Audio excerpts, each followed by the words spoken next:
I'd like to call the meeting to order, please, and please rise. Pledge of allegiance. I pledge allegiance to the flag of the United States of America and to the republic for which it stands, one nation, under God, indivisible, with liberty and justice for all. Everyone, thank you for coming and attending. On Tuesday, April 21st, 9 o'clock, all commissioners are present. If everyone's had a chance to go through on the agenda, are there any modifications? I'd like to make one on the old business. Please. Do not discuss the Mesa lease update today. Okay. Commissioner Bradley has requested to remove the Mesa lease update under old business. Is there any other modifications?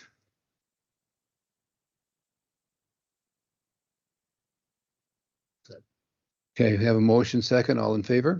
Okay. Moving on to the next, approval of the prior meeting minutes. If you've had a chance to review those, are there any corrections, modifications, additions? Make a motion to approve the minutes as presented. Motion and second. All in favor? Okay.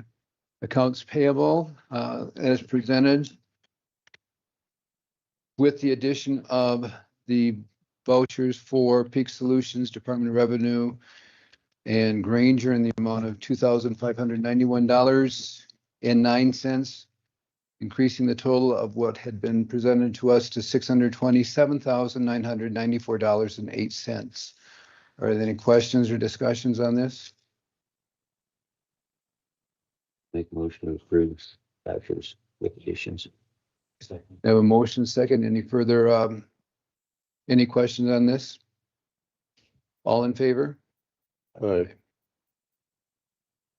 Next, budget transfer.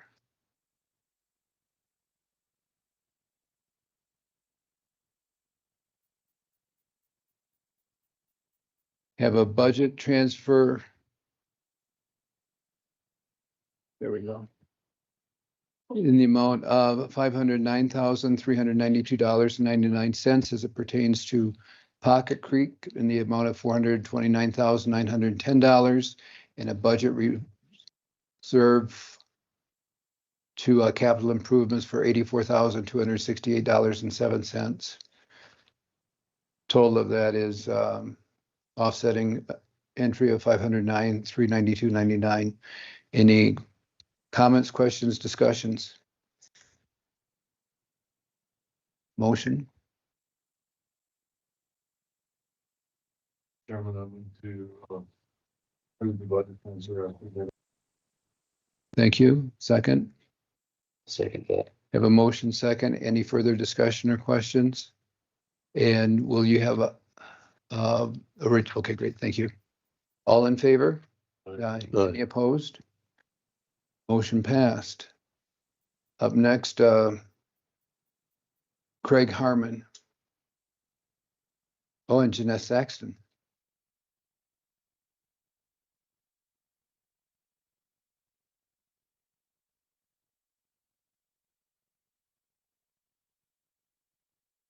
Morning, Mr. Good morning. Chairman, Commissioners. We just wanted to give you an update on the AI pilot program. We have come to the end of the term of the originally agreed upon program.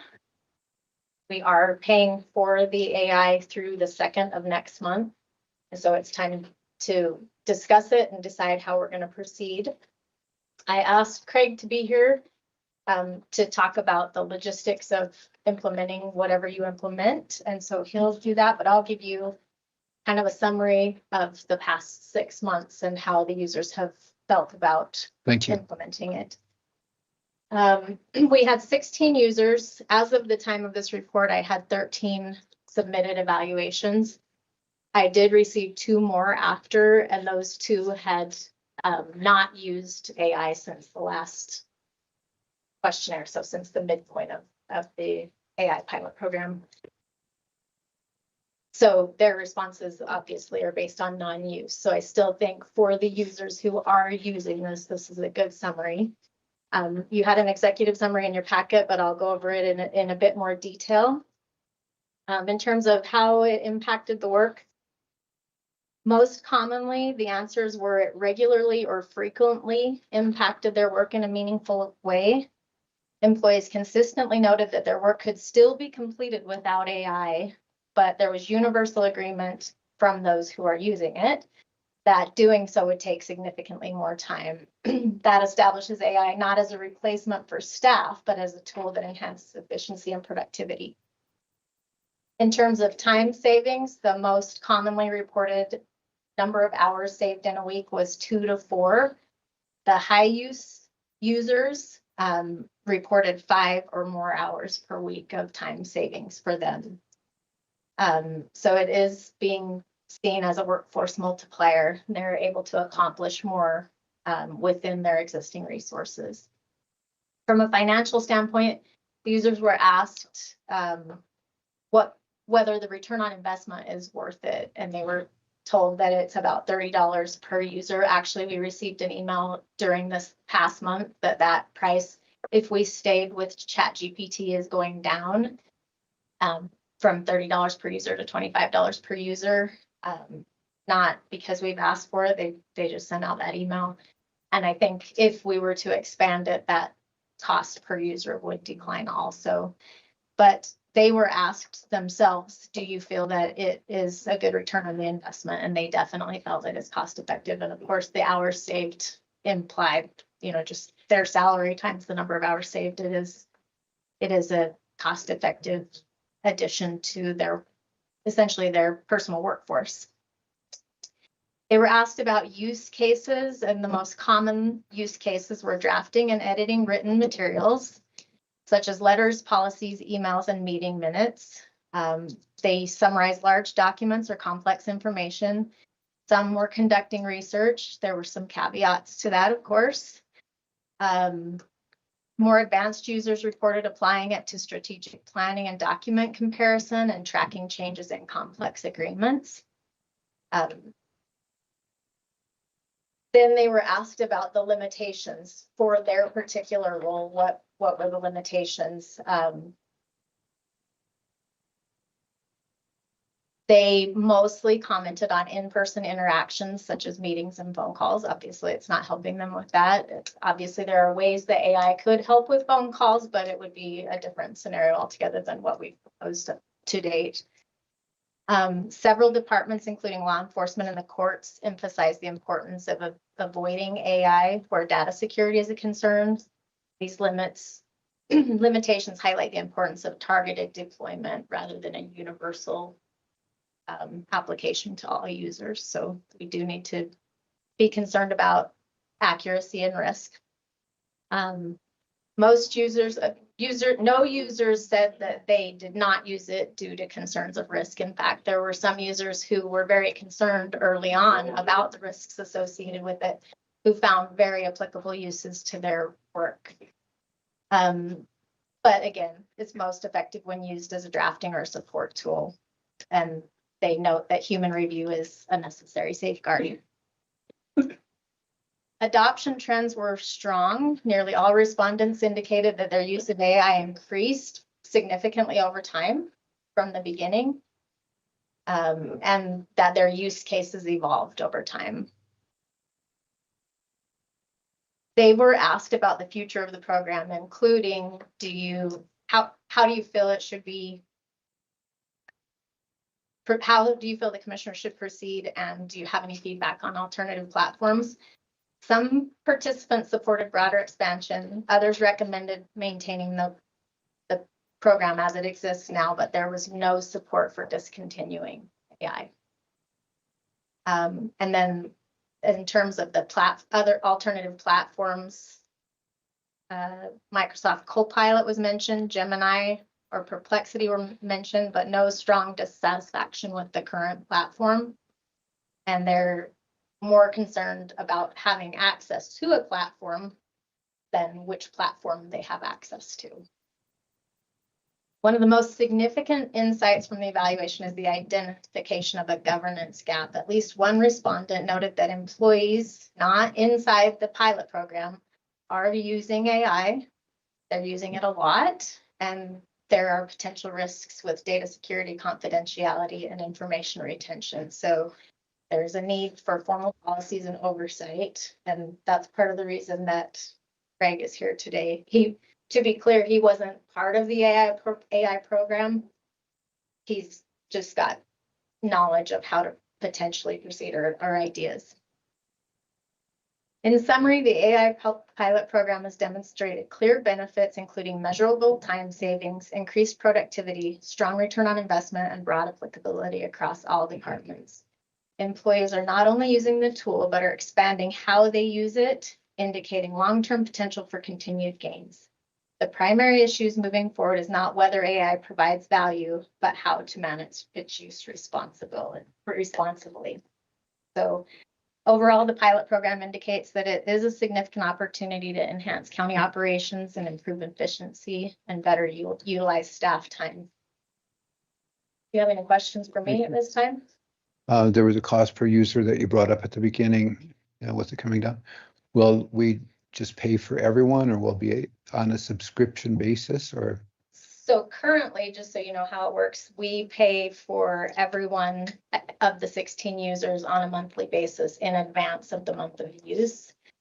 It would be up to you how to proceed, whether you want to expand that in a targeted approach to certain users, or if you want to continue with it entirely, it's up to you. Do you have some thoughts on that? Yeah, I believe that it's not necessarily going to benefit everyone, especially if staff members aren't using it. So I've been kicking around a couple different ideas on how to approach that, whether we send it to the department heads first to identify who within their department would like to use it, and try to come up with a number from there. With that too, we can have an oversight on that and kind of monitor the usage for a while.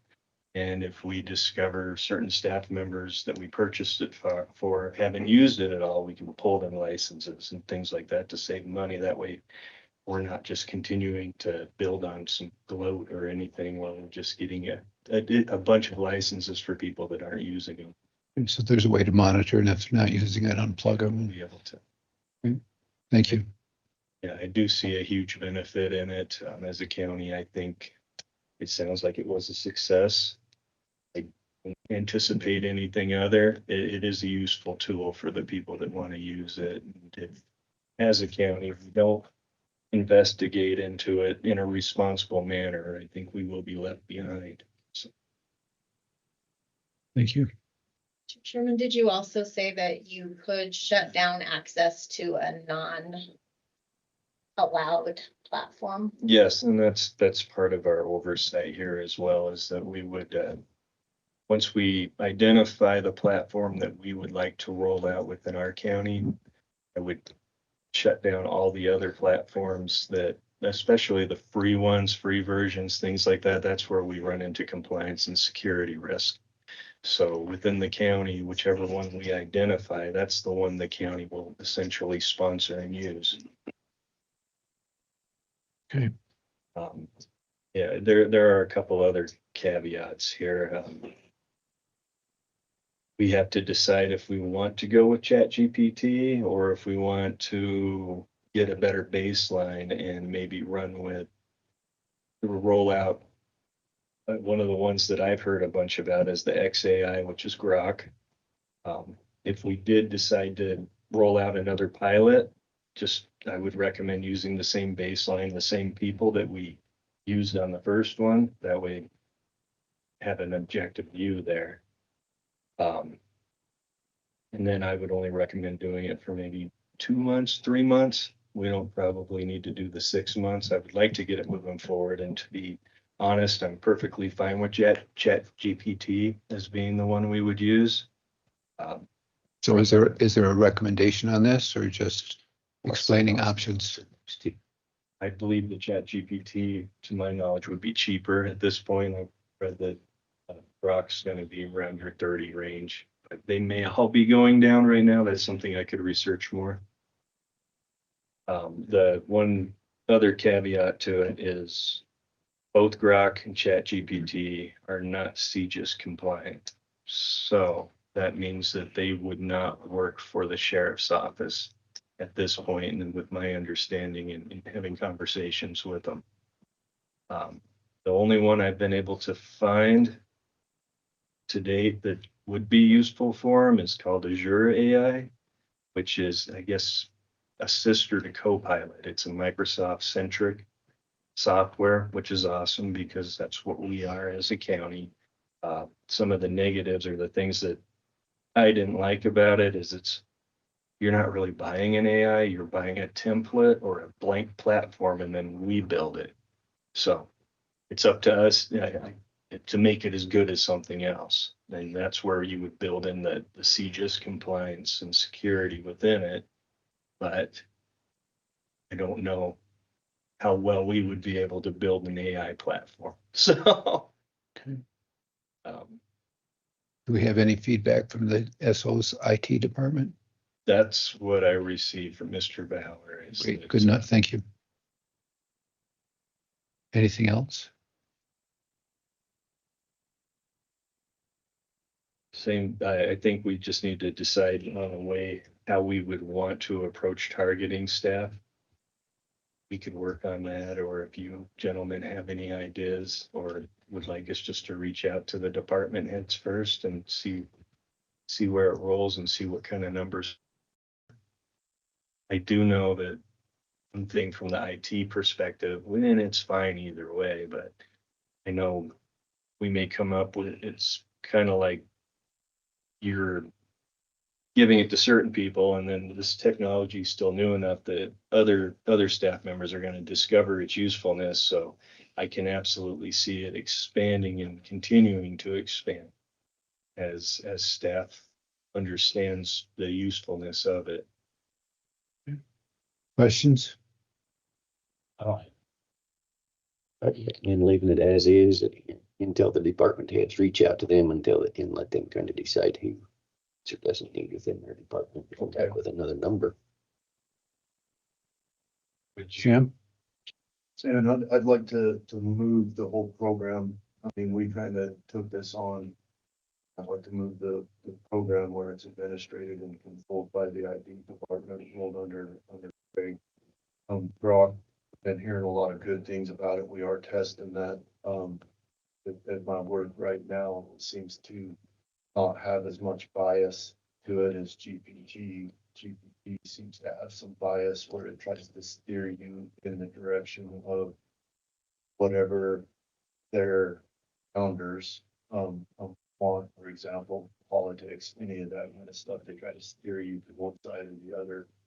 Seems like Brock's a little more neutral. I would love for them to both, hopefully they are working on becoming client to where we could roll it out to other ones.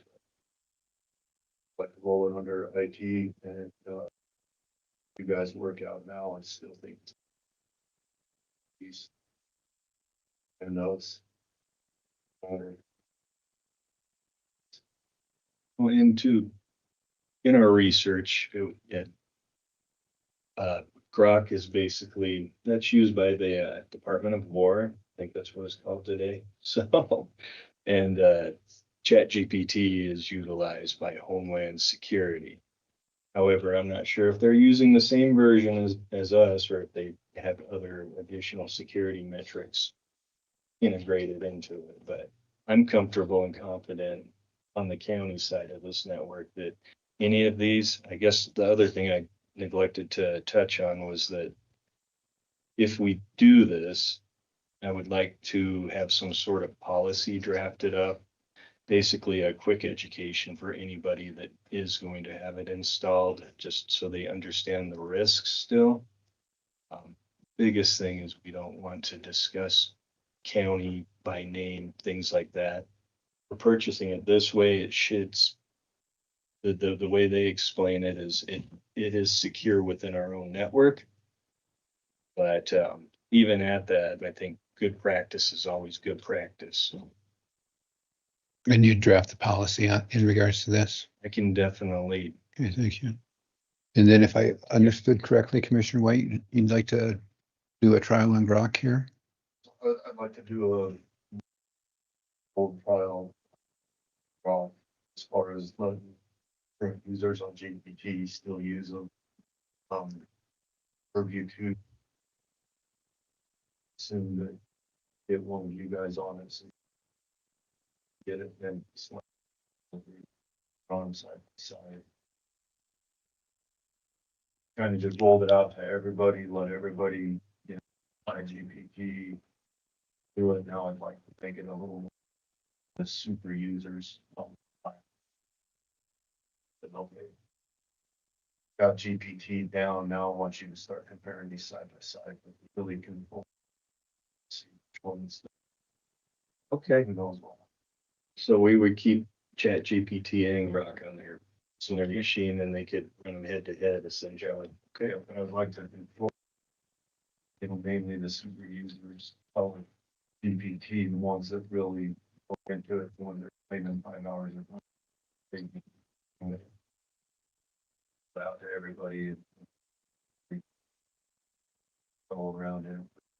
That sounds great to me. Any objections from the board? Great, let's go ahead and do it. Well, I guess I would make a comment. It seems like every time there's an upside, there's always a downside. And this, and I don't use it, obviously. I'm one of the older guys, but I read a lot about it.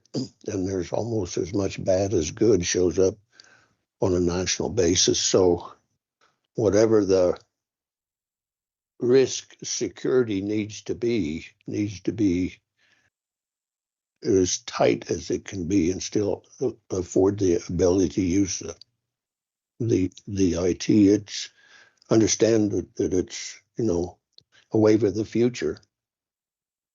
But I would hate to see the wave drown some of us, which it could certainly have that possibility if we're not astute enough to put in, as Commissioner White would say, the sideboards that are necessary Absolutely. to keep it going. I don't think personally it's something we just jump in and say, oh yeah, here we are, let's have at it, because it's going to take some exploring basically on your end of it to put a Absolutely. program together that's going to look, hey, this is going to be a good thing.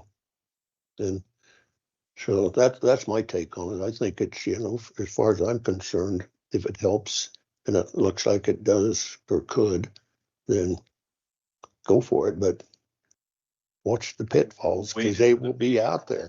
Yeah. Good. Stress. You need a motion second on this? I think so, yeah. I mean, we've already motioned to round. I'm comfortable with that. I was just bringing it up. Yeah. Thank you. I'm also.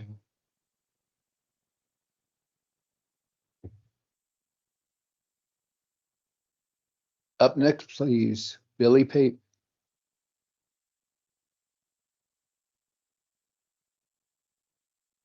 Morning. Morning. I just got my activity list for Yes, sir. just plating. Still got quite a bit to do down on 132 down by Big Sandy. It's getting closer. I think got the pipes reset. Getting fill brought in over them. That's the biggest thing. It's just so it's right there by the county line where we had all our issues. So it's just trucking's just a long ways. So it's kind of a slow process, but we're close. Probably another week or so, we'll have that wrapped up. And we're just blading, trying to get some cattle guards in, just trying to hurry and get as much blade as I can while we have water. Water is going to be a big deal. But any questions? We're working on. If not, I put together just I went through on what it would cost left on Pocket Creek if I did it. You know, I didn't put in any mold costs or anything like that because I'll be down there anyway. I've already what I've done down there with the fence and the willows taken out. That was roughly 30 grand that I cost me to do that. So to do the rest and with the fill, and I did it both ways. I mean, I added it if you charge, like if I build out the gravel out of our pit, it would be 50,600, but it's coming out of our pit. So basically what it'll cost Road and Bridge to finish that would be 23,270 to finish that. You got that. I got that in my too. So that's something you guys. Yes. Um.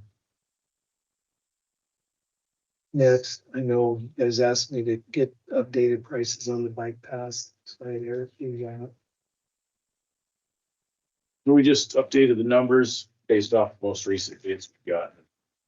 So most of that was on hauling a pit run and replacing a pit run. For those 3 paths that we were looking to get an MOU with the town to take over once we bring them up. So the 3 paths, and those are the costs that we came up with. And after these three, are there more? These are the 3 that once we get them done, we sign them over to the Okay. over to the town and they take them. Are there others that we could sign over to the town, like all of them? The other ones that were in the MOU, the town was they were already in pretty good shape, so the town was gonna take those. These are the ones that the town wouldn't take till they were fixed up. Okay, have we heard anything? Janess, have we heard anything back from? Yes. I mentioned to Jessica that they may discuss it when they have their budget discussion with her, and then potentially when they can. Mr. Chairman, they did call me and asked Thank you. for updated prices. I said I would get them to, but I haven't. I'm just gonna talk to you guys first. Please. So on that, Willow Lake Road, now, on Forest, what's the upgrade gonna be? Was the trees, it's there causing all the trouble, and is it staying in the same place, or what's the plan? Reese did that, and I printed all that off, but can't remember if we were shifting that one or not. I know there's a lot of root guard that gets installed along the side of it to prevent the roots and that, but That don't always work. yep, and the cost of that I went mean, up, I of ain't spent course. this much money and haven't, don't I? Yep. And that again, even if it's there, make any difference. Looks like it stays pretty much the same spot. We just planned on some over-X and installing root. Or we need it to. Yep. So how many trees you gonna take out? There was a couple right there who were causing the names. There's about 10, Yeah. and I don't feel comfortable spending our money for something that's not gonna last. I think we need to have a tree issue here. I mean, it's trees that we can move it, it's on our properties. Yeah. I don't know, just looks like a lot of money that going out that's not a solution. So the total of these, $1,033,000. Has this ever been budgeted for? Do we know? No, I think we kicked the can last year. It's always been discussed. Just, yeah. So, Mr. Chairman, so the estimated rehab cost, is that the total? Each one of those, or is there engineering fees Yep, that's- associated with it? Yep, and each one of those includes, like if you were to bid it separate, it includes mow for each one. So the numbers may come down, but this is estimating is pretty tough, so we try and be as close to it as we can, but when they're all grouped together, the mow may come down, but probably not as significant.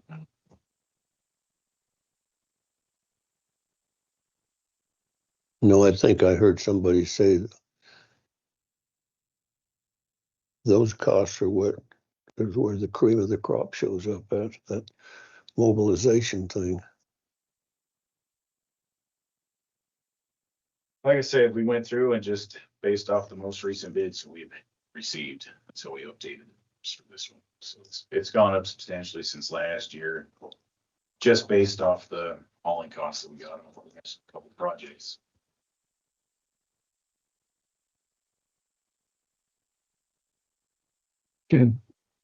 Well, I have to agree with Commissioner Stevens on the tree thing, because if the trees aren't gone, the the bike paths aren't gonna stay. Period. In due time, they'll be right back where they are today.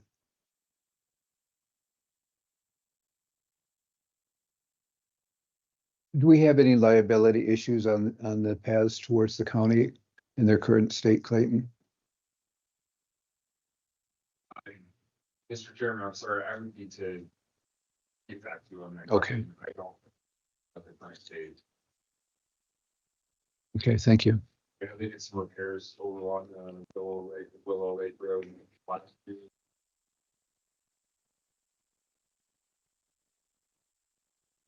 Thank you. Well, Mr. Chairman, I think in conjunction with everything else, the folks who use that a lot ought to be asked the question, what happens if the trees go away? Because I can assure you there will be some public feedback, and it won't be positive about the trees. So that. Well, that if we don't take care of the paths by the removal of the trees, we're going to own those until, No, I understand that, but what I'm saying is you're gonna have a public outcry because, I mean, that's just the way it's gonna be. And I hate to see us spend $750,000 when down the road, part of that is gonna just get tore up again by the roots of the trees. That's the way it is. okay, recommendations from the board? Chairman, the way I see it right now, so if we want the town to take over the maintenance and possession of these bike paths, we need to spend that much. But if we want to, last year we asked Billy to put a minimal cost where we even look at different options as far as making them safe to still usable, but they're not in excellent shape. I would like to see this be pushed out to our budget process, when the budgets come in, or whether we do it or not. I'd also like to look at that option and say, okay, maybe we maintenance of it, get by another year or two with doing minimal, just to keep them safe to walk on. I'm good with that. So And then that gives you time to take a look at them to see what we have, and Right. Those are the ones that are, the rest of them are, well, maybe, I mean, I know they don't like it. Probably move that to the road. oh, away from the tree root. Yeah. Understand. So we're only month and a half till budget. So if that gives us time to research it and come up with something that's amenable, we can budget it at that point in time and move forward. And I don't think we need to look at our this project, ones that aren't even. Yeah, we've been looking at those, and I mean, they need some crack sealing and seal coating and stuff, but they're not major like this. There's some stuff on some bridges, or they do some concrete and stuff like that, but then Like, we're down to this part of it, not just all one thing. This one, just so we have the option, and what the option would be. We'll go future. Sure. yes. One more question. Please. So Billy, can you tell me, how was that set up out here along the highway? It's on highway property. How was that like that? I mean, we It's, own that ground? Did we get? So how's those work with some? that was, that was kind of that grant thing, the state put it in, but then we signed off, we were, so it's basically our responsibility for the path now. So how will we be able to give that to the city? Then we go, Yeah. then we're ours, then stay ours. These are just the ones, these are just the ones we can get rid of. Come budget time, we've got 29 miles of these things. I mean, we know what it costs us if we don't do anything. Yeah. So we need to start budgeting something every year to put into.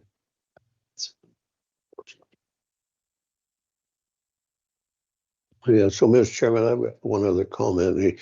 We put these things into excellent shape, and I don't know how many times I've come into town or wound up Eamon Lane, and the people aren't using them. They're right down the middle of the road still. So what good does it do to put them up into good shape? Yes, some do, some use them, obviously. But those folks who don't, how do we address that? Or do we just say that's the way it is? I don't think anyone's going to stop and give them a ticket. So I think we just next Yeah, step. could I have a You sheet of get your own tickets so ticket book and I you could can go go by out and there. write out a ticket? No, but in reality, I mean, especially when these major tours come through, a lot of those folks are riding 2, 3, 4, 5 at a time, and they're on the highway. Yeah. Anyway, It's a valid point, but yeah, I know. you can't fix the gene pool. And then, So this is, I'm sorry. no, did you have a question, Billy? No. Let's just go ahead and take a look and see what we have and bring it back with budget, and we'll move forward at that point in time. And if there's a recommendation as far as setting aside on a yearly basis reserved for the next, we'd certainly listen to that. You got it. Great, thank you. I just got some project updates. We got the street patch repaired on Calpad. That road back up, open and ready to go.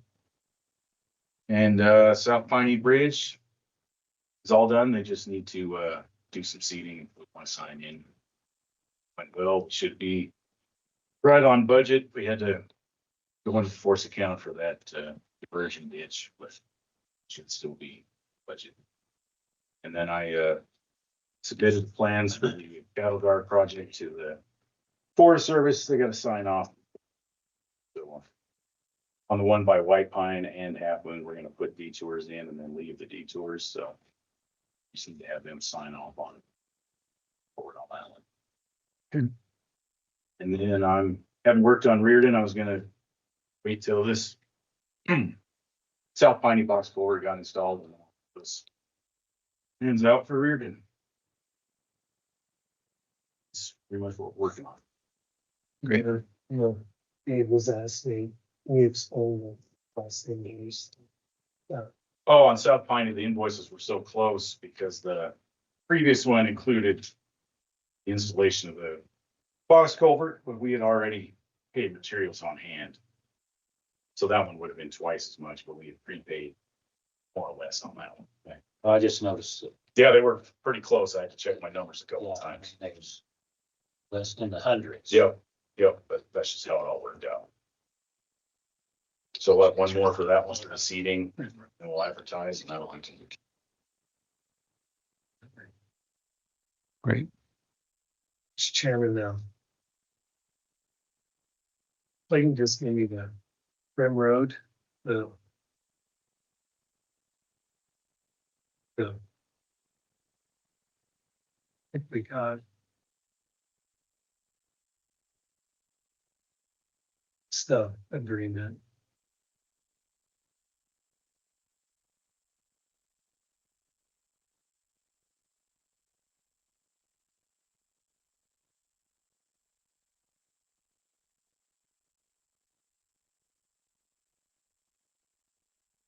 I take it. Clayton, you're good with it? So I think.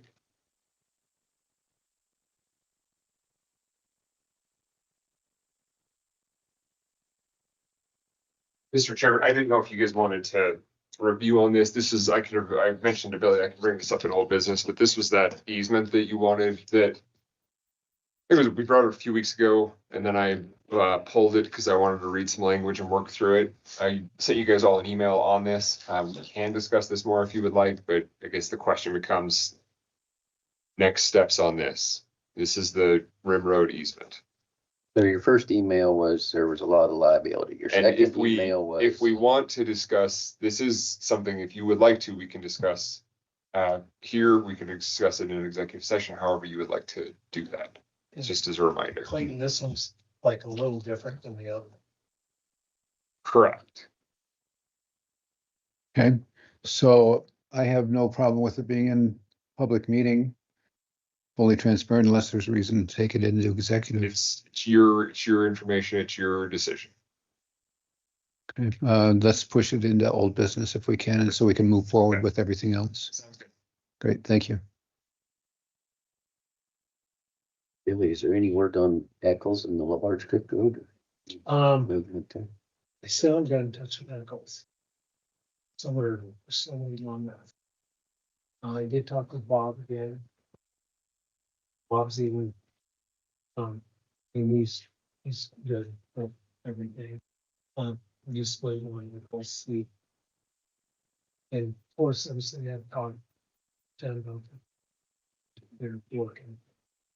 It's gonna be some there gonna work. But so we're just waiting on it. We'll see. It's really hard to do, but, you know. So. Other than that, waste management, where there's some maintenance on the shredder, but things picked up over there. Lots of C and D coming in. But everything's running good there. Golf course, we had like a record weekend. I mean, we did every key time was booked, so it was just amazing. Even yesterday was amazing. Obviously, this. We're just trying to get the sprinklers going. We have some. This year, we're not having a lot of snow. There's a lot of clay in that ground over there, so we have a lot of heaving. So we have today, yesterday, we're fixing a bunch of broken lines and stuff like that. Hopefully, and water's right now, only way I can water is with the wells. So, trying to do that. Restaurant, we finally got the kitchen. Restaurant, we're cleaning, doing some plumbing repairs that needed done on some of the drains and stuff like that. So we're working through that. So if I can add to that, please, and correct me when I'm wrong. But you have no intention of running that as a county facility, the restaurant. No, I'm trying. I need you to speak up and make sure that people can hear this.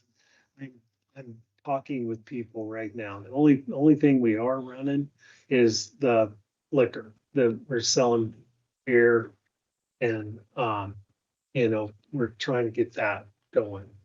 Other than that, we're trying to get it all back into shape, and I have people I am talking with. To run it, and if we don't come up with them, we'll go on to another option. Exactly. If we come to that. Yes. We are not in the restaurant business. Okay, thank you. Done. Well, you're the most practiced. You could do it on the side and not miss a lick. There's a lot to it. Yes, there is. Thank you for that. Anything else? For that, that's what I have. I see that we have Circle 9 coming up and Billy McAdams. Can you stick around for Yes. those, please? Any- Yes, please. Really fixing up Pocket Creek with this price that he gave us. So we're still directing him to move fence back to the normal. I'd like to see it fixed myself at that price. We've got more than that in it. To go back the other way, you're gonna have that in it again. Yeah. Well, I've never been in favor of it from the get-go, and especially that fence thing for, how much you say, 30-some thousand? Well, to move the willows and we. turn them. Well, that's been done. Yeah, I understand that. But the existing fence, the way it is right now, is it gonna stay there or is it gonna move back? We'll have to move it back if we don't. I think that's where the 32,000 come in to put it back. Yeah. How much? 32,000. That's what was. Can I bid on that? To move that fence back is 32,000? Move, get it back to where it was and that, I don't know how much, I mean, this one, where we put it, I'm hoping I could save most of the material, you know, and, but, we're gonna have more post, cause it's longer the way. Yeah, no, I understand that, but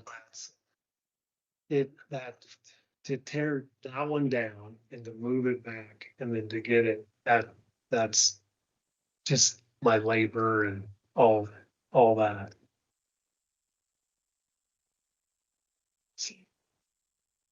it, what, that's on Frosty's ground? Yeah, Is that where it's at? yeah. And he wouldn't want to leave it where it's at? I mean, I would if I were him. That's all I'm saying. It's a lot easier to take care of than where it came from. Okay. I mean, the kind of the way I was told is, you know, because we'll have to give him back that property, right? So And so that's, we'd have to put the fence, he'd want the fence back where it was.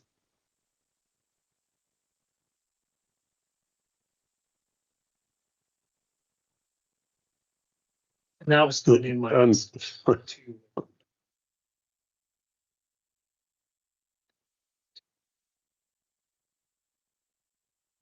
Well, all I know is 30,000 plus is a lot for that, just based on my experience, which is obviously limited.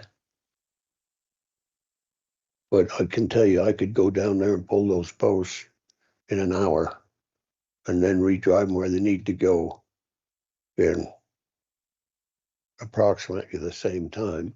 Roll up the wire that's on there is usable, put it back on. And if I had one guy, and I'd take Mac Bradley to help me, we could do that in a day. I guarantee you. That's the thing that I'm uncomfortable with, is a $30,000 price tag on something that sounds to me like is way overkill. Tear it down, to go do all that. The biggest thing is labor. You know, I mean, I had 4 guys putting it up, and then you buy in the post, and of course we cut a lot of area by doing it the way we did. So now if we come down and back around and all that, then all the corner posts and the, you know, all everything. It was just the labor, you know, with the 4 guys and you figure in the, you know, the skidster, the traco and all that. It's just the time, and that is why that is what it is. And then to get the easement back and all that, that's all figured into that. We've put quite a little into this road at this point. Yeah, and that's. If you can finish it for 23,000, I think it's an investment. Please. I just question, even we just put 23,000 more, I don't see how the road's gonna be better. I mean, we're just gonna tear the road up. Still gonna have to do some culvert work, ain't you? That, yeah. How much does a culvert cost? Thousands, don't they? Yeah, but that's all figured in. Oh, I understand, but I mean, just saying, I don't see how the Yeah, road's but gonna be either way, I working. got it, is they're rusted out, Yeah, so I'm gonna change them in.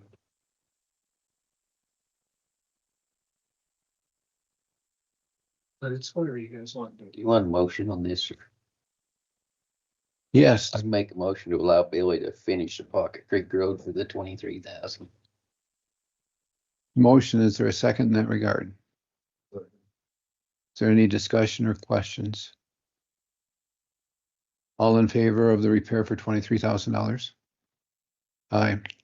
Opposed? Aye. Okay, thank you. Makes more sense to spend 23 than 32. I can't connect the dots on that, I'm sorry. All right, other than that, that's all I have. Thank you. So please stick around. Circle 9 Ranch. Brandon Gutierrez on the Grable Lane Culvert Project.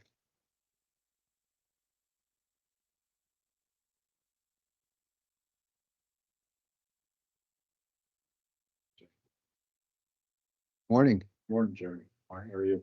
Good, thank you. Yourself? Thanks for coming. Thank you for having us. Okay. So, what we'd like to do is on the Oliver ditch at the, we'll say Highway 191 and Grable Lane. Swifts takes water out of the corner there. And we go down the bar ditch and it crosses to get in their field. From the main Swift ditch, which is about a quarter mile up the road, up Grable Lane, there's no outlets for any of that bar ditch to drain. So those bar ditches fill all the way up and then backflow into Main. I think Billy put a culvert in there years ago. It cuts across right on 191 and goes into the Swiss Pond. And that forces that water down the country. What we'd like to do is where the ditch that Swift uses goes across the bar ditch. Just like to dig that out, drop a culvert in. So that bar ditch can drain directly into the pond. So sorry. Billy, your thoughts? Oh, that would definitely work. That's just that, Grable Lane is where we've had a lot of issues with the landowners and stuff. So yeah, I just want to make sure everybody's agreeable. That was Swift's main. And all went out, walked over it. Yeah, they all agreed. That would keep. Okay. We're not asking. We'll do the, yeah, we'll buy the culvert and put it in.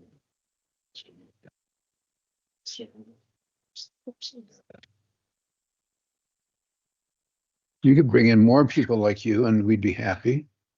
You're an endangered person. No, we know Billy's busy. It benefits us, right? It benefits me. Do we have any issues with neighbors? Anything that could come up after the fact and say we didn't approve this or create problems? That, in the past, it was, we had a lot of issues down there. But I think you guys have talked with everybody. I think it's all changed. Yeah, okay. That was the bad, yeah. I didn't even like to do it. Do anything down there. Good thing. It was, Questions from the board? So just make sure I know where you're talking about. So Grable Lane, when you go down it, it's that water fills up beyond the north side of the road. Is that correct? And has nowhere to go. Well, it has nowhere to go because it's gotta go. Yeah, There's no outlets on it. I can understand that when, I went down and looked at that, I thought Yeah. it could float about there probably when irrigating water's on. Yeah. And so- doing this, you don't have a lot of drop there, I think. From where we're proposing to put in that culvert to the outlet of the pond is. It's like 4/10. So it's gonna be more as a siphon, right, to allow that water to go in. And it's just gonna siphon down. So you don't have a lot of draw, but you're gonna drop your ditch level probably 6-8 inches of the water.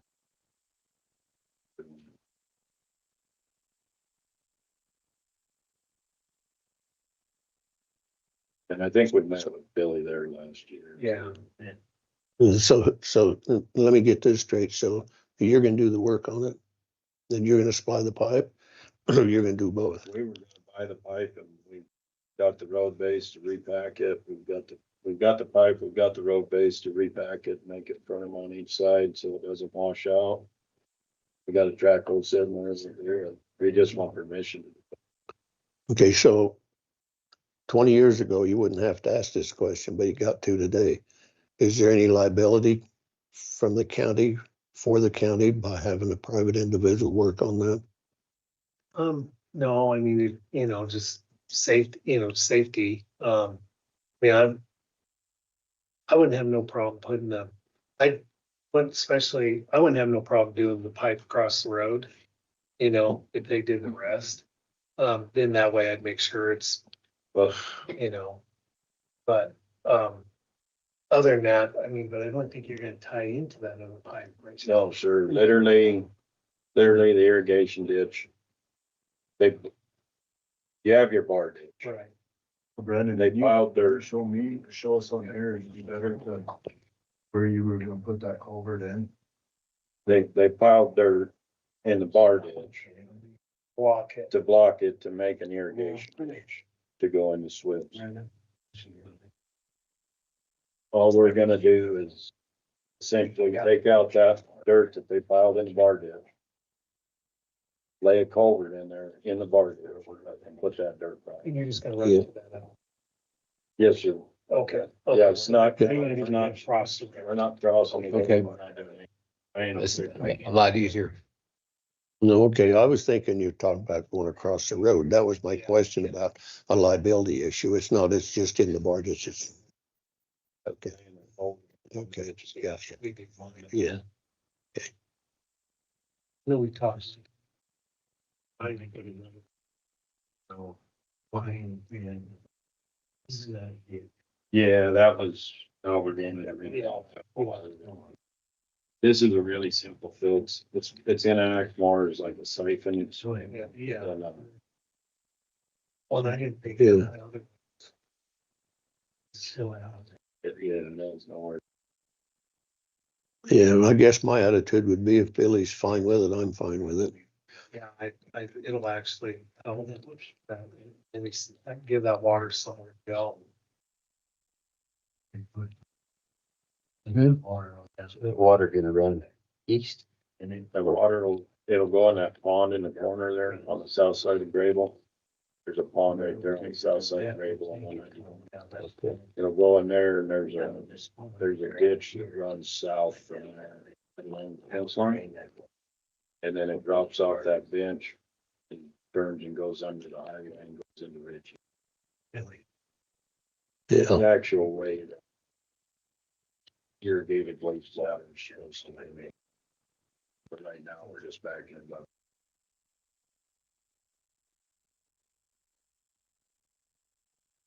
Okay, so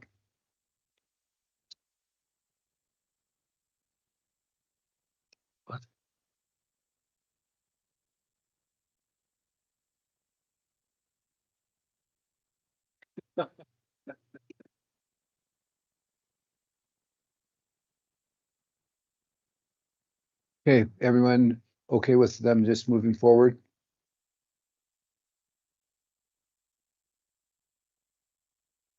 Yeah, I'm good with that. Great. Motion second, Make a motion to allow Circle Marine to put a drain culvert in the Grable Lane. is there a second? I'll second. Any discussion? All in favor? Aye, any opposed? You want more, do more free projects, you'd come right on back. All right, I appreciate it. Thank you. Thank you. The Good job. Thanks for that. Billy McAdams, please.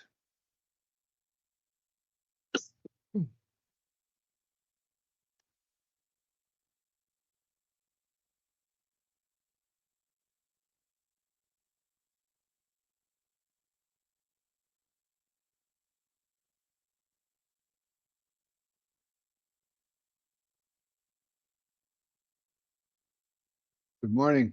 Morning.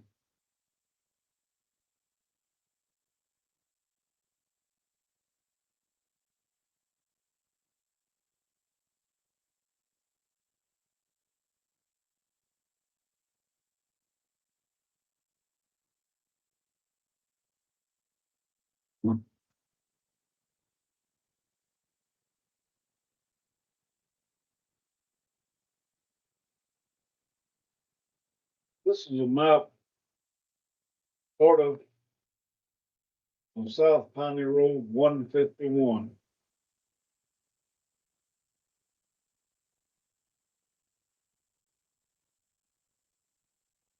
Right here is where my barn sits.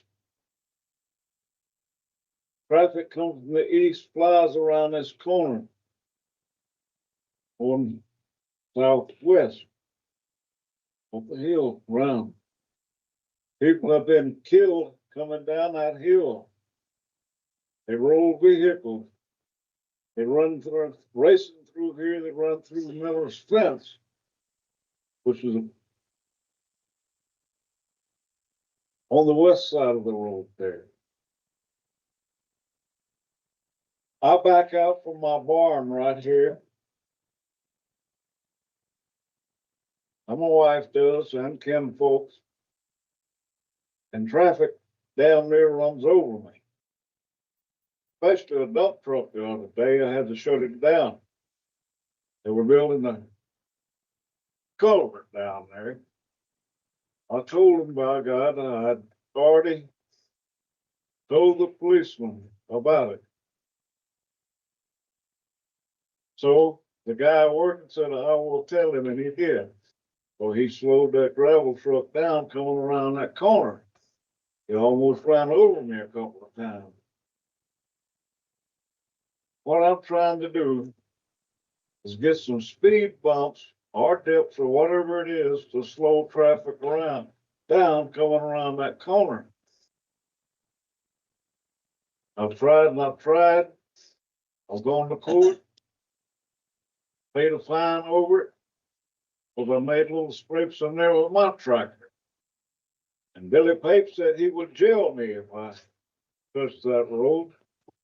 Well, I didn't get jailed, but I did pay a fine. Remember saying that. Remember saying you can't dig. So I think you ought to have to reimburse me. What's the speed limit there, please? 35. Thank you. Okay, Billy? Here's, Be- I did. I pulled all the way back from 22. Here's, tells you the traffic counts. It tells you the speeds on that road.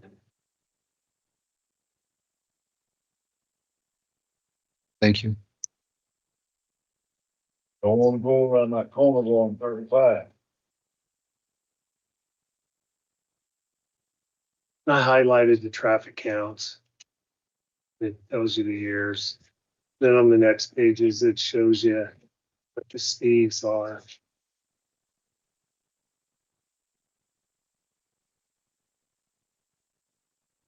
There's the second graph and second page. It just keeps going through here. The second one shows you how many people are traveling, what speeds. So you're talking 14, 15 miles an hour. That's what the, that's what The camera set at that corner. it's right above it, right below. And then there's, it's got better. I mean, if you looked like in 23, there was 2 cars that were doing 44.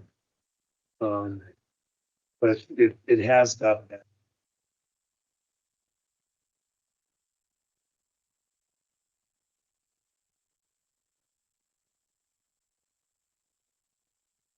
Where was this traffic count set up?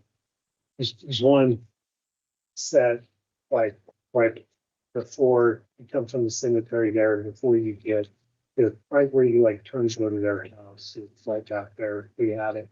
Then we had it on the straightaway before you come.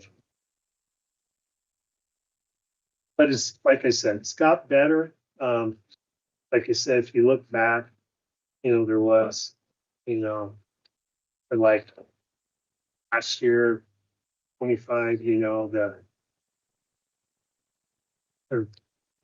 highest speed that went around there was 27.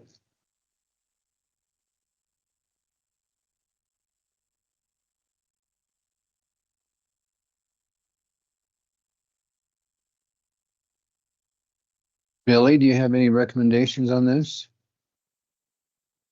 It's, you know, it's real, you know, where the bar and it's real close right there. Here's a picture. Funny. Sizzy barn right here. It's just, Well, just move the barn. It, There's nothing pretty about that.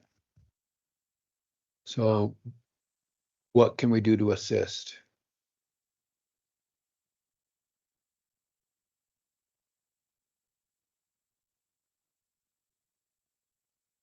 it's hard because it's dirt, you know, so it's hard to, If in, played it out. yeah, it's just gonna pound out.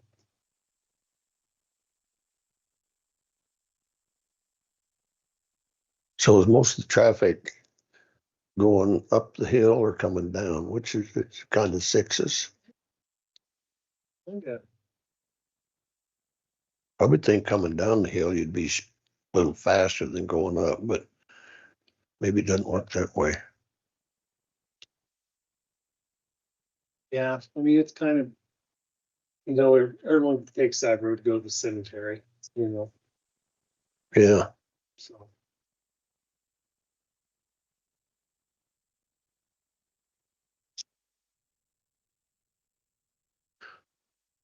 So could you, they make those temporary,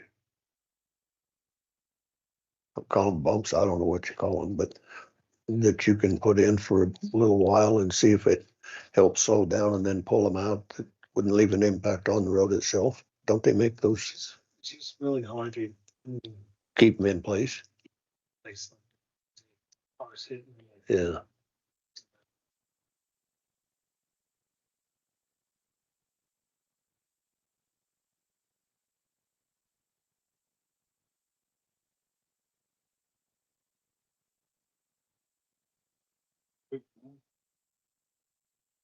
There needs to be a sign like each end of that South Piney Road.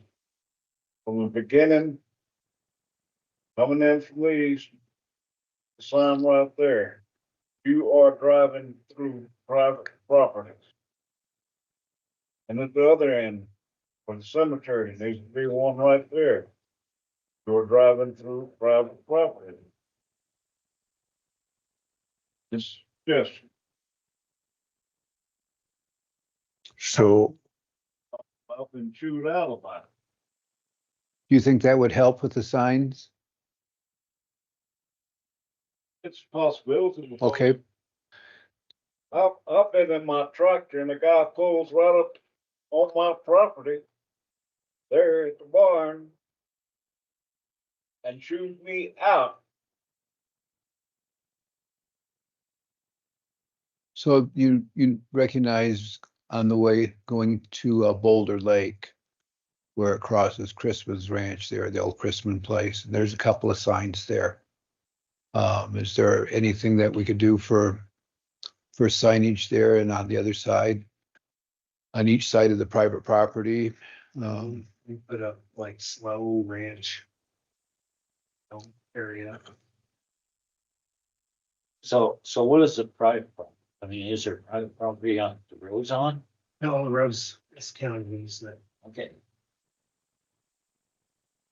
So, I mean, it's, you know, it's county road. Thank you. So would a flashing light, that type of system, be any better than just a regular sign that says slow down? One you put out there at George Carl's. And try and, Well, but I think to try is a great step forward to see what we can do, because if we don't do something, we already know what the impact's going to be for Billy. So if we can come up with, and we don't know if it works unless we try it, if we can come up with a flashing sign on each side, But that'll work. I okay? think there needs to be 2 speed dips or bumps, whatever, on the east side of my barn, and on the southwest side, there needs to be 2 more. Hips or either bump, whatever. That Okay. would slow traffic down. According to Mr. Pike, it makes problems in the road. But out at Giles County at one time, it's a paved road. In order to get a wider easement, they put in speed dips right through, this is Mickelson Lane, right through there. And I go across there in my 57 Thunderbird and my tailpipe will drag. And nobody has been sued yet that I know of. He claims that if he puts dips in my road, the county will get sued. So On Nicholson, it's a paved road and we did concrete valley pads. Okay. So it's a little difference, you know, with dirt. We have lighted signs out there saying that there's dips and stuff on Nicholson. On dirt, it's just so hard because they're gonna keep getting deep, deep, deep, deep. Options? Well, that road goes to Giles, which I guess it's partly Giles still. But that had private on both sides, barn working areas on the one side and the buildings, the homes on the other. And that was a contention years and years ago, which brought about the dips in there. Yeah, that's when Kenneth Guile was around, and so he initiated that. I can remember that, but this is a little different situation. I think signage, try signage and see what happens. And then we'll go from there, I guess. Signage would be better than nothing, don't you think, Billy? To try this, Billy. You're Billy, yeah. Yeah. Don't you think signage would be a good place to start? signs, Yeah. no, there's already been signs. Well, let's put a different type in there. Let's put one that flashes their red caution or something to that degree so that folks say, whoa, what's going on? And maybe, just maybe it'll help slow them down a little bit. What if you got one of those big pads that they put along the highway where they're hauling in and out to take all the mud off the tires? And set one of them out there, Going into it. vibrate people a little, slow down some. What does it do? Well, it's designed to take the mud off the tires when they're hauling from a gravel road onto the pavement. They drive their trucks across it and it knocks the mud out of your tires. In cattle dog. Well, we wouldn't put it by the cattle guard. Speed dips or bump will work. And this would be a big speed bump, be about 10 foot long. Stop, think about it. They ain't gonna hit them too fast too many times. Just Sheriff quit Lear- using that Sheriff road Lear, a with little bit. your experience and knowledge, do you have any thoughts you might share with us, please? Mr. Chairman, may be able to give a little insight. So this has been an issue for several years. And I know the McAdams, I know when Mr. Piernick was still alive, Fears, they've all come to the sheriff's office and addressed concern with, people speeding through down that South Piney Road. Much like Guyos, private property is on both sides of the county road. The county road actually goes through the middle of Fears branch where there's houses on both sides.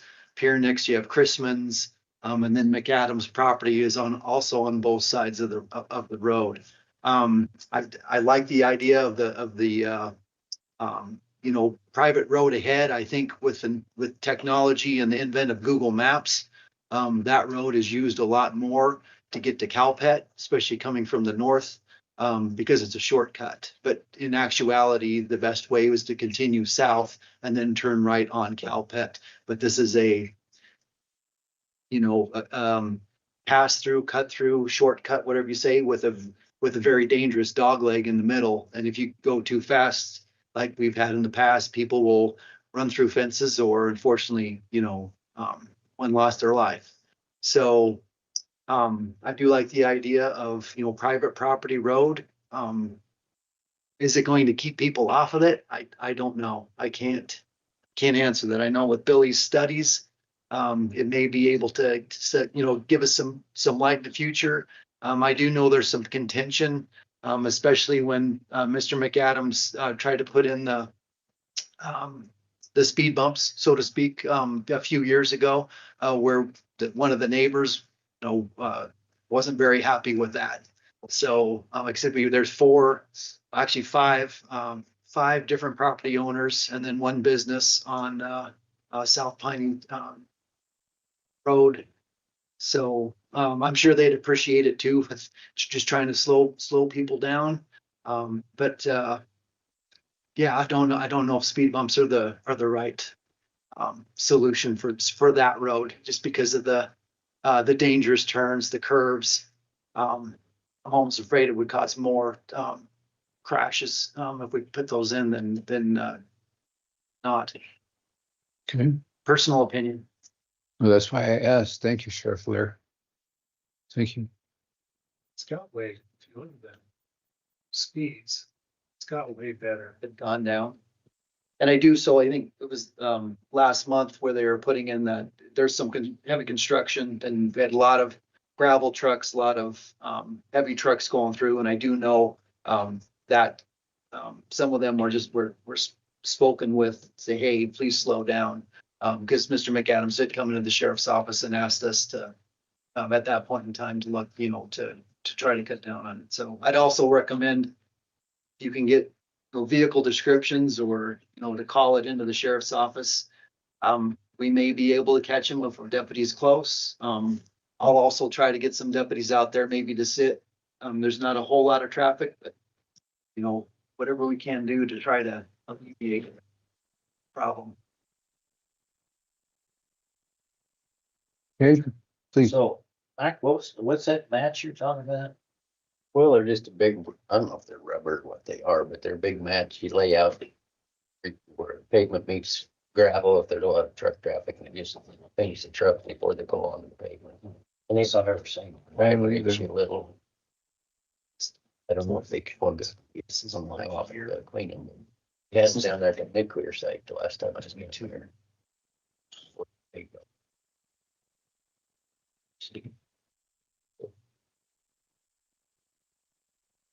We could, Mr. Chairman, we could have that outfit that installed that cattle guard up there on the Calpet Road, put one in there. That'd slow them down in a hurry.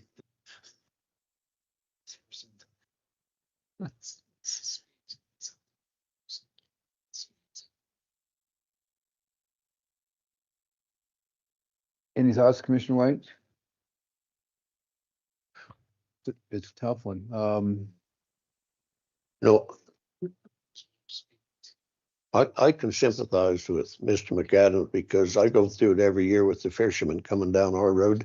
And there's days, I'll tell you, there's days I say, I'm gonna go dig a trench right across that road and see what happens. But then I think, yeah, I don't want to go to the jail because this guy come pick me up. So, it's one of those things, but I understand exactly the speed and what you're talking about. Cause I see 40, 50, 60 mile an hour, those guys going down that road with those little old boats bouncing around, and it's as though the Green River's going to move, and it never has since I've been around, but they got to get there and make sure. So speed isn't something that needs to be controlled.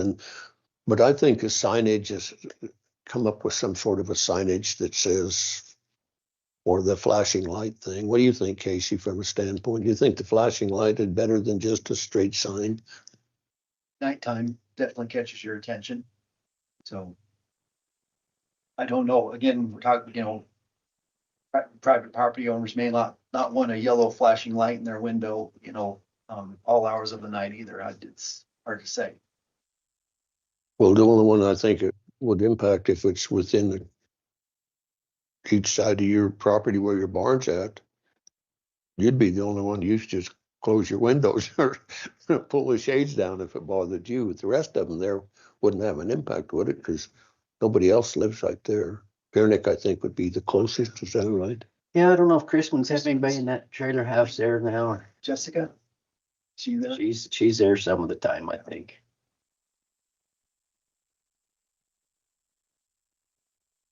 Directly across from my barn to the north, it's a dugway. It's been there for years.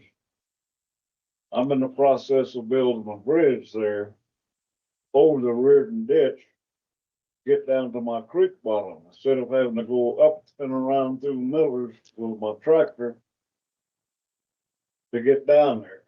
It'll be so much shorter. And there's another problem right there at that corner.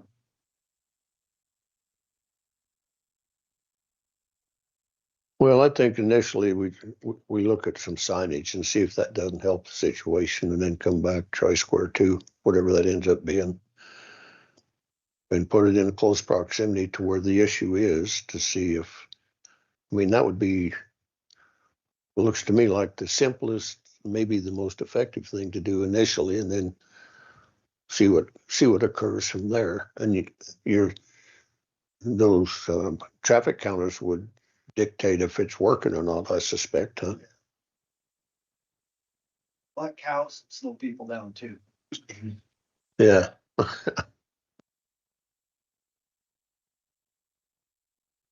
Okay, is that the option that you're comfortable moving forward with?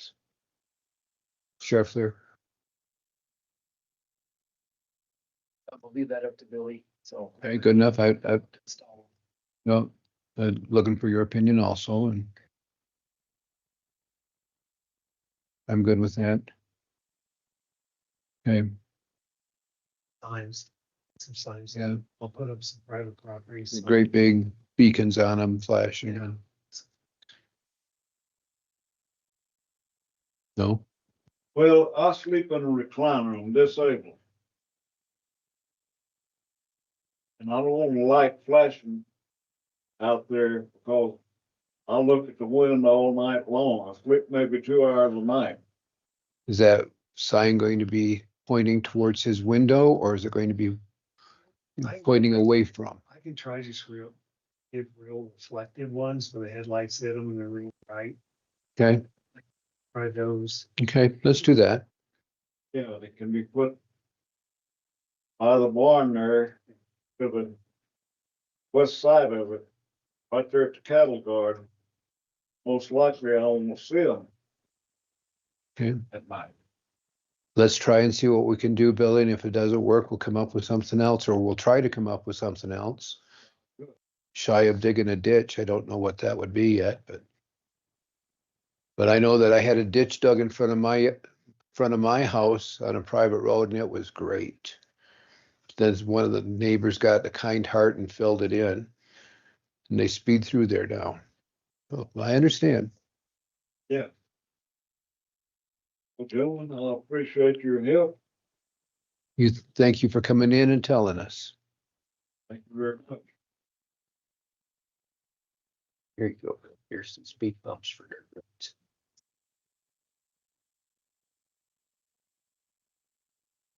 Don't you want to hit, this one's gonna be really fast and exciting next. I did, yes. We'll take a 10-minute break here, please. Which one are you looking at? So speed bumps for gravel roads. My pleasure. Yeah, You've tried them. Really? better keep that hat on your head. I had to ask Quinn a while ago, is that Dave? Yeah, people still hit them fast.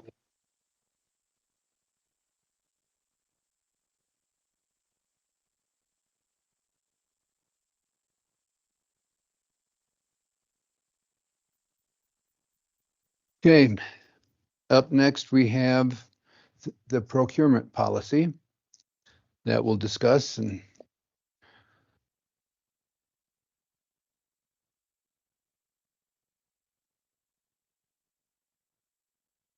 I believe if I understand this correctly, everyone has an idea of what the purpose of this is about. And then the department heads and elected officials got together and chatted about everything, and they had a put their heads together and came up with some suggestions, and I appreciate them taking the time, sitting down and going through this. So we have full disclosure and everyone understands. I'll go through and read. We can read the individual items, or I'll close this to public comment at this point in time, just to go through. And the core concern is we have an unclear policy that we're trying to implement. Perception that departments act in good faith during the budgeting process, and existing controls with budget, BOCC voucher approval, statutory requirement provides oversight. That's not providing enough clarity.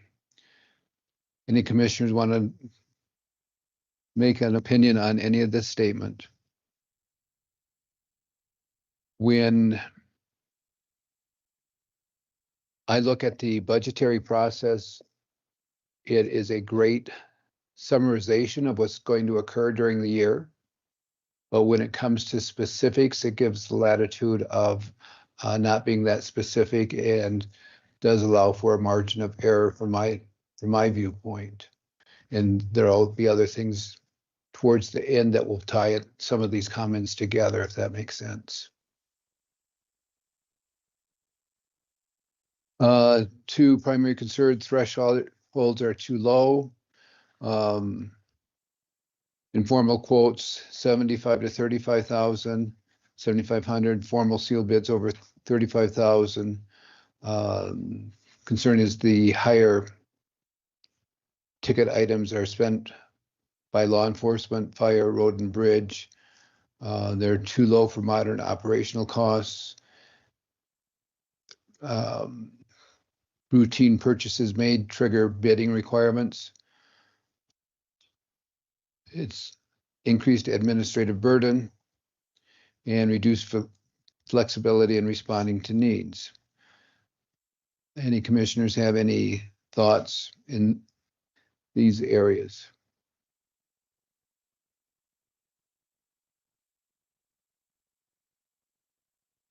When it comes to a budgetary process and you have multiple departments, the procurement policy could be different per department. It's not a cookie cutter.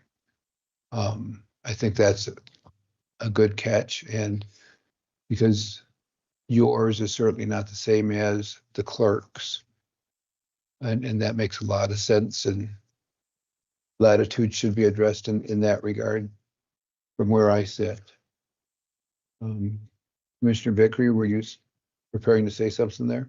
Well, I'm just curious down here on under the primary concern, it says many routine purchases would trigger bidding requirements. So I guess I'd be curious to know what is included in routine purchases. I know that we see a lot of in the APs that I would have thought would have been routine purchases, and they're not anyways close to 35,000. So explain the routine purchase to somebody that would trigger bidding requirements, because I don't think anything over 35,000 is too excessive to require a bidding process.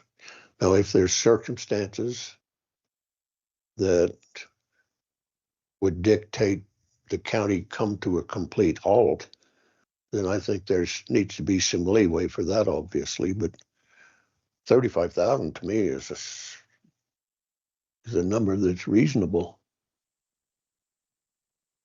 And I know, for instance, and I've heard it ever since I've been on here, how come so-and-so gets all the projects? How come so-and-so gets all the projects? And it goes on and on. Well, I understand the reason. Some of the reasons behind it is because you've done business with those individuals. But from a county perspective, I think it's okay to check out the other guys, so to speak, to see where they might come in at. And if it's close enough, then no issue with me staying with who you've had. But when you get into some of these instances where there might be a $10,000 or $15,000 difference and all things equal, then I think it's astute that you look at that individuals, whatever they offer. You know, I see some things come across since I've been on here, and wow, how come that costs so much? Well, it costs so much because there wasn't anybody else contacted to see if they'd do it cheaper. And I think it's not a way to stifle, it's a way to make it operate more efficiently, I guess is the best way I can say it. You know, for years, since I've been on here, at least for years, it doesn't seem what it is. You come in here and you got a big dollar, and a lot of times there's only one individual that's bid on that because they know, the other folks know, doesn't do them any good. And you see it all the time in this deal. So I think opening up this thing, 35,000 to me makes sense, but that's just me. So in that regard, would a verbal quote work? So if I had a project being done or something to purchase, and it fell between 35 and pick a number, if I called up and I said, Billy, how much would you charge me for this? And Sheriff there, how much would you charge me for that? And I put it down and I signed my name, would that be sufficient for a bid?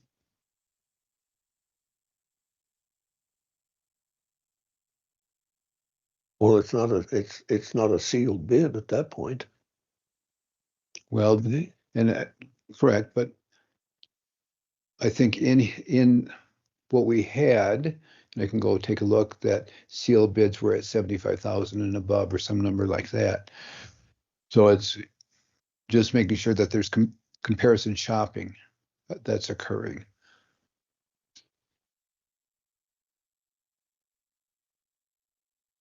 And we're just chatting about that. Well, Yeah. I guess I still need to know what routine purchases would be that would trigger. You have, what do you primarily in your fuel and motor, different. Mr. Chairman, like with me, every 10 days, I, um, I buy, fuel. And so what, you know, it's always $40,000-$50,000 every 10 days. I go through cut edges. But I do get pricing. I don't get sealed bids. I get quotes. So I deal with like 5 companies, do with all, because I handle all the propane for all the buildings too. I do all that.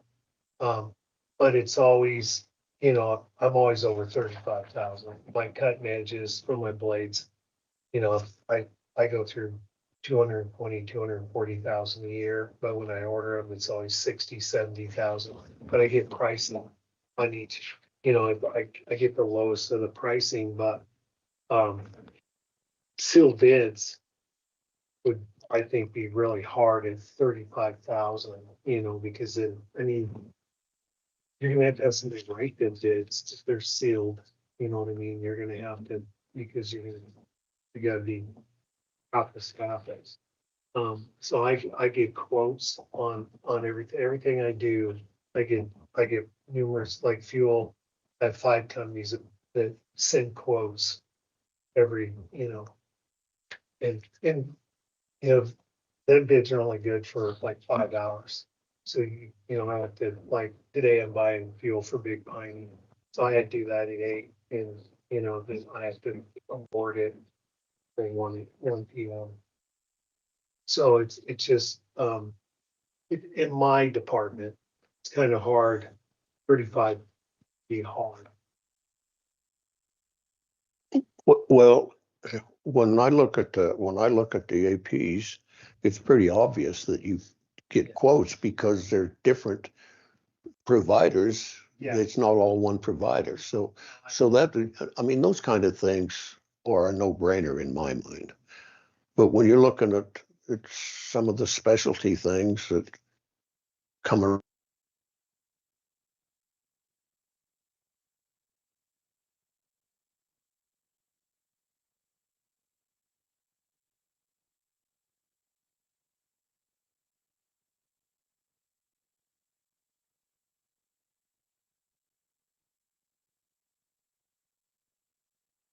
cost effective. How's that? I'm struggling for a word. And I don't think there's anything wrong with that. I think there's instances in every department that there's going to be time when, you know, because of the timing or what have you, you're going to say, hey, I've got to have this. I can't wait 2 weeks or 10 days or when the next time the commissions meet. And as far as I'm concerned, when those issues arise, one phone call takes care of it. You call, in this case, it'd be our chairman and say, hey, this is what's happening. This is what I've got to do in order to make this thing work. And away you go. And he's got the authorization to say, yeah, go ahead and do it. I mean, those kind of things that just make sense to me. Sure. But I've seen these, you know, I just watched some of this stuff that's been going on, and I hear people say, well, I'd like to have got a shot at that, but old so-and-so's always got it anyway. And those are the things I think that we're trying to address so that, you know, people in this community have an opportunity to bid on projects that otherwise they wouldn't have. Now, Sheriff Lear made a correct observation where there's a number of his vehicles are specialized products, come from a specific vendor, and there's not a huge latitude to shop those. So it goes back to perhaps each, and he has the yellow iron that he deals with. So a procurement system for him is different than what's different for you and different than the clerk. So we could end up with several different guidelines to follow, given the latitude to do certain things, if that makes sense.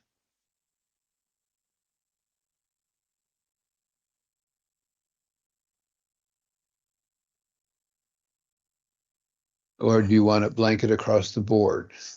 No, I think every department's got their own issues. There's no doubt about that. Okay, good enough. And I don't think everybody's in the same box in this case. But I don't think it's too bad to expect some prudency in some of the things that are bought. 100% agree. You know, That's the purpose of chasing and this. there's a lot of different things that's not going to impact. You can wait 2 weeks, 10 days, whatever, because theoretically you've thought of this ahead of time, and you're going to say, you know, I'm going to have to get such and such, so I'll get a bid on it, and wherever it is, and if there's only one person or one entity that bids, so be it. That's just the way it is. But if there's an opportunity for more than one or two or three or what have you to have an opportunity to bid, then I think they should be allowed that. You know, doesn't say they're going to get it, but at least have that opportunity, because I've heard a lot of it in the past years about, geez, I'd like to be able to build that, or I'd like to be able to have an opportunity to get that. And it's because, and I understand the reason you're tied into somebody that does you a good job, but sometimes that tied in is an expensive good job, or it could still have the good job, but not quite as expensive by opening up to other folks to have an opportunity. That's all I'm saying. I don't think, in my mind at least, I'm not trying to be restrictive on the operation of the county in any way, but I think it's also okay too to be resourceful in the way they approach stuff.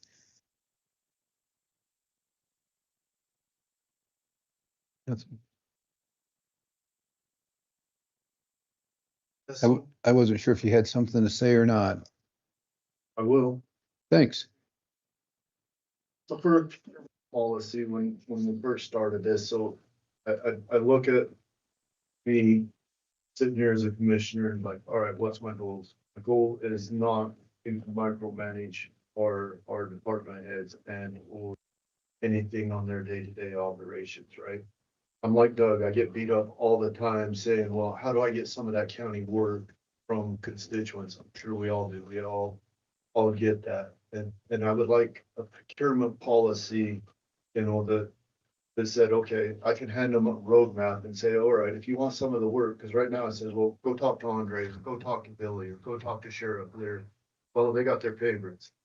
But as a board of county commissioners, how do I, as a commissioner, defend what you guys are doing and say, well, that's not how it is? If I could just hand them a roadmap and say, yeah, if you want some of our work, this is what you do. This is how you get your foot in the door.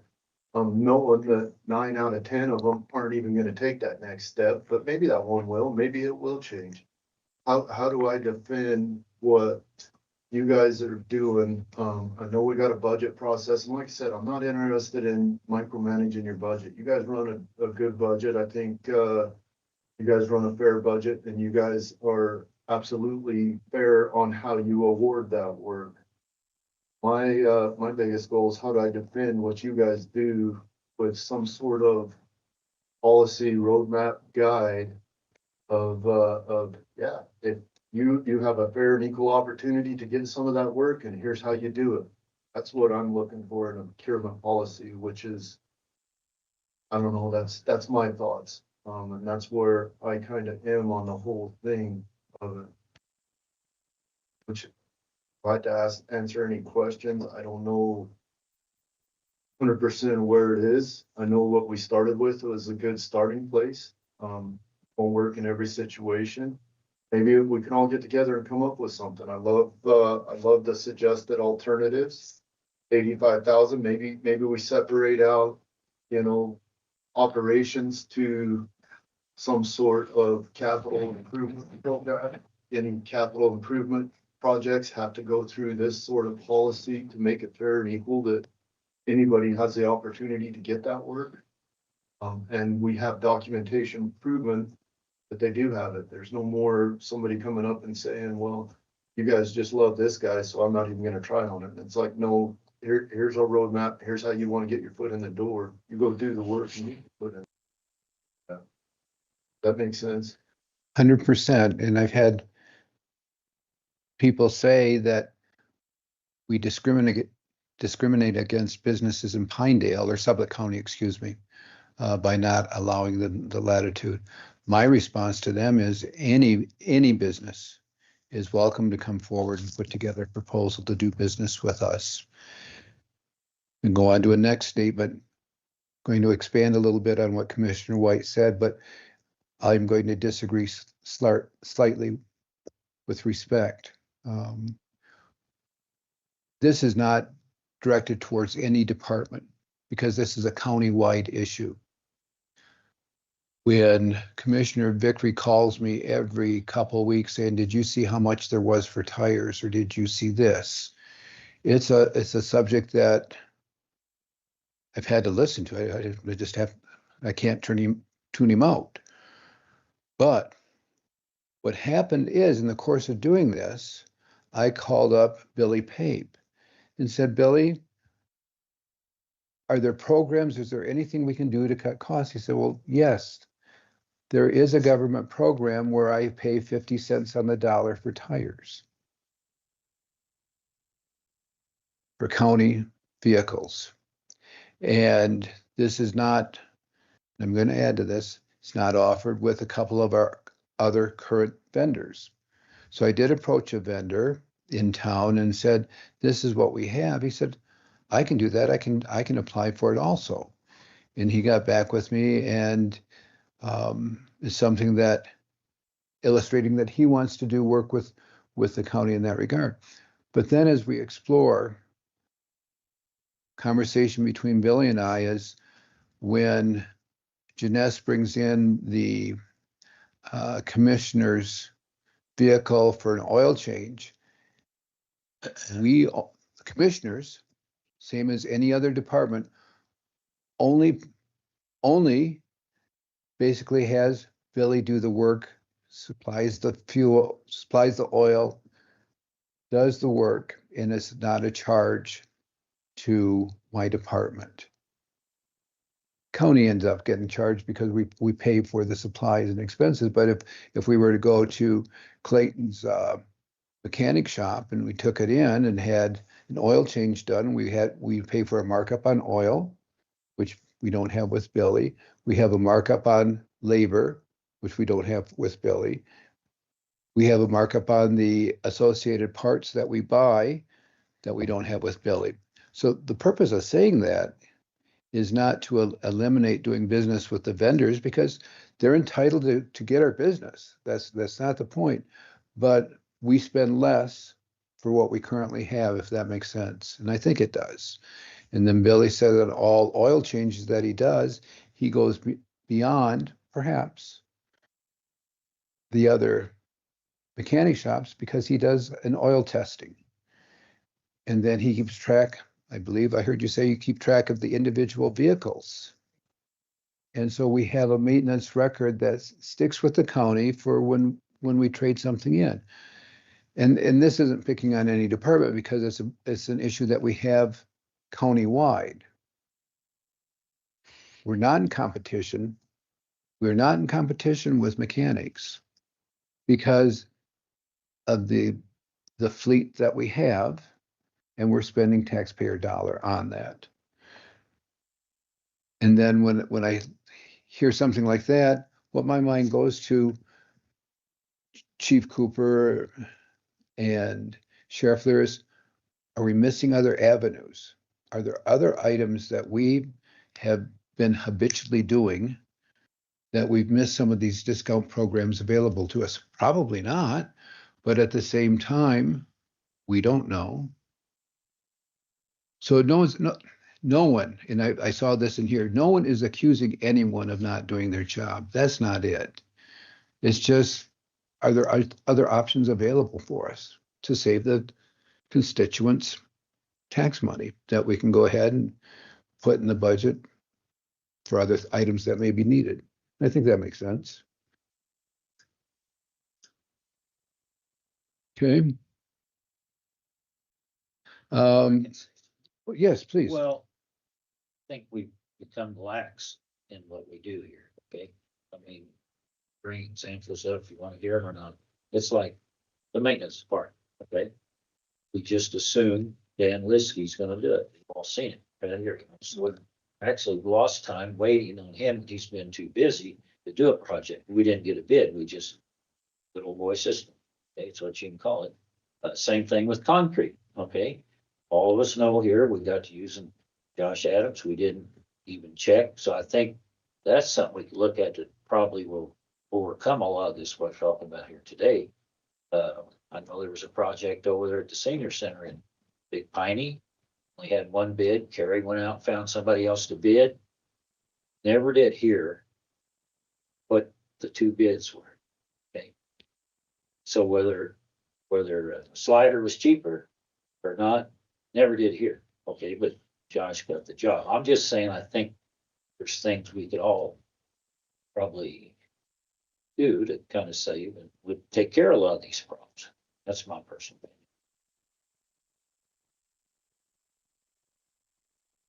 And this is just to a discussion to help or try to have everyone get on the same page to work forward in a cooperative manner. It's not casting blame or dispersions on anyone. It's just how can we be more prudent and spend more wisely. I'll add one. Please go ahead. So I know this is true because the guy working on the museum over in Big Piney, okay? I was over the other day looking at his job. He said he would like to be in on some county jobs, okay? So he's not, maybe we need to work on getting a list, to see who new people's moved in here that's available. So anyway, I'm done. I hope to hear more from you. No, Yeah. pull the Doug, no more.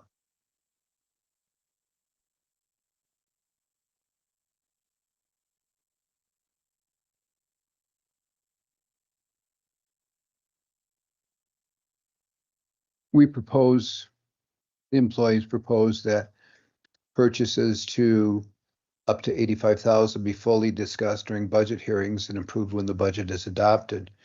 And I go back to, yes, that's great for an overall view, but when it's time to actually purchase, rather than assume that it's going to cost us $80,000, if I make a couple phone calls, I might get it for $75,000. And that may not be the case, and especially when it comes to vehicles, we understand that you're limited to a certain source or two, and that's just part of how it works, I think. Does that make sense? Mr. Chairman, Please. it does, but in my 10 years, I have yet to have a vendor tell me, hey, if you wait 6 months, the price is gonna go down. Oh, absolutely. I agree. They usually give us a deadline, usually that's a month for that bid. And then I hear it's gonna go up 15 to 20% if you don't meet that deadline. Okay. Or that contract. I appreciate you bringing that up. Thank you. Because it brings up a sore topic for me, not in regards to you. I remember your predecessor, when it got to the end of the budget season, calling different departments and say, you have additional money available in your budget that you need to spend, and encourage them to spend. So when that occurs, and you didn't correct me, so I presume that that's a pretty factual statement. So when that occurs, I know that we're not working together, because if the clerk said that, and if the department head went along with it, we have collusion where it's detrimental financially to the county. It doesn't work that way. Okay. So, thank you. So that's why I believe that we're going the right direction. And so what you said, yes, it's very valid. But to say my budget's going to be $75,000 today, but I'm not thinking about buying that asset until 8 months from now, what are we really, we're guesstimating here, but spending this. And at this point in time, it's worth shopping around. So what you said is, if I purchase within the next couple of months, what I put in the budget is correct. But if it's delayed because of inactivity of the Board of Commissioners or someone else, that price is going to vary at 6 months or 8 months. And I think that makes sense. So again, these are items on the table that we're trying to put together, a way to maybe do things a little bit better. I hope. No, yeah, I appreciate that. So, You know, I go back and look at this on number 10, says trust and delegation of authority down there. Concerns says the policy may signal lack of trust in department level decision making. Well, here's what I can tell you from a personal perspective. If there was a lack of trust, that department head would be out the door and we'd find somebody to take his place. So that's not at all. That's not at all a lack of trust. I think the departments that we've got now are run very, very good, but there can still be some efficiency pulled out of how they operate. And you know, that just strikes me as, why would you even say that? You know, and understand, I think part of this, when you look at a procurement policy, is people look at it like, well, we've been doing it for so long, why are we changing now? Well, that's probably a true statement. We have been doing it for a long time. And maybe it's time to just squeeze it down a little bit, so that at the end of the day, we don't have somebody calling them and saying, hey, you got any money left in your budget? We better get rid of it, because the commissioners are going to take that away from you next year. That's not the case at all. I would much rather, sitting at this table at the end of the budget session, when I look at it and say, yeah, they only spent 85%, 92%, rather than have to come back and say, gosh, we had to overspend because of. To me, that's more prudent at the end of the day, to have some left over than not to have any left over. I would rather see that for me. And so, you know, some of the things, and I understand the concern. People think, oh, we're going to have our hands tied. We can't do this, can't do that. No, that's not in my mind at least, that's not the intent at all. The intent is to be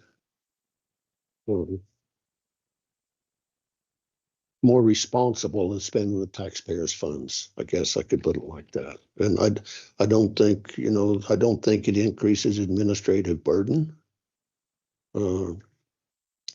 Because for every one of these things, you look at it and say, common sense says, and that's where you take common sense and follow it through. Because I, for one, am not going to sit here and say, yeah, you can't do this. I don't care what it does to the county. Of course not.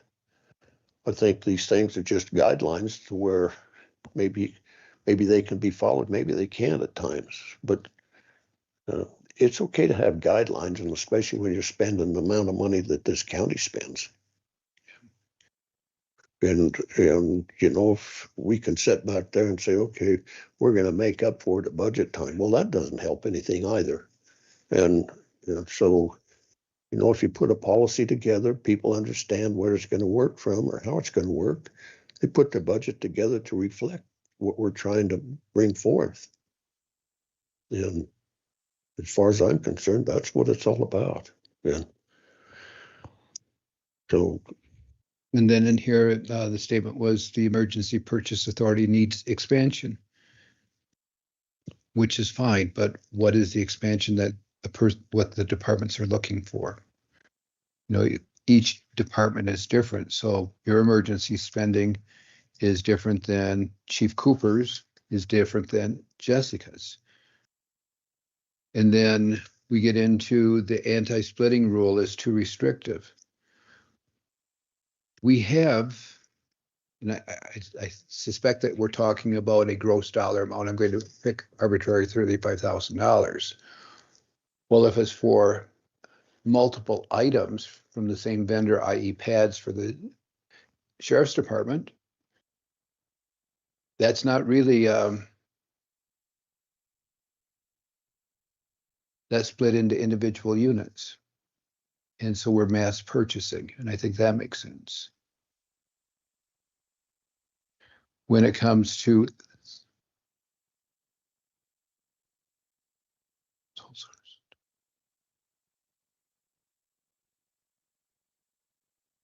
and we've gone over this to some extent, sole source exception is too narrow.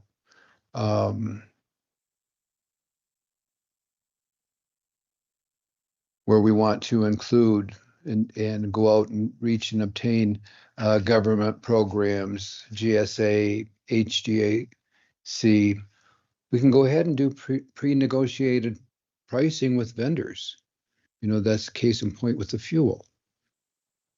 We have the latitude on that. When we take a look at vehicles, now vehicles, with the cost of today's vehicles and pickups, they're no longer $40,000, $50,000. They're double that dollar amount. So the question that came up last year, and again this year, and I'm not talking sheriff vehicles, I recognize we're two different topics. It's okay to buy possibly a used vehicle. It's when you go out and purchase a piece of equipment. It's okay to look and see, is there a piece of equipment sitting out there that I can save $10,000 on with acceptable hours? And Sam has experience on this in the field. Is that worth, we don't have the oil fields money here to spend like you do. So are we barking up the wrong tree when we want to take a look at purchasing used vehicles? There's so much value that comes with a warranty. Especially in today's world, it seems like, let's face it, all vehicle manufacturers, equipment manufacturers have that warranty down. They know when you get 7,000 hours, you're probably going to lose the transmission. They build it that way so they can stay in business, right? I think there is, we dove into it hard as far as what in the long run is going to be better and most beneficial. And I've always come back and circle back around. That offers a lot of value. If you could go the new route is the best way to go. show you guys several different, studies that have been done on it as far as vehicles go. They come back and keep saying that same thing. Are the warranties that you purchase with used vehicles worth it? That, yeah, it depends on what it is. Most of the time, these warranties come with it. I mean, we've all bought a vehicle and just a 5-year extension on it and went to get something fixed and you're like, oh yeah, you guys missed the fine print, you know, that drivetrain. Cover the powertrain, doesn't cover, doesn't any of that other stuff. So important on, I mean, electronics won't anymore. You know, seeing the vehicle get wires. And to fix that, you're gonna have to pull all the wiring harness.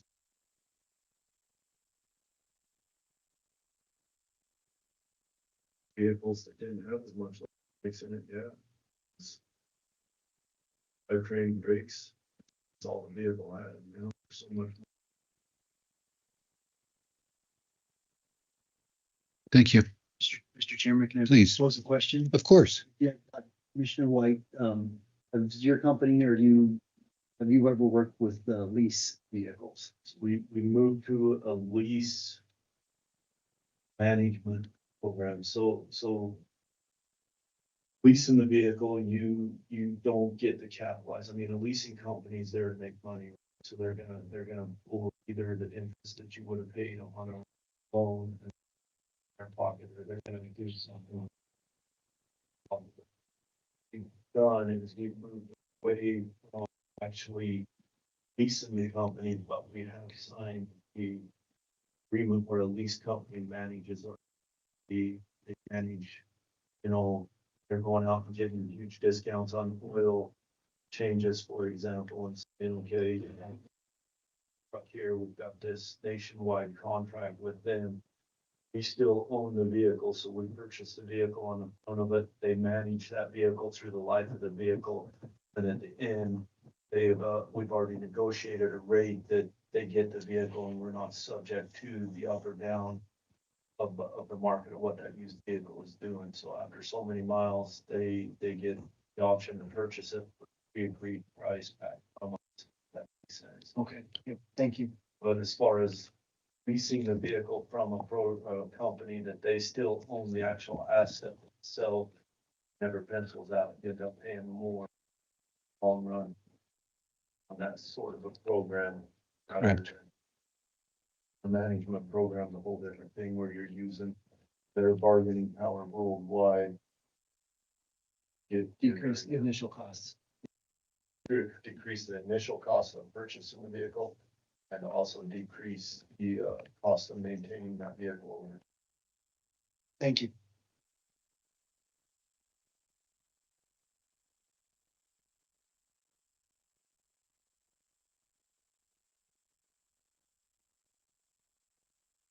No. Okay, so specialized operationally critical vendors, contractors familiar with county systems and vendors who respond quickly and minimize operational disruption, limited source, and vehicle upfitters with proximity advantages.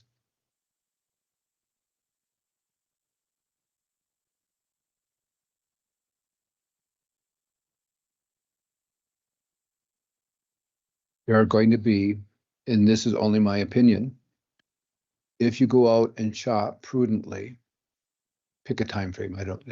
That's not, and shop, then you can come up with a preferred vendor.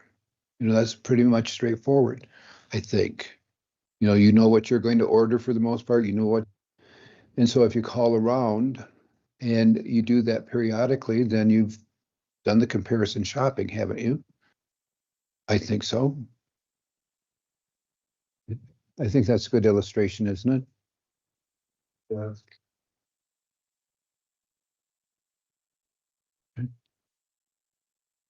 Standardized needs for fire, IT, law enforcement, absolutely. We get the value behind that. Again, it's just making sure we're shopping, trying to find the right vendor at the right price. Um,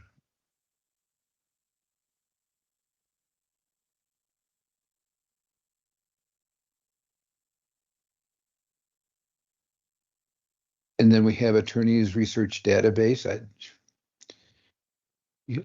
I thought attorneys knew it all and didn't need databases, so what the heck did I know there?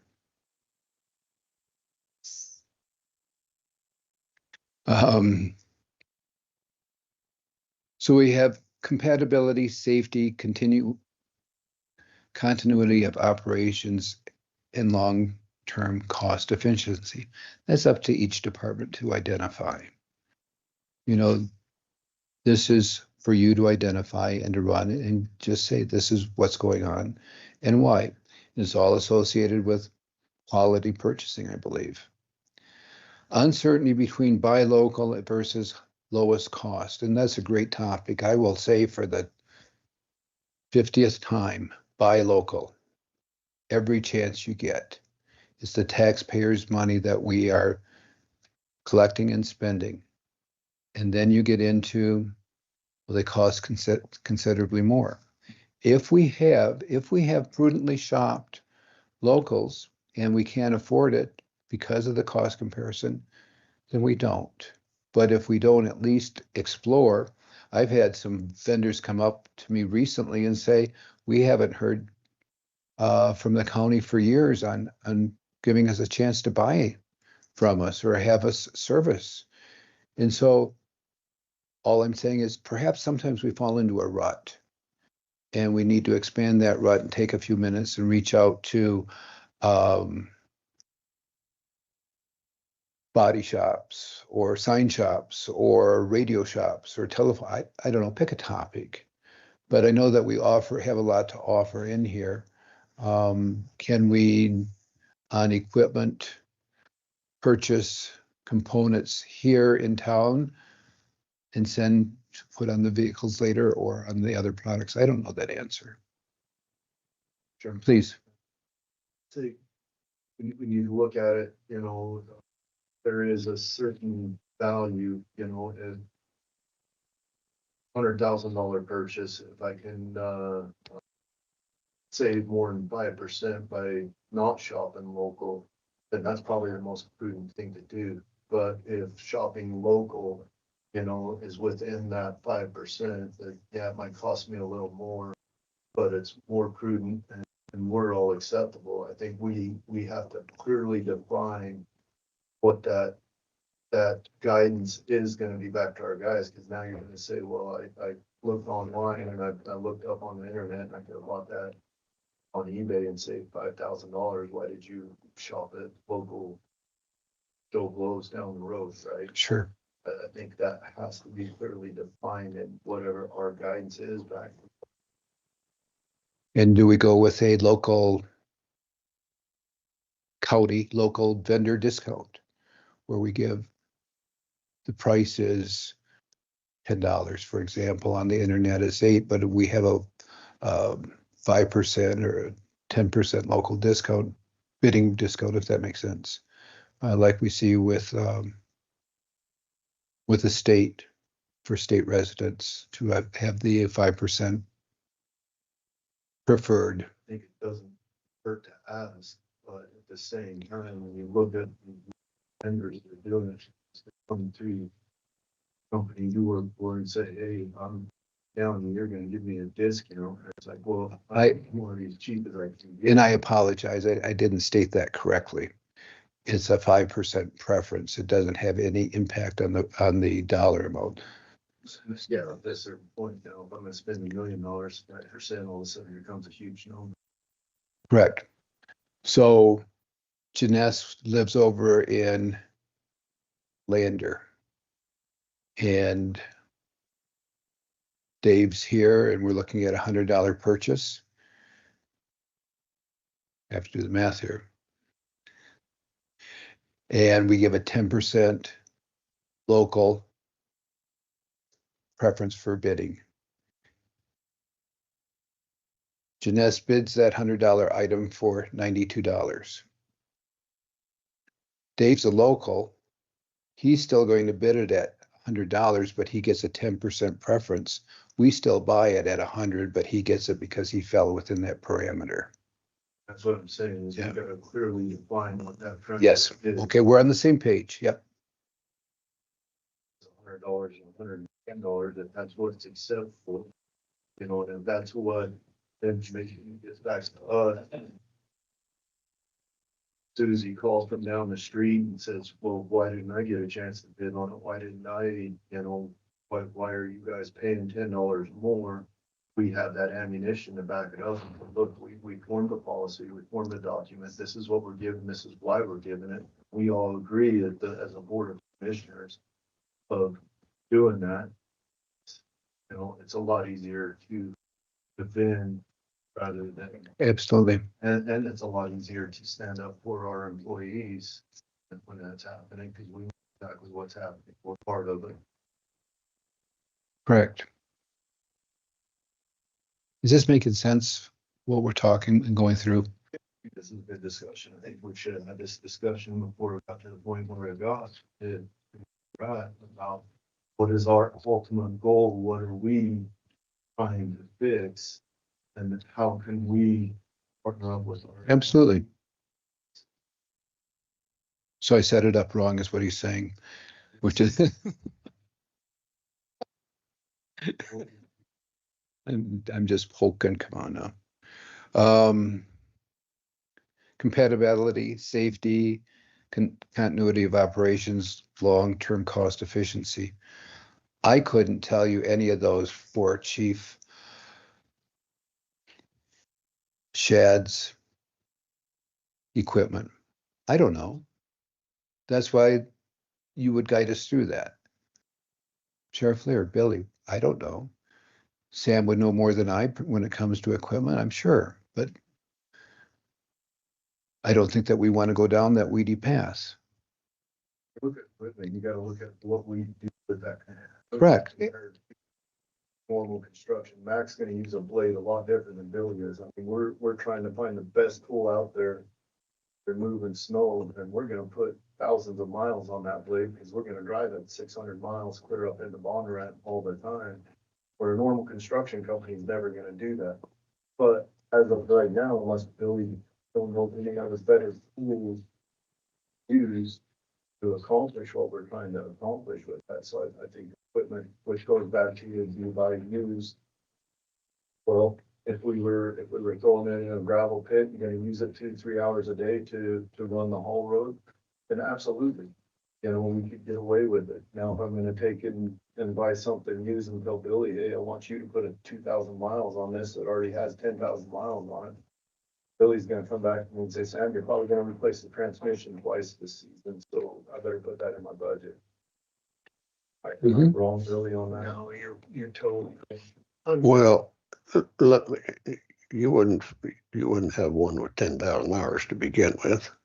Say 2,000 on. Well, if you've got to, let me put it in perspective, okay, for me.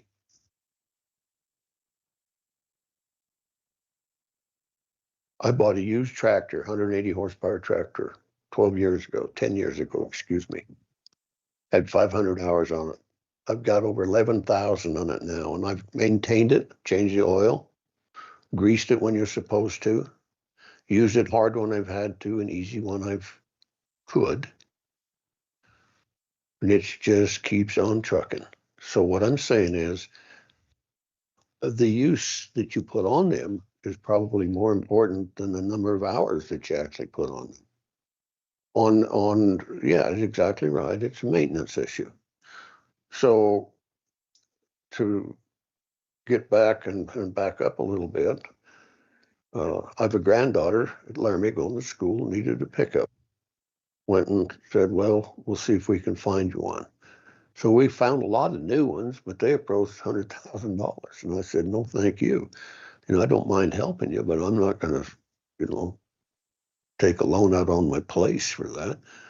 So we shopped around looking for used vehicles. We found one right down here at our local vendor, Why Not Guy. had 42,000 miles on it, 2 years old, still had 2 years warranty left on it.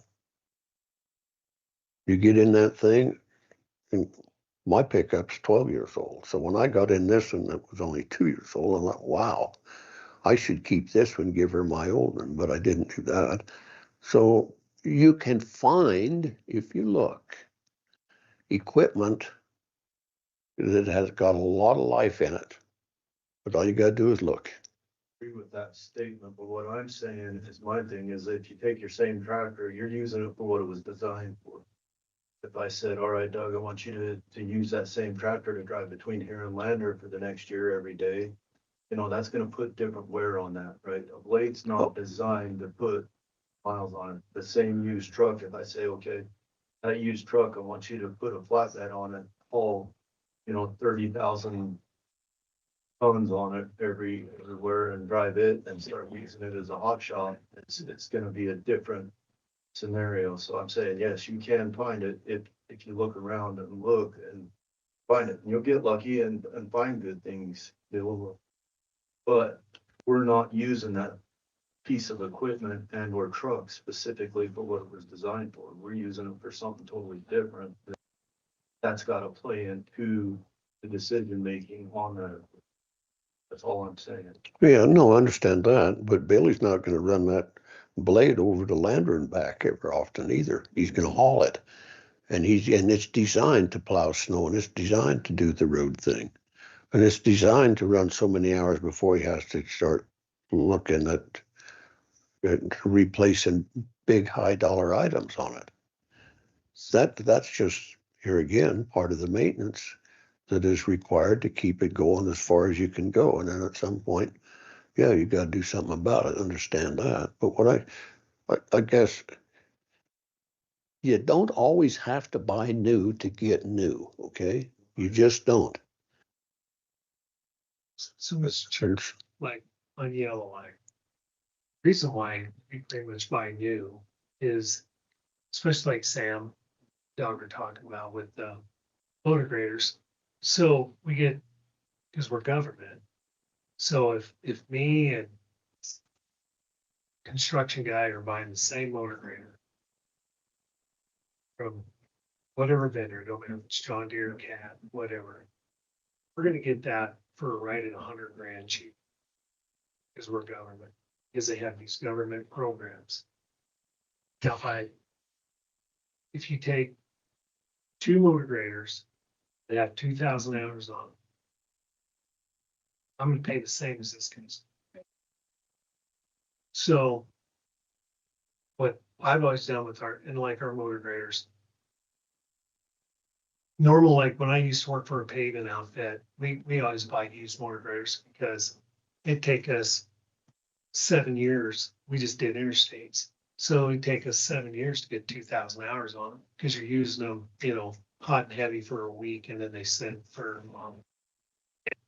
Most paving big construction companies, they buy, you know, they'll buy new when they have to, but like motor graders and stuff, they buy used because they're not putting the hours on. But for the county here, for road and bridge, our motor graders are our bread and butter. They go every day, summer, winter. We use them for everything. We average 1,800 hours a year on all the ones I got. So we buy them new because I save that $100,000 right off the bat. And then I run them. Motor grader's life's 10,000. 10,000, you got to rebuild everything, the bushings, the motor. So I try to cut it off around 8,000.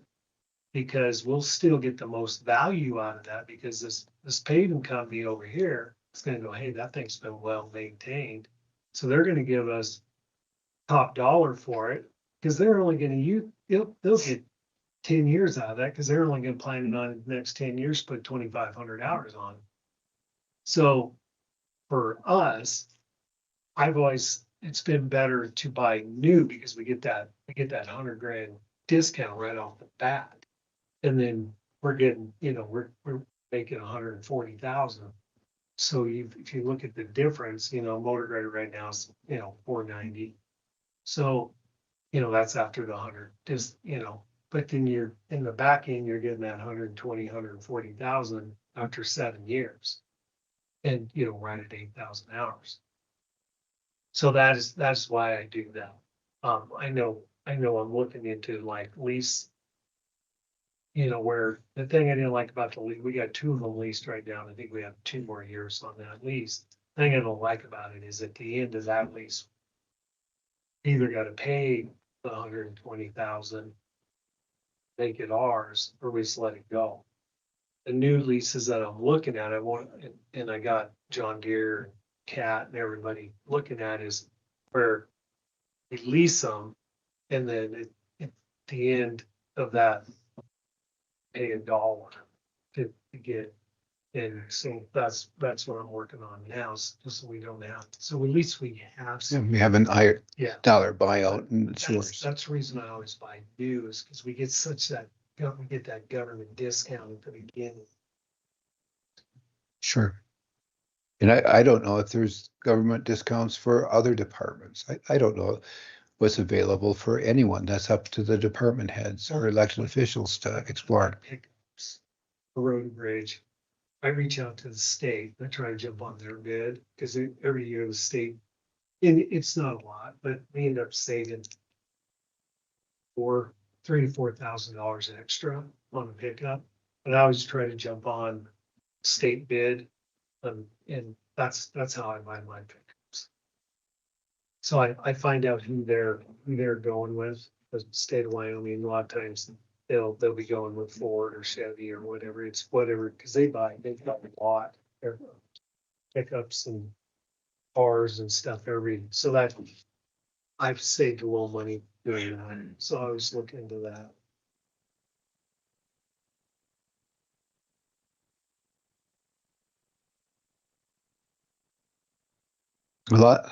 Quite a bit of this we've already talked about, and so I don't want to sound like we're honing something into the payment, but this does bring up one that reduce redundant approval layers. I recognize redundant. We have a boss, and that boss is the taxpayer of the county. You have a boss, but it's complicated because it's us and then the taxpayer, but the taxpayer calls us. And so when it comes to purchasing, it's up to the board to make sure that everything's being spent in a prudent manner. And I recognize that sometimes Commissioner Vickery can get a little animated when it comes to having to look at vouchers on Thursday for a Tuesday meeting. And Clerk Rice and I have talked about this. Sometimes that window is not long enough for to look at vouchers. It just isn't because it's called life. Life gets in anyone's way here, including employees. I get it. So avoid duplicating. We have a budget approval. I've tried to address what the budget approval is for an overall 10,000 foot view of everything, knowing that with that dollar that's budgeted, it's up to the elected officials or to the department heads to fine tune that at the time of purchase. And then we have a procurement approval system. That's what we've just gone through and talked about, where I think that if we agree, you have a procurement system for you, you have a procurement system for you, and we can modify it for the different departments. Some of them are going to be all mixed together because they all pretty much purchase the same things, if that makes sense. And I think it does.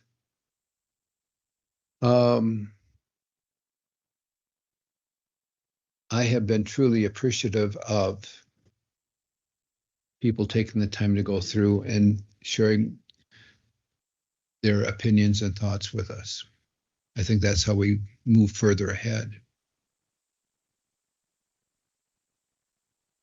Are the commissioners okay with this? Do you want to go deeper into it? Should we just say,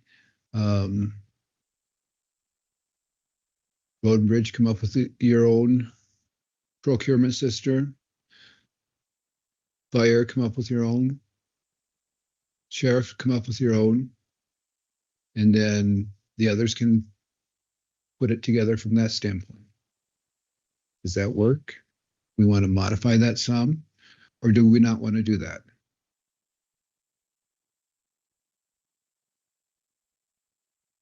Don't all speak at once.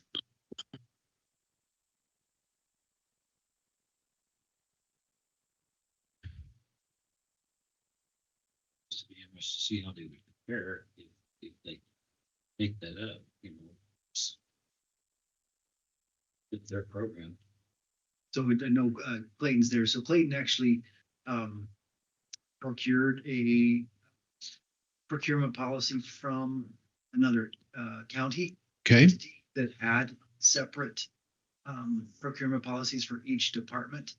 I don't think I've seen that yet. This was brought up during our discussion. Okay, Yeah. sure. How many pages was that, Clayton? Animal counties was super, super long. It was a book.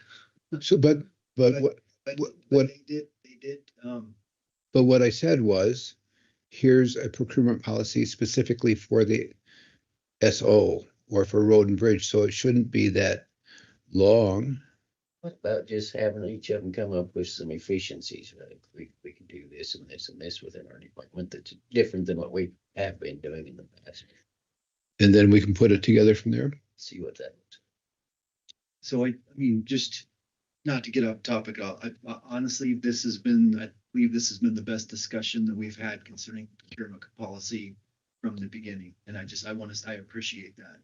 So I wrote it down. I liked Commissioner White's creation of a roadmap policy for not only local vendors, but all vendors, where it may streamline the process for department heads, elected officials, and also the vendors.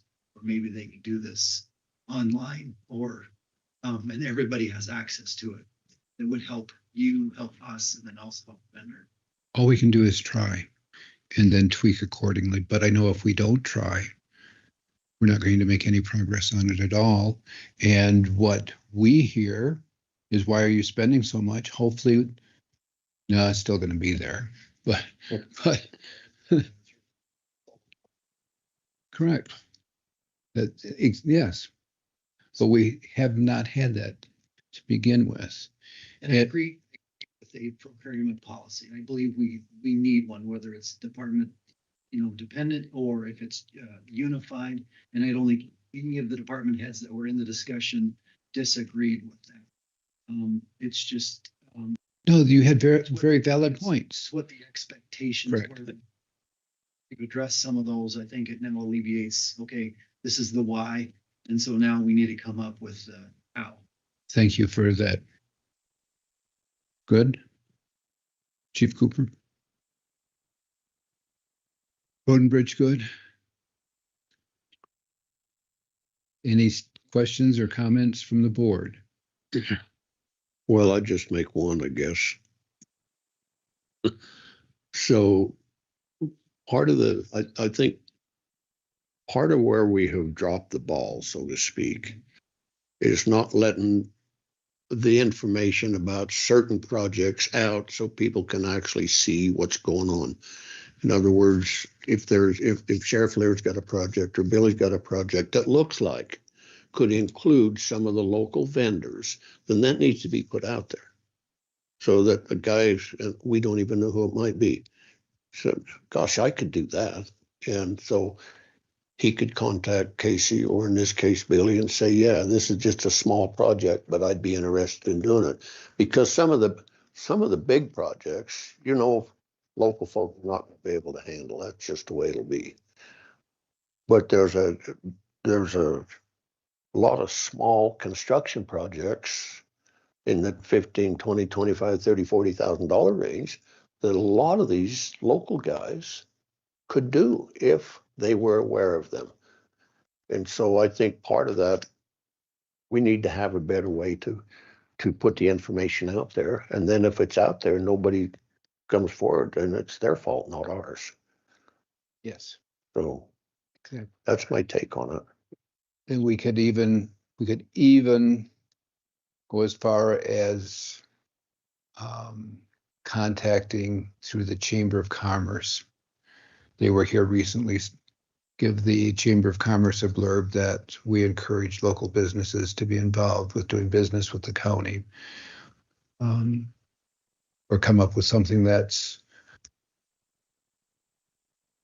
promotes, Put on the website. I mean, there's gotta be a place to. Correct. This where people get in the habit of going and. Correct. And whether that's a tab on the website. I was just thinking, so I'm glad you said that, Maca. Travis is gonna give a website update this afternoon. But there is a like public notice banner on the bottom, so it would be a great idea to maybe put that out there and then encourage people to subscribe so that they would get a notice if there was a job opening. It'll take a while. great. Oh, some sort of- Thank you for that. Okay, thank you so much for taking the time. Please, Is the steps forward? they're going to sit back with their respective parties and come up with what they believe to be a prudent procurement policy for each department or group of departments and bring it back, and then we should be able to wrap it up. Does that work? Yes. Okay, you'll have it next Tuesday. Okay. Thank you so much.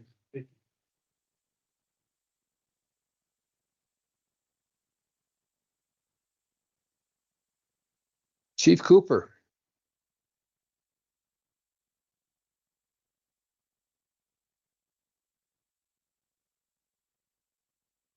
Howdy. All right, commissioners. Some time on the agenda today. Just here with my monthly update for the fire department, and you guys should have a packet in front of you, but I'll walk through it quickly. So our budget is currently 69% used for the year, and we're 3/4 of the way through the year. So we're a little underspent in our budget, and I expect that will continue through the remainder of the year. ML was very successful in obtaining a couple of grants to help us with purchasing the fire shelters that we talked about.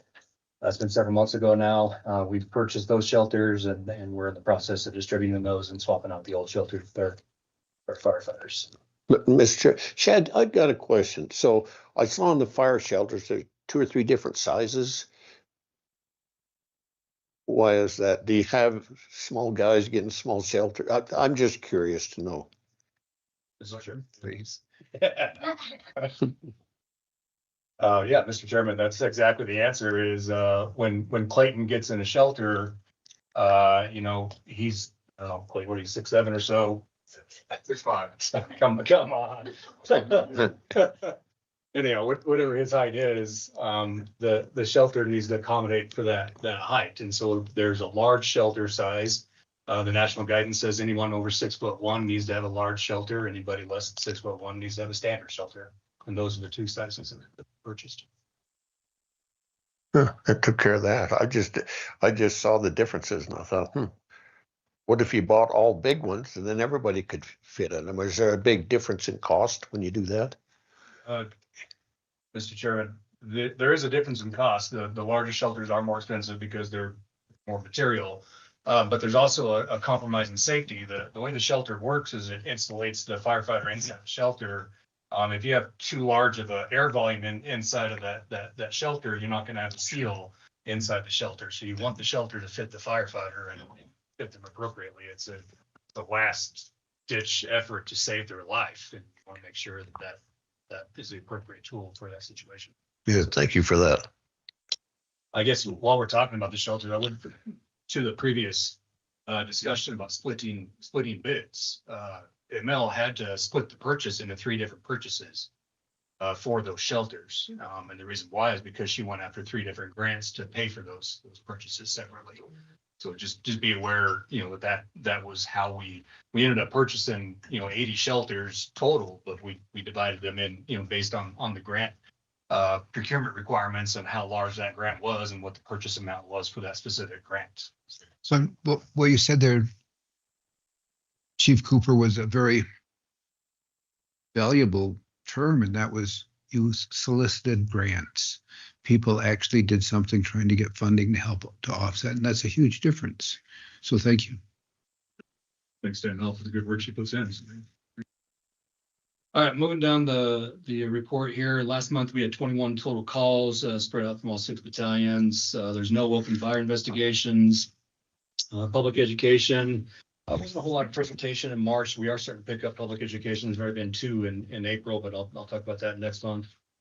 Our Firewise program is continuing to go very, very strong. I won't go into the details there, but Josie, our wildland urban interface coordinator, is just continuing to impress me on the level of work and engagement that she's doing to reduce wildfire risk in Sublette County. There was 1 smoke detector installed last month.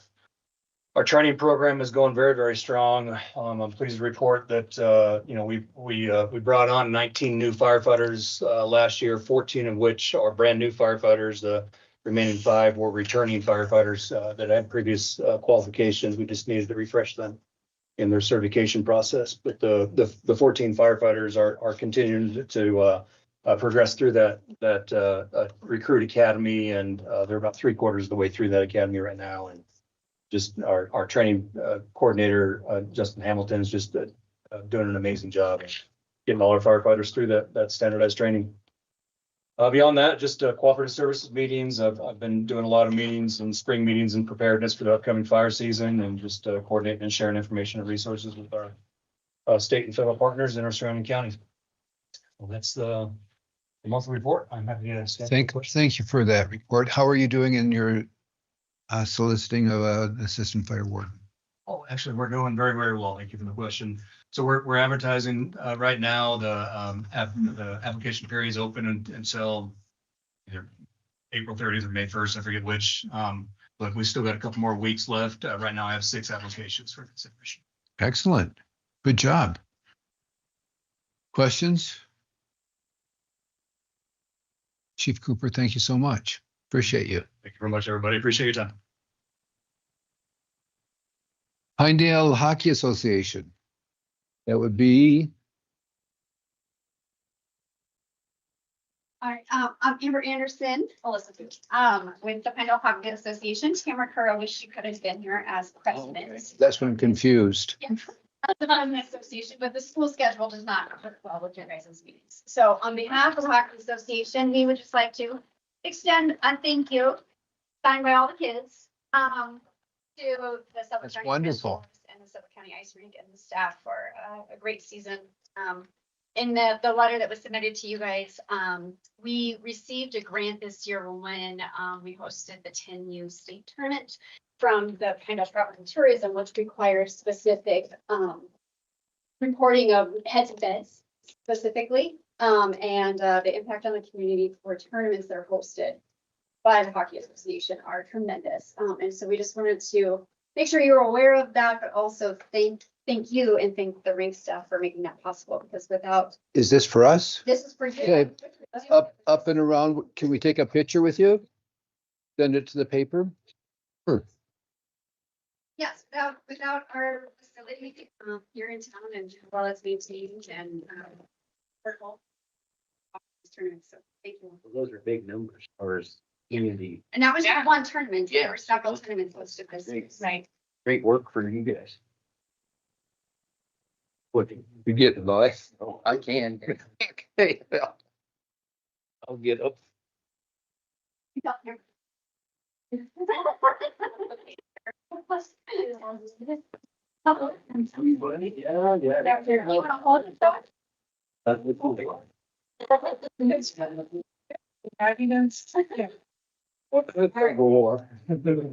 Everybody look and smile. Everybody smile. All right, Thank you. yes, your guys was to sweaty is what you want them to do. Yeah. Thank you.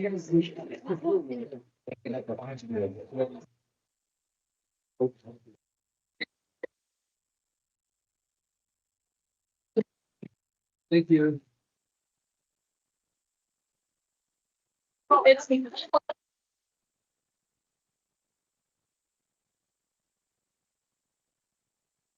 Amber Anderson, up next. Thank you. Sorry to confuse you with that.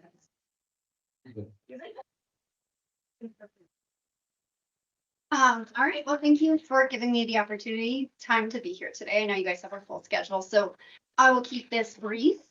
First and foremost here as our annual budget presentation, as required as part of the agreement.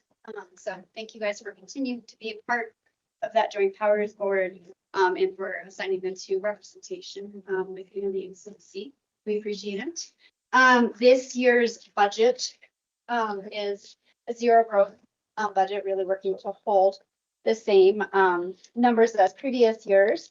We did, with the leisure pool project that was completed last year, have seen some cost savings on our water and natural gas utilities in specific.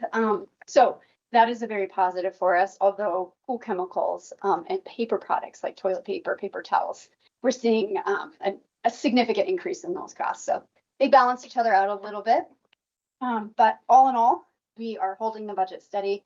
And this is our first preliminary budget. It obviously is not finalized until July. And so we're looking at the about $30,000 difference in anticipated revenue from overall expenses. And the board is discussing options of potential step increases or pay raises for staff, big net savings that we're seeing from this year. So it's still not increase our overall expense line item budget at the end above where our revenue is. So it's still a zero-based budget. Right now we're in the black about 29,000 with our anticipated budget. John, when I look at this, I'm curious, on your 24-25 budget, how close to actual expenses did you come to the total expense on the budget? We seem to have gotten out in that regard. Are you saying like what we projected and what is actual? Yeah. I haven't looked at those exact numbers, but we run a pretty tight budget, so I'm gonna say it's quite Just accurate. curious, and then Yes. as I was going through, taking a look at your budget items, I think you're projecting a 1% increase in just employees. Is that yet to be decided? That is yet to be decided, yes. Good job, thanks. Thank you. Yeah. Any questions you might have on the budget? Pretty straightforward. And then also include the quarterly report. PAC has been a very place January through March. A lot of community events between the Wyoming Senior Winter Games and USA meets. So we are in between seasons right now and doing a lot of summer planning. Summer registration is fully opened as of today. And those programs will launch May 4th with all of our summer hours and our summer programming. Between now and then is when we see our largest number of group visits. And so we'll see usually Big Piney LaBarge comes over at night, usually comes. A number of large school groups come over between now and the end of May. So, and then a large significant portion of prime time this past quarter was also put into following the House Bill 127 with the requiring a vote on rec mill levies. And wearing my hat with the Wyoming Rec and Park Association, I was able to testify in front of both the House and the Senate committees on those, speaking in favor of the services and the facilities that these funds across the state. So, but I will answer any questions that you might have about what's happening in PAC. Nice being on the board. I do. It was a very good board. Very well run and very informative and taken care of. You had a problem with the pool. We were working on the comp pool, Right. resealing the surge tank, and yes, it was a much more simpler repair than originally anticipated, and it's going into more. Questions? Amber, as always, good job. Thank you. You did a good job over there. Thank you. Thank you.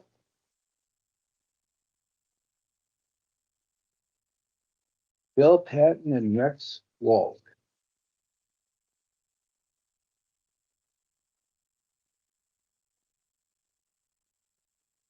Alright.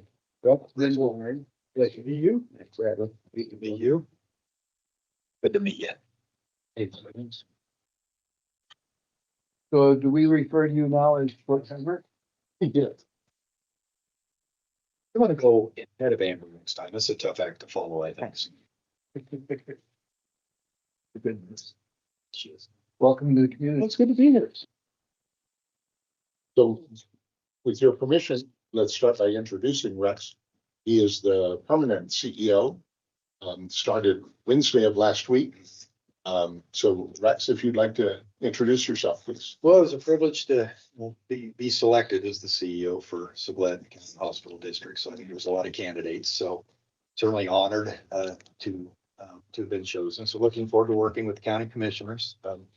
Every place I've been, it seems like, had good working relations with the county commissions. Looking forward to working with a really visionary board. I mean, the success of the new hospital and the hospital district and how this is all played out doesn't happen in every place. So I'm really excited to be associated with the visionary board and organization. I've met most everybody in the 4 days I've been here. So I was in Wyoming for a year in an interim role in another part of the state, but just great to be back with good, hardworking people with a lot of common sense that care about their community. So excited to be here. Quite a bit of experience in rural healthcare. Challenges ahead of us now are to get our critical access hospital designation completed. Obviously, we got to close the building project. We're looking at some options. Bill has teed everything up incredibly well. I'm fortunate to follow him, and it's really been blessed to have somebody with this experience here to kind of bridge the gap between getting to tell the permanent person could get here. So, I mean, great story, and certainly eager to help write the next few chapters of the story. So, I get involved in the community, so certainly make the rounds around, and my wife is here over the weekend, so we shopped and met merchants, and just want to get really be actively involved in an appropriate way. So I told the board when I came here, I didn't want to really my passion would be to be part of an organization that doesn't want to be average and ordinary, and certainly with the new building and everything that has been accomplished here, I think we have certainly a bright future. So I grew up in rural western Kansas, so similarly sized community, not nearly as pretty as it is here, but a lot of flat wheat land. So, I really appreciate the whole environment, and, just again, we want to be involved. We certainly want to create an organization that's responsive to the community, but also one where, people come, but not just because we're convenient, because we're giving really good service. So we've already started working on some things. I'll keep you posted I guess, once a month anyhow, unless you need to meet more often than that. We want to be incredibly transparent. And again, Bill's done a really, really good job. So I'm a big believer in what's the saying, if you fail to plan, you're planning to fail. Be putting some, I think, solid plans together, and I can share those with you. They'll be outside my door in my office, doing 90-day plans every quarter, because we do have a lot of opportunity, a lot of things we need to get done. So I think my focus for the next probably 90 days will be just on the financial end of things and making sure operationally efficient. Again, we've got these designations we need to work through. We got probably the premier electronic medical record system with Epic. It's switched systems, so there's little nuances between the two Epics that we've used. So we've got some things to work on there, and then just really get the revenue cycle humming like it should. And so I think those are the focuses for the next 90 days, but want to be really transparent.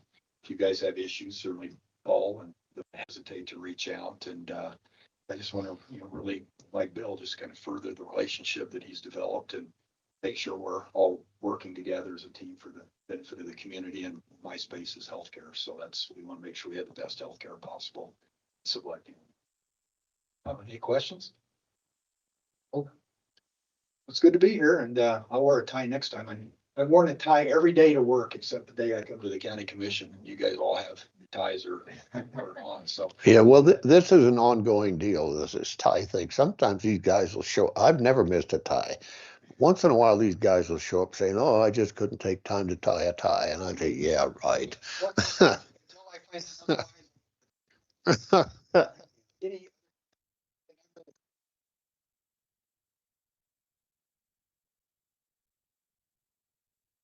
looking at new services lines too, I think this will be a much easier place to recruit than other places I've been.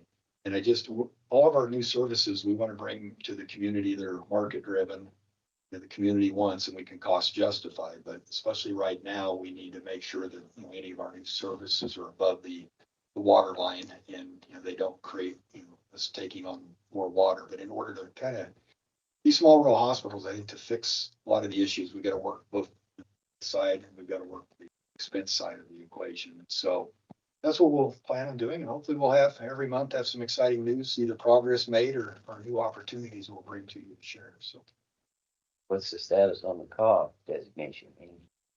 Bill's done a really good job of the certification. They were approved. Now we're waiting for a rate letter to get everything done so we can mechanical piece of billing and rebilling and all the behind the scenes things to build Equal Access Hospital rates. So I mean that's key. And then once we get that done, we've got some eye to that I think would be viable. Or, they'll be helpful for us financially too. You got to get that one done. So, close. In Wyoming, I had to make a lot of calls to our Medicare intermediary last time, and so I think those people are still in place. We just need to get that letter here sooner rather than so we can start. So what needs to be done. Any other questions? Once that comes, how long before you roll that construction note into the long term? So two separate issues. So the rate letter is associated with our critical access status and our ability to submit bills to Medicare as a critical access hospital. That isn't tied to the USDA loan. So we're working to get the USDA loan closed. They had asked for additional information. We provided that to them. The last thing that they've asked for is the final pay app to close out the loan with Layton. I believe that is close to being accomplished. And as soon as that is, then we'll look for the loan with USDA to be closed. Thank you. Mr. Chairman. Yes, sir. Just like to say, Bill, thank you for what you've done. You've paved the way for Rex to step in and establish and grow these community relationships, especially between Board of County Commissioners. Rex, welcome to our community. Look forward to seeing what you up here as you jump in and take over. I'd like to personally invite the county commissioners, have a breakfast the first Tuesday of every month. I personally invite you to come to that breakfast and talk to us. And yeah, look forward to working. And thank you, Bill. Thank you. Good job, Bill. Thursday is my last day. Yeah, Mr. Chairman, I'd like to expand a little bit on what Commissioner White just said. Since Bill's been here, he's been, how do I want to say this? He's been available to update us. And that's been something that had been sorely needed prior to, from my perspective. And I certainly want to say this, Bill, it's been not only a learning experience for me because of your knowledge and your ability to convey what you know, but it's been one of those things that I told myself when I heard Mr. Walk was going to be the new CEO, you've got big shoes to fill.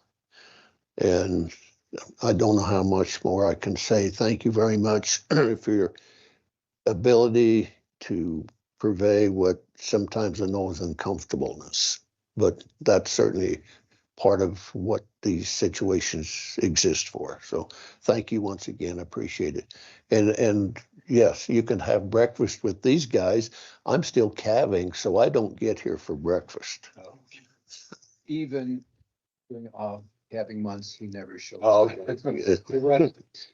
yeah, the rest of the story. I was a couple of them early on. We really, I mean, Bill's done a fantastic job, and we want to be responsive to you and to the community, and that's, again, be transparent in all we do. So anyhow, we'll see you regularly, and again, if you have any issues or concerns or suggestions, don't hesitate to reach out. So, and I know they're big shoes. I'll do my very best to fill them, so. Thank you. Thank you. Thank you, Phil. Thank you, John. Thank you. Yes.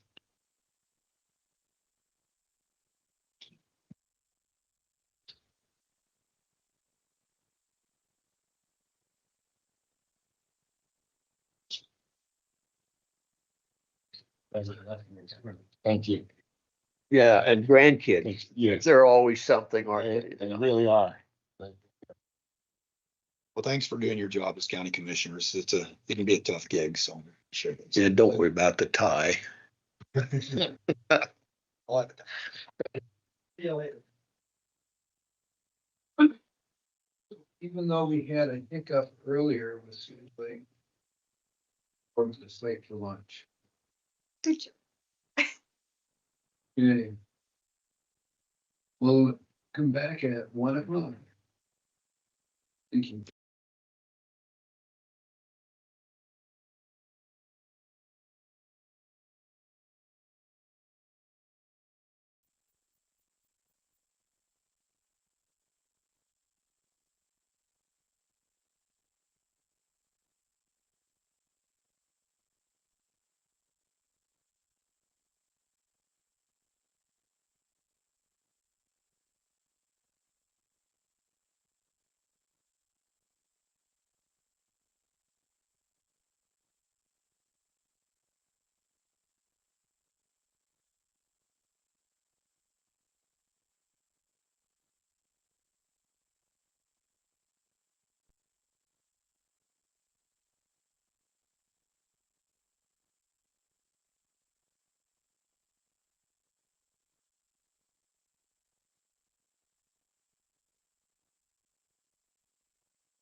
And up next is Haley Rulin.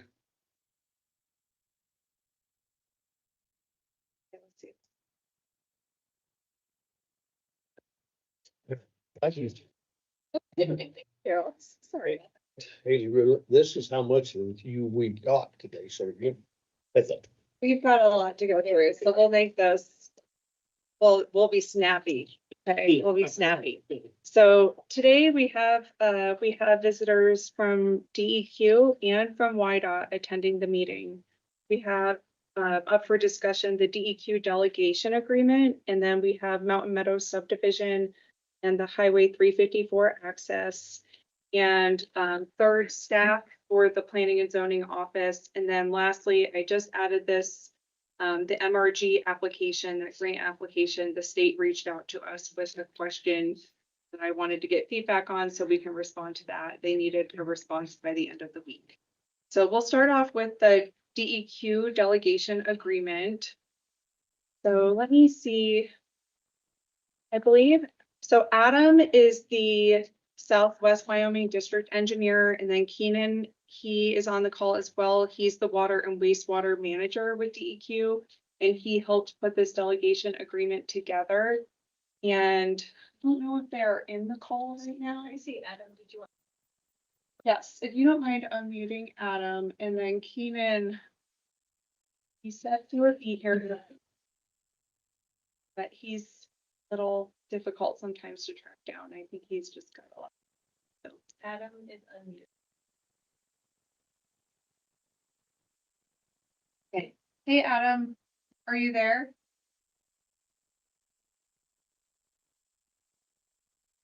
Read it himself. But I guess I'll just give an introduction about the purpose of the DEQ delegation agreement. We were provided an updated version, a new draft of the delegation agreement in the fall from DEQ. And our current delegation agreement is from 2001. So this is the first time that it's been updated since, it's been 25 years. So it's time to renew it. It's just taken us all a little bit of time to get together to review things. And today we do not have the signed version ready. We have some things that we still need to work through with DEQ, but we had arranged this meeting to take place today. Okay, Adam is there. It looks like he raised his hand.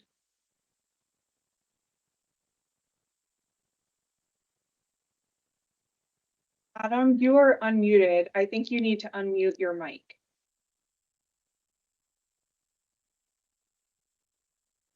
Wait, and I think Keenan is there too.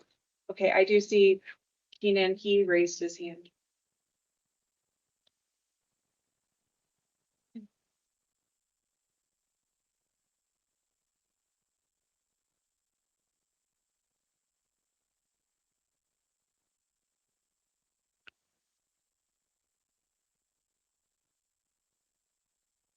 It's HENDON 2. I think it's his last name that's showing up. KH.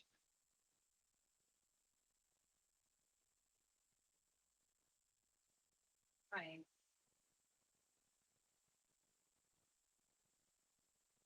He raised his hand.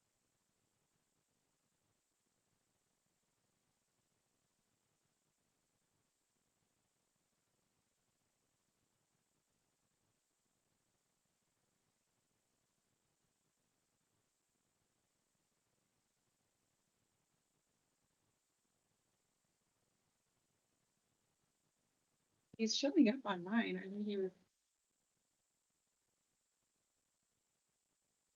Keenan, I'm going to call you from my cell phone, if that's okay.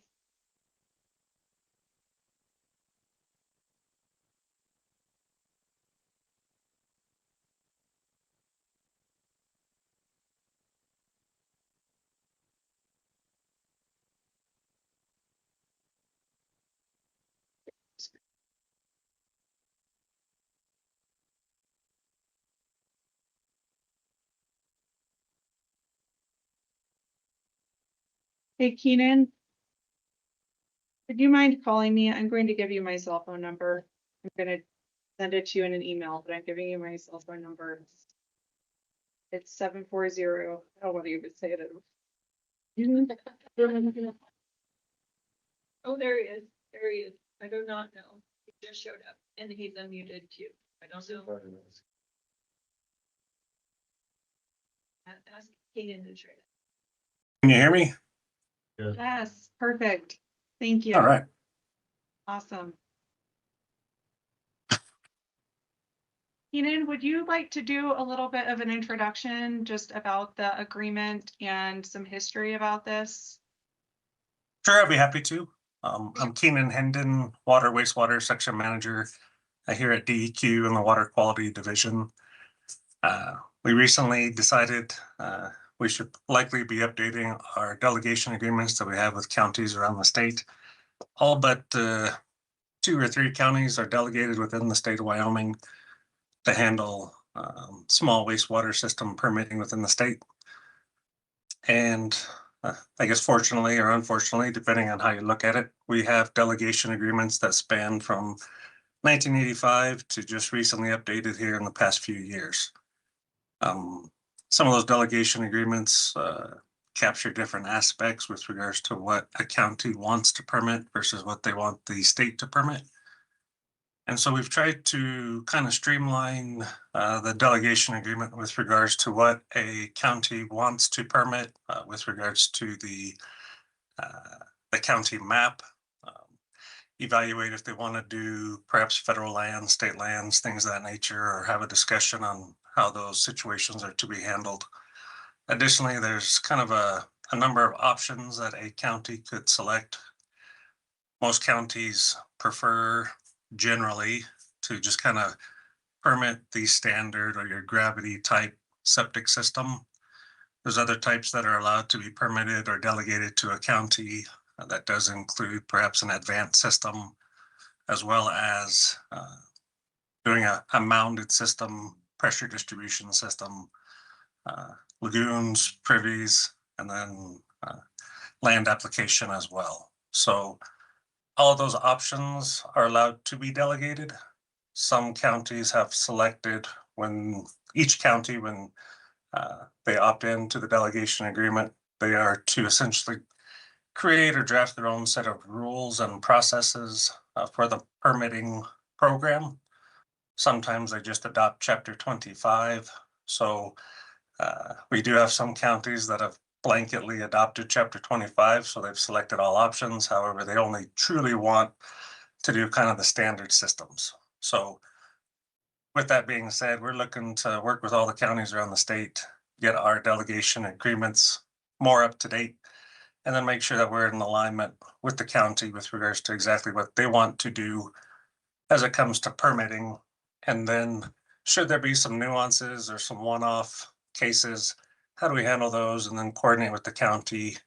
Ideally, we would like to, as best as possible, keep the permitting program and permitting process with the county.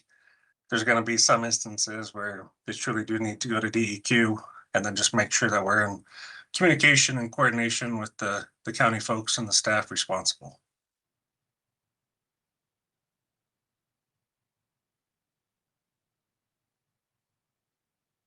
With that, you're going with just the standard system, everything else that's engineered would be approved by them.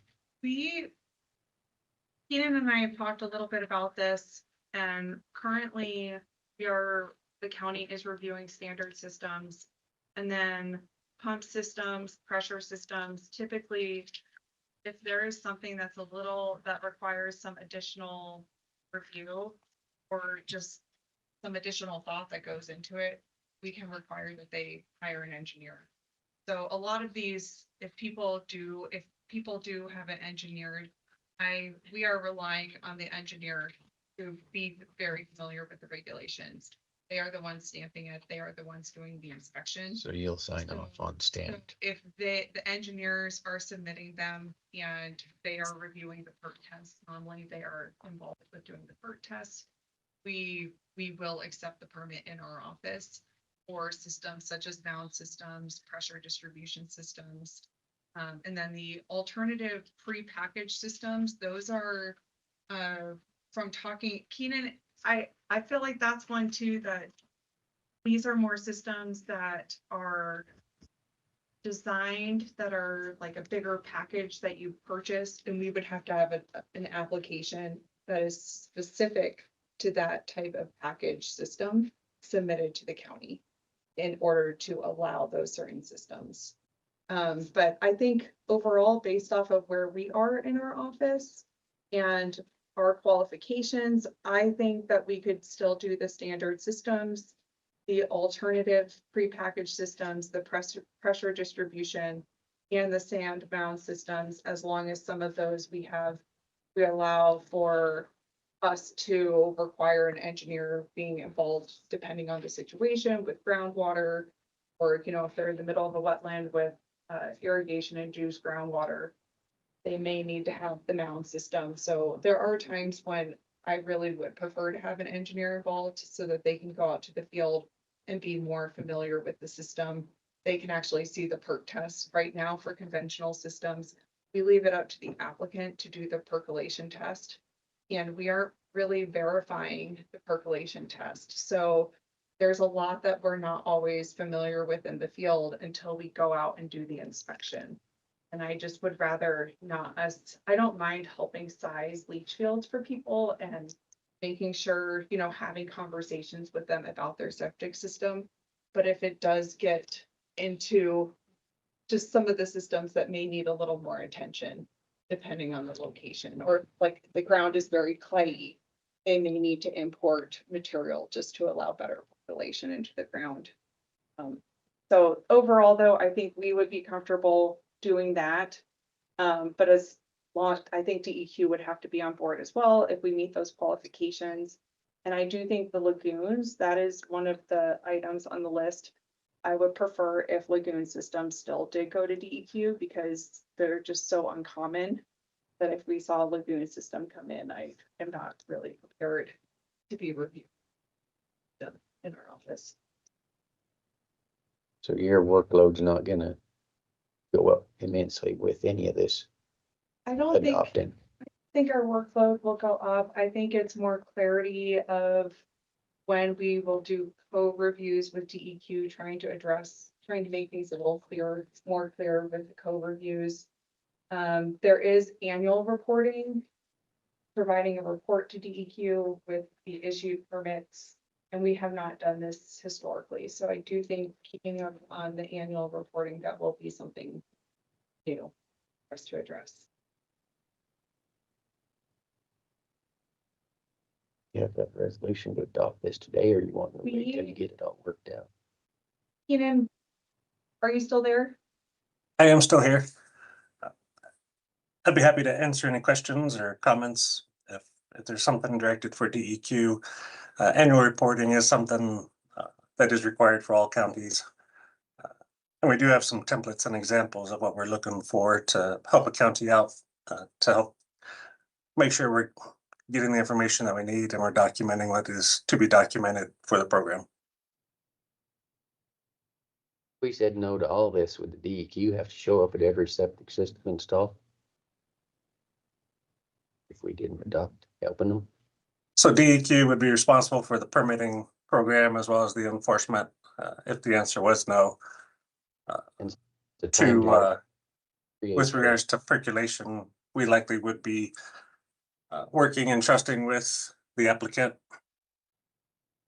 utilizing the honor system as well as taking pictures is typically how we have handled that process in the past. Are there a lot of time? I'm sorry. Would there be a lot of time delays in something like this? We probably would not be as efficient as the county. That is an accurate statement.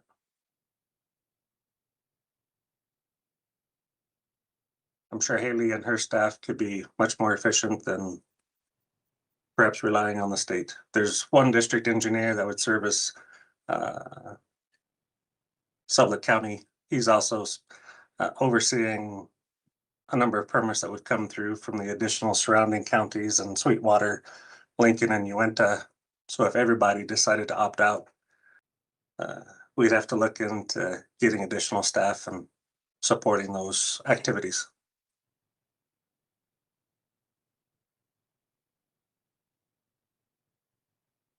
Right now, we do not have the agreement ready for signature. We just wanted to keep it on here so that Keenan could come and talk to you and answer any questions before we get everything finalized.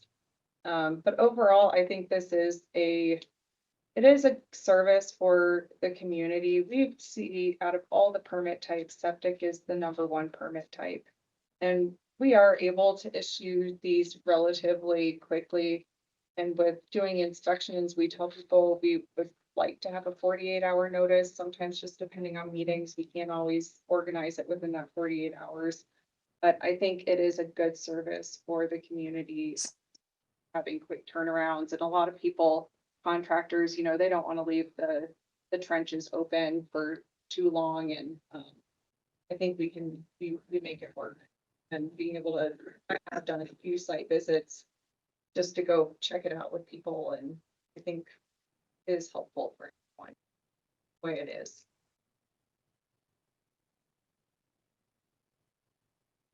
But overall, this is, I guess, just thank you, Keenan and Adam, for joining today. I will work with the county attorney more just to go through this, and I think some things that we do need to figure out with the details are more of how are we going to deal with DEQ permits on public lands. This is something that's come up as far as if the county is going to take those on, or where do we draw the line when it comes to public lands? For example, up at Fremont Lake, the houses that are on Forest Service, they still have building permits with the county. We still have the septic systems that are in our files. But in the past, these have also been reviewed from DEQ. Some of them have been issued by the county. So I think just creating being consistent of how do we make the decision for public lands. I think just trying to figure that out, we might need to sit down and talk about that a little bit. Myself, I'd like to see those go to the DEQ. I think there's less liability and they ought to deal with it themselves.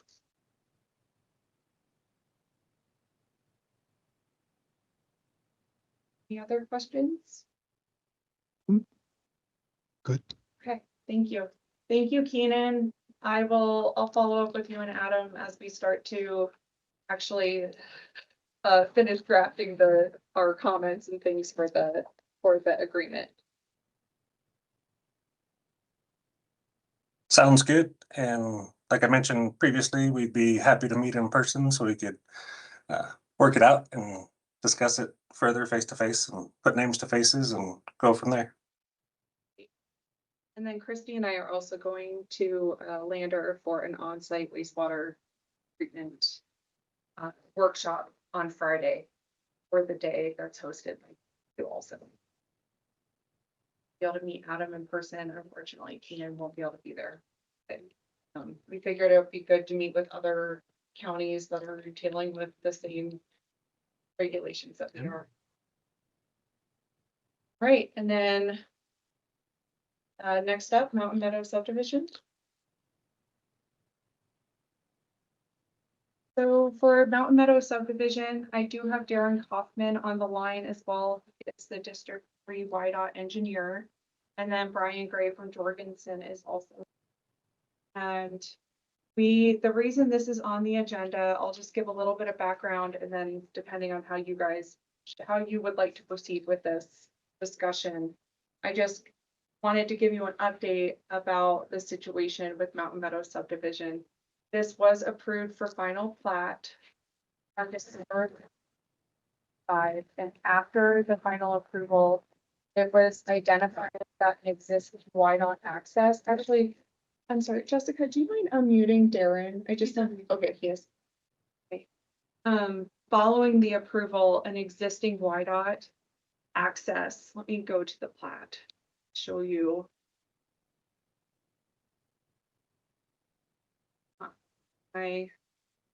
Yeah, has nothing on it. I have to open it from the web browser. Following the subdivision approval, we learned that there is a permitted access from lot 6 on the subdivision to Highway 354. And it was not clearly reflected on the approved final plat. And I don't think it was fully understood during the subdivision review process. I was not aware at the time that this was an approved access. I had talked with YDOT a few different times about the access onto 189, but this just never came up in discussion. And I don't think it was really, it was something that, you know, I think just during the transition with our office, there was a gap of completely understanding this Highway 354 access. And right now the subdivision says that access onto lots 1 through 6 contained within the subdivision shall be from the YDOT easement of record in the related book in the office of the clerk, and that the owner of purchaser of lots within the subdivision shall be responsible for any improvements to adjacent or nearby highways or public roads if required as conditions of a building permit, and so on, and that it also requires approval through the Wyoming Department of Transportation, and that further development of Lot 6 beyond light industrial will require an update to the access application and approval by YDOT. So I invited Darren Kaufman to join this call just so we could try to get on the same page about Highway 354 and the access, and invited Brian just so we could figure out how do we best address this. And from talking with Clayton, really, one thing I want you to be aware is that Highway 354 is a YDOT road. This is a state highway, so any access permits are issued from YDOT. We do not have jurisdiction to issue access permits. to any of the whiteout highways. So at this time, if someone wanted to get access to a highway, it would not necessarily even come to our office for that review. But whiteout would require, like if someone is getting a rezone or changing the use of a building, they would then have to resubmit that application for the access and possibly update do intersection improvements based off of trip generation, anticipated trip generation. Darren, are you able to, just want to make sure you are there if you have anything that you wanted to add in right now?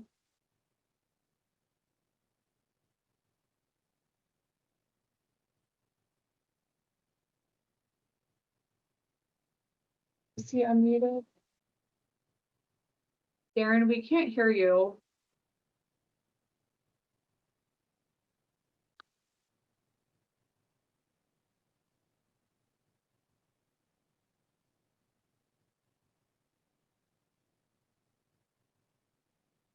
Darren, do you want to try to call my cell phone? If I send you, you might have it, but I'll do it again. Just gonna forward you this email that I sent, you know?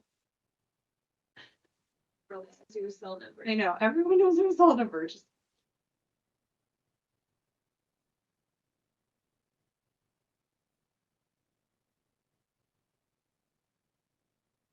And I guess just for the time being that we're waiting for Darren to try to join us, Brian, perhaps would you want to just give a little bit of information from kind of the history about why not reviews with this?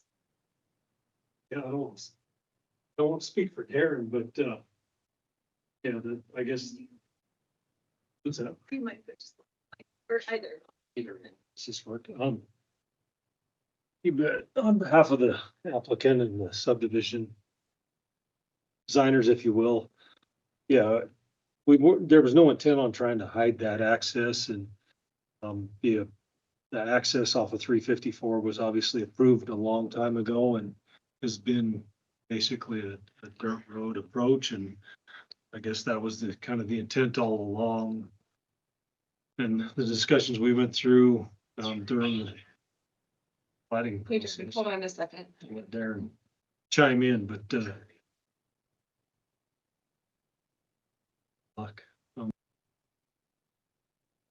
yeah, I don't know what else to add. That it was just an existing approach that not had permitted and no improvements were planned for it, so it was just left as is.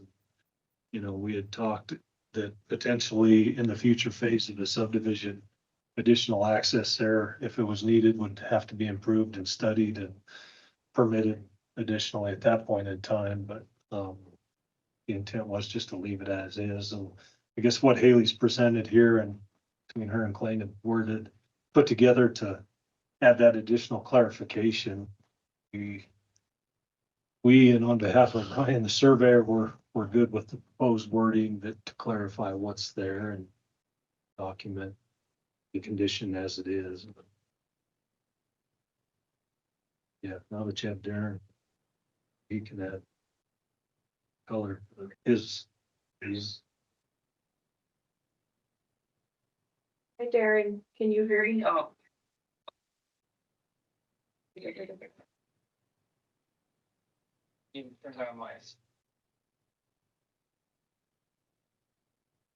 think that's better. Okay.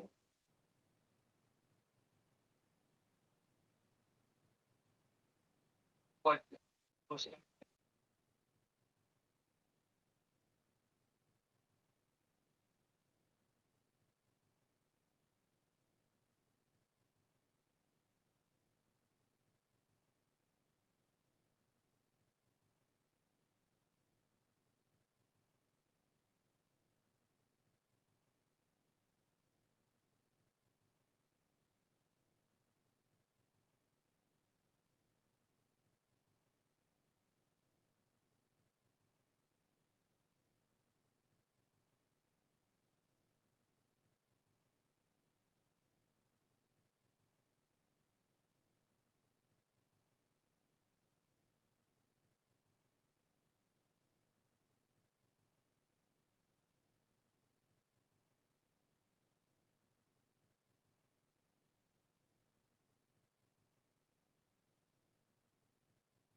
This lot, this access is only tied to lot 6 now, correct? 1 through 5 have to go to the south. Is there a road between 5 and 6 that they could access that? The plot is on the screen here, and there is Mountain Meadow Drive. There is the circle at the top, so lot 6 can also use the 189 access right now. But I believe, Darren, correct me if I'm wrong, but I believe the Highway 354 access permit is only for lot 6 right now, the way that it was approved. And Yeah, way that was a permit, and it was time. Some of things that may have changed.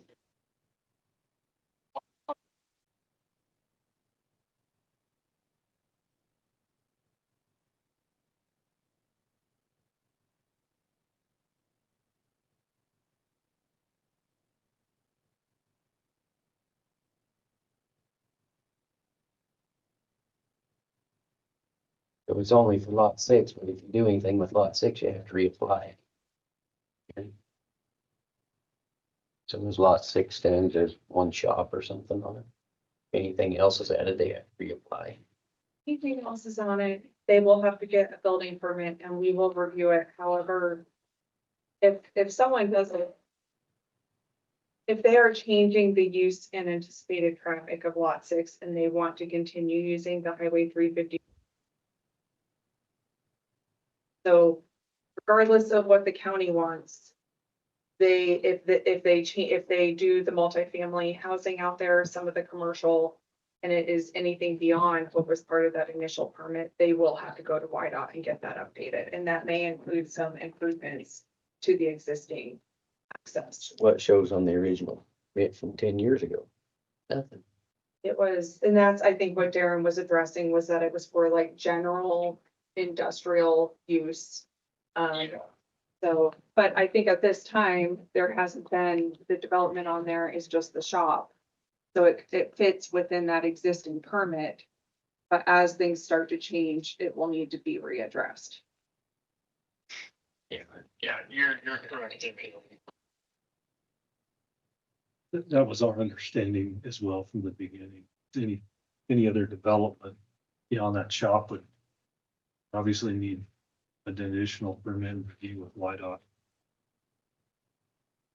Whatever it is, whenever it is.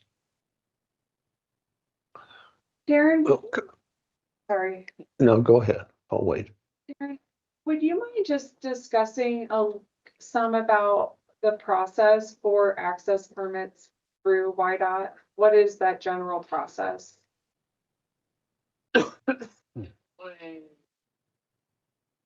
Owner themselves.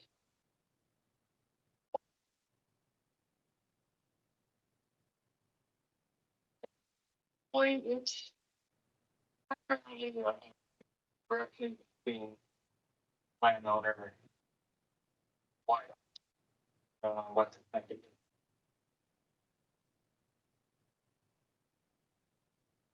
Oh. So. Basic.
So, after you.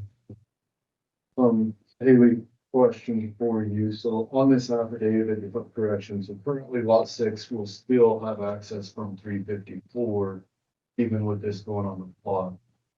It says any development of lot 6. Can you help me understand what would trigger the DOT review on that access point on development? Is it development strictly as dividing lot 6 into other? Is it tearing down the existing shop, building a new shop? Is it, what is the definition of that development that would actually trigger the review of the DOT by adding this to lot? Yeah, it's not necessarily black and white, but if there's like a where there's like a intensity of traffic.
It's not, the access is not approved based off of the new. So really, anything that's in this, the zoning, if they wanted to do the multifamily or commercial, and they come in for a building permit, I would request that they reach out to Whitehot and provide them the trip generation information and decide whether or not any additional, if the access permit needs to be updated. Cause I remember those lots 1 through 5, they're on the hook for a road turn lane there on 189. So some way 5 and 6 of lot 6 needs to be separated out, because if something comes in there and then they just start accessing 189, it'll put those 5 buyers up on the hook for something that maybe they shouldn't be.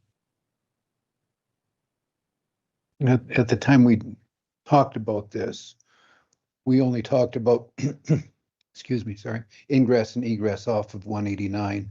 Nothing was addressed nor permitted off of the other road, if that makes sense. And that's how it was presented and how we approved it. I don't know, some way lot 6 needs to be isolated where they can't come through 189 in my mind.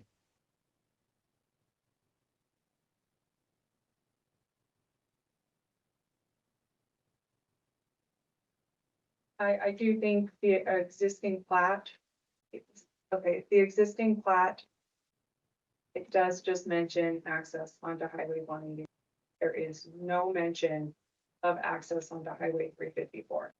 That is the reason why this affidavit is being proposed, is just to address Highway 354, lot 6. And trying to correct the issue.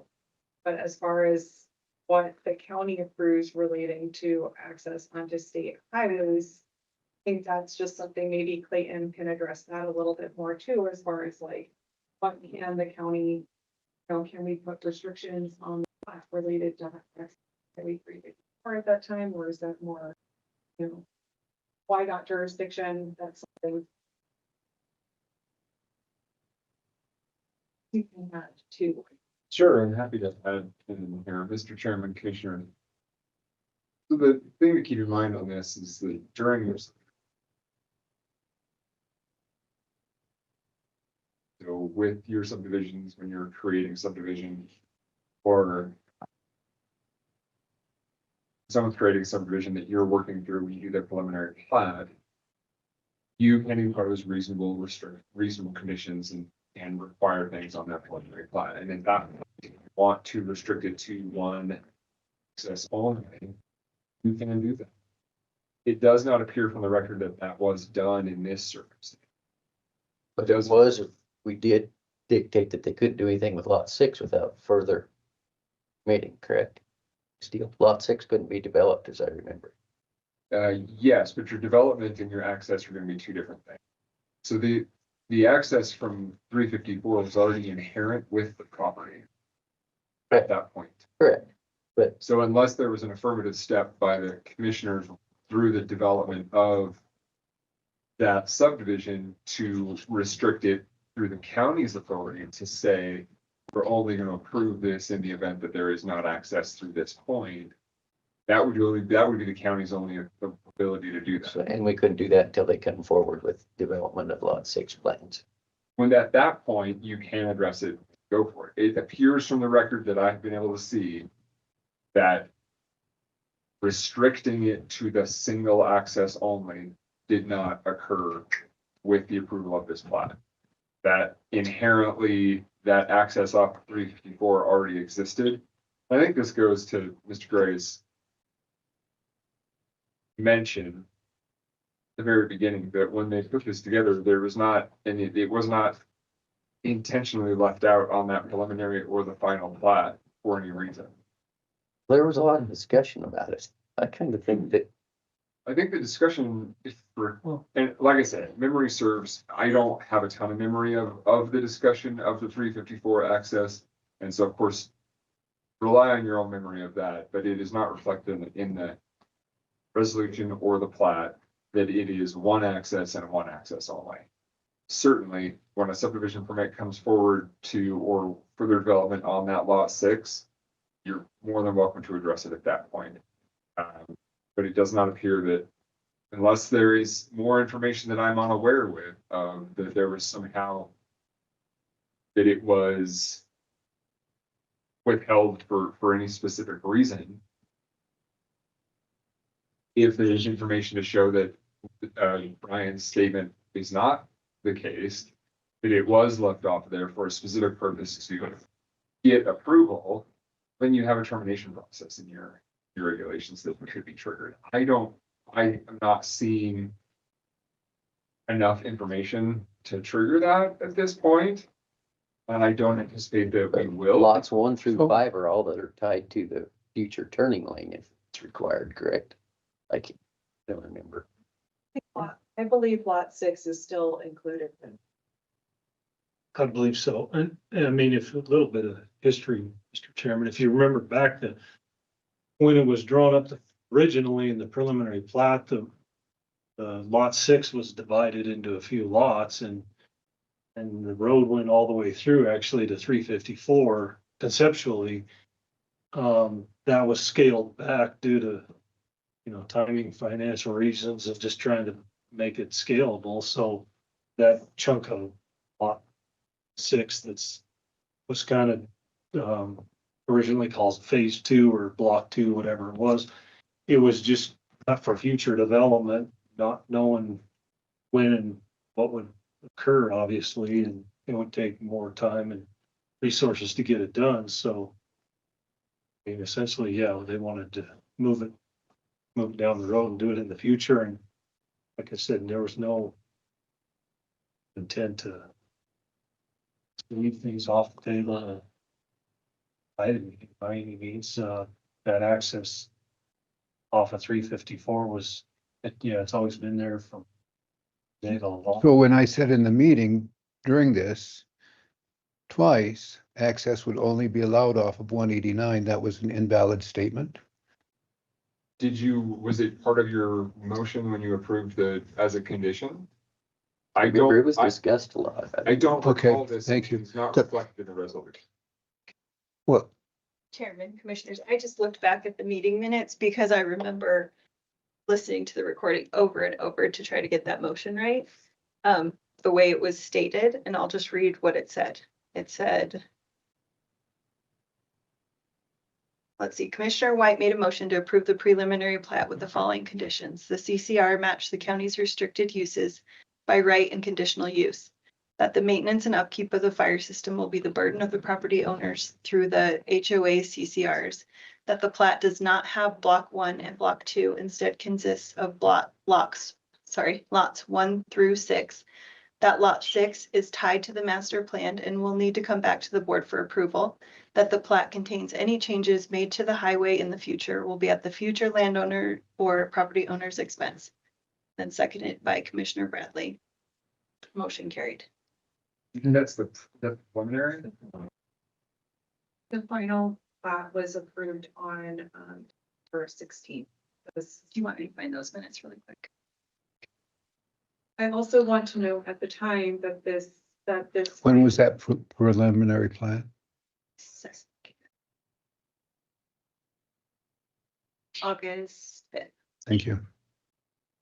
The other thing to keep in mind at the time that the final plat was presented for approval, it was not known about the Highway 354 access being permitted at the time. So I do not recall that it was part of the motion, but I think at the time it was just, it wasn't included. So we're known that it was an illegal access. Something it was. Do you want me to read it? Yeah, it was known, because it was discussed. Do you want me to read the motion on the December 16th? Was because they got rid of this road. Yes, but it also discussed in the, you weren't, remember in that meeting though, it was that more conversation would have to be had with YDOT about Highway 354 access. It was never discussed as a legal access. During the meeting. Chairman, yeah, so it says Commissioner White made a motion to approve the final plat of the subdivision known as Mountain Meadow subdivision, submitted by Mountain Meadow Creek LLC with Daniel Dover as managing member, finding that the application is complete and in compliance with the Sublette County zoning and development regulations, including chapter, sorry, I don't know my Roman numerals, and that all required certifications, accompanying materials, and conditions of the approved preliminary plat have been satisfied. Approval is granted pursuant to Wyoming State Statute 34-12-103 and the Sublette County zoning and development regulations. And then that's it. Motion seconded and carried. So I have a question. So where does it access? Where would the access on 354 be? Is it above or below where the turnout is? It's in that turnout, I think. Right now, it's in the turnout, comes out in the Right in the turnout? side there. East end of the turnout. Yeah, I mean, YDOT built the gate and the fence and the what's there now. That is an inherent feature of the property. It was not granted by this subdivision process. It was not created through the county process, but like I say, it could have been restricted and it still could be restricted at the point in time that there is discussion about what to do with lot 6. Well, from a standpoint of just safety, 354 is a bad choice. Well, that's not part of it. Like that. Yeah, it is part of the conversation right now. But it's not. The point that I'm trying to get at is that this is not a discussion as to whether or not to approve access. It's already been approved through YDOT decades ago. That has existed forever. Not forever. When was it, Darren, that was approved? So over a decade ago, 14 years ago, this has been approved as an access to that. So that ship sailed 14 years ago. Now, at the point in time that the county was discussing this, the county could have. Here's the turnout. Made right in this condition of the approval of the preliminary plat that it access only be off of 189, but the county did not. Now, the county still can do it in the future with regards to any development on 6. Okay, well, I won't even say 354 again. I'll put it like this. Everything that comes out of that should access 189. Reason being, There's not near the volume of traffic that we got coming around where the Daniel Junction is right now. And if you add more traffic coming here with the normal traffic that normally flows from 354 in the summertime, you're going to create a traffic jam extraordinaire trying to get onto that highway with, especially in the summertime when the traffic is nonstop going around that thing. So just for future reference, what I'm saying is, however it needs to be, all that traffic needs to flow to 189, in my opinion, because that's just the safest way for everybody, period. So when this board reviews a request on lot 6, by all means, make that a condition at that point. But at this point in time, so the discussion today is not, can lot 6 access 354? That was already decided. Like, that physical dirt has had access to 354 since 2012. But the county did not know that. Yeah, exactly right. I mean, it was, excuse me, Haley, go ahead.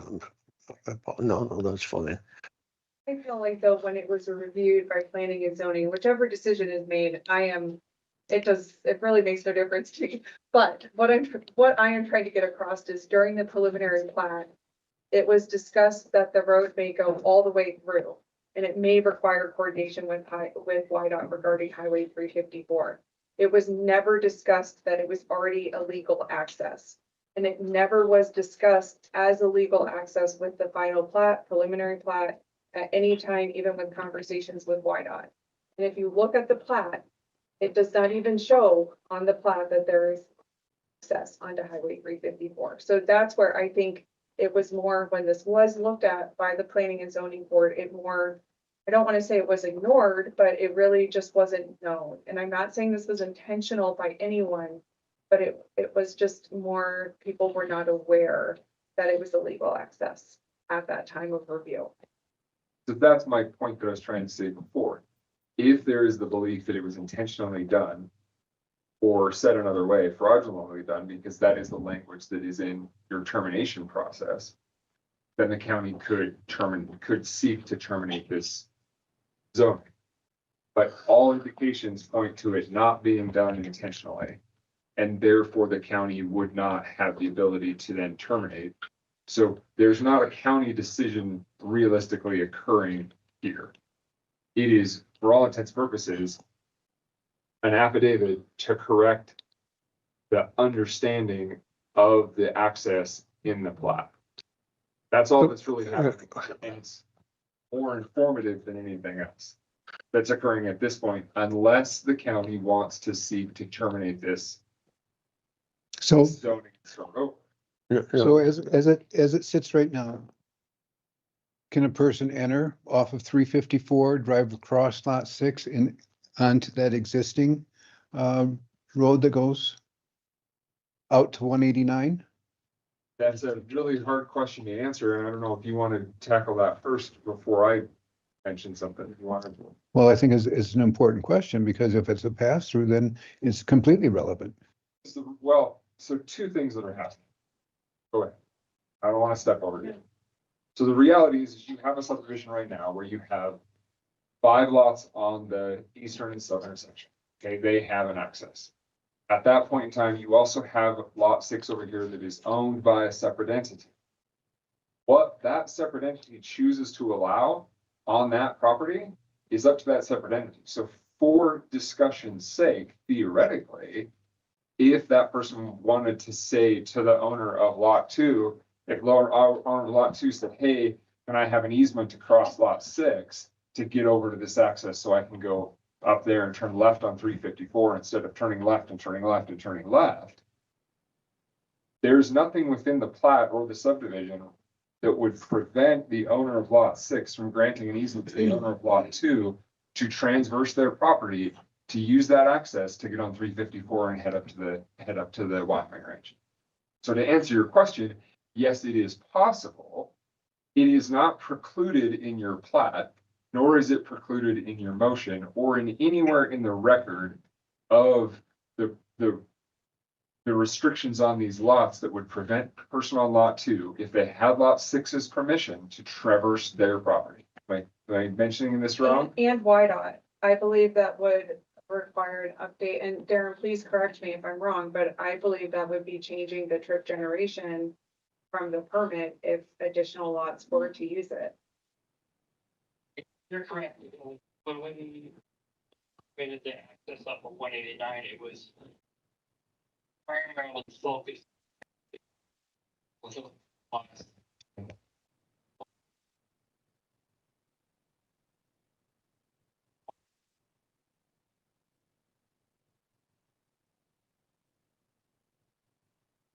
You were talking about, we're talking about the permit off 189, so Highway 354 access would need to be updated if lots 5. what is the lot access for 189? Is that to the entirety of the original parent parcel? Precisely, and so lot 2 is part of the original parent parcel. So 354 would not need. You're talking about a reduction on trip generation off of It 189. would be, but Highway 354, right now, the access permit is only issued for lot 6. If there is going to be increased traffic because of lot 1 through 5, that would have to be part of the access permit onto Not 354. Not really. Lot 6 didn't exist when that permit was. But in the given. future, if they wanted to, it would be part of the trip generation of that access if the road were to connect all the way through. You're talking about future development of lot 6. Future But development. I'm talking about existing right now. So existing right now, and Darren, correct me where I'm wrong. 354 grants access to the entirety of the parent parcel. Only lot 6. Like, I said, That should have expired when they put this subdivision in.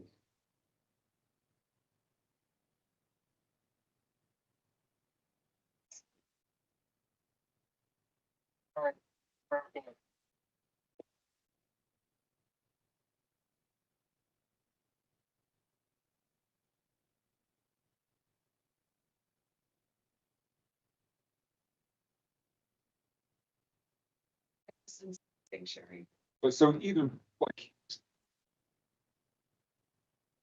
So I guess the question I have for you, Darren, at this point, the way that YDOT's looking at the access off of 354. You're looking at it as though it has changed as a result of the subdivision.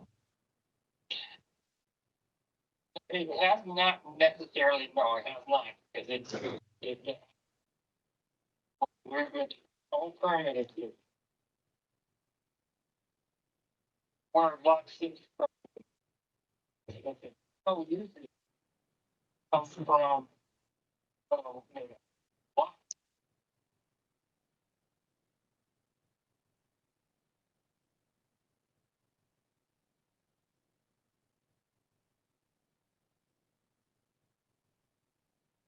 So you're saying something that is adding more complication and clarifying a little bit. I want to back up. So the current access use off of 354 is for the entirety of the original parcel that was then subdivided through the county process. Am I understanding that correctly?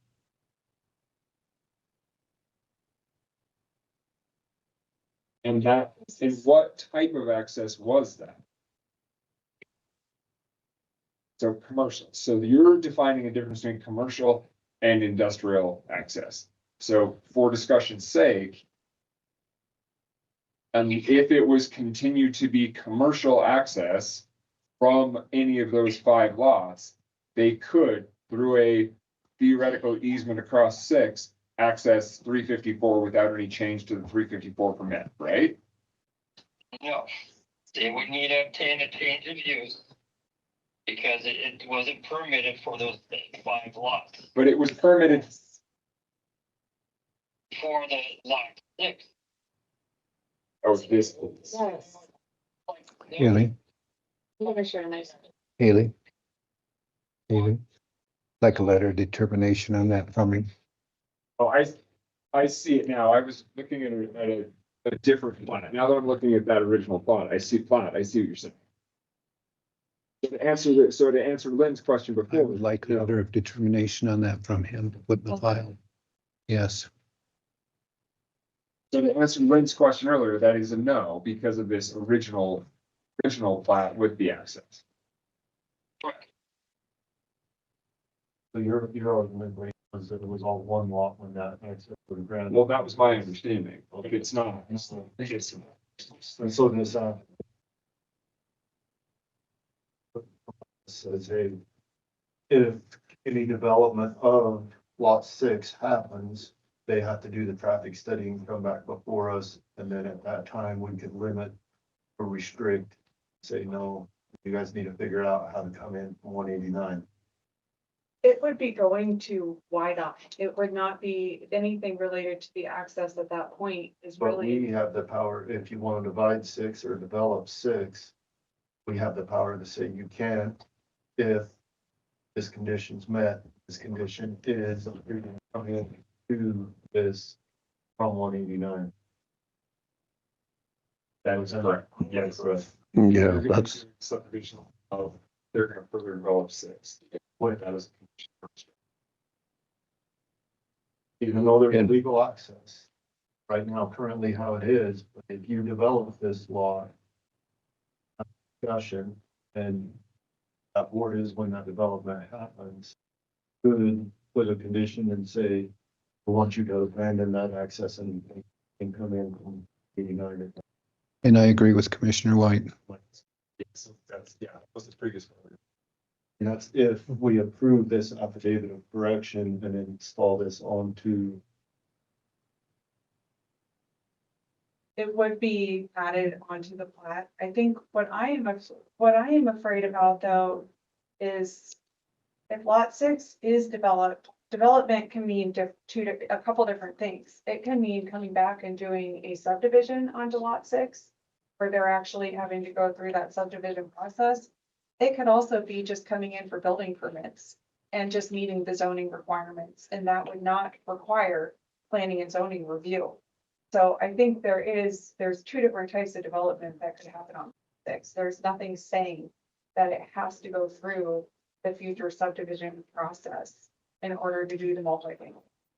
So that's that's my personal, something that I want to make sure we have this identified clearly in case there are building permits that don't necessarily require planning and zoning and commissioner review. So under that scenario, they could come in off of 354, and could they then tie into the egress going to 189? Well, no, not according to what Darren was telling us, because Darren was telling us it's only the original geographic area for that access. So no, there would not be the ability to tie into the 189 piece. Okay, so we would like to document that within the file so we don't have to go through this in the future. I think that makes sense. Please, Brian. One question, I guess it would be probably good to define further development because, you know, that affidavit states any further development on lot 6 will require the additional access permit and review from YDOT, which is what we understood as on behalf of the applicant that, you know, I guess any further buildings, subdivision, any development at all was kind of our understanding on lot 6 would require that additional YDOT review. So however you need to clarify that, maybe. Anything that creates human occupancy. Well, right. Anything beyond the existing, I guess, would be, what is that? Is that, yeah, however you guys want to clarify that. That was our understanding. That's why everything, all the existing access to lot 6 and 1 through 5 obviously comes off of 189. That's where the paved road is. That you know, that existing access is a gravel road is all. So it's not intended to be obviously to serve any future big use. It was just there, and it's obviously convenient when they were working and building on the existing or working on the existing access off of 189. It gives you an alternate way to get out when the road's blocked. People are working on it, so. So, Mr. Chairman, so I've got this one burning question I've got to ask concerning the easements. So if this was just 10 years ago, 11 years ago, from lot 6 to 354, is that the time frame kind of? Although it wasn't called lot 6. No, I understand that, but that's what we're talking about. So here's my question. If I'm going to go buy a piece of property, I don't care whether it's up there, I don't care where it's at. The first thing I'm going to do is I'm going to hire me a lawyer, and he's going to go find out all of the easements that may or may not be incorporated in that piece of property. Now, how am I to believe that somebody didn't know this prior to? Because that's only 10, 11 years ago. My goodness gracious, we've got stuff that would have pushed a button and should have shown that. It's next to the YDOT's road system. You're telling me somebody couldn't find out that that easement was there before this plat was all signed off on? I can't buy into that part of it because of the fact that we've got the technology to hit the buttons and there it is. We've just been witnessing it here. That's my statement, I guess.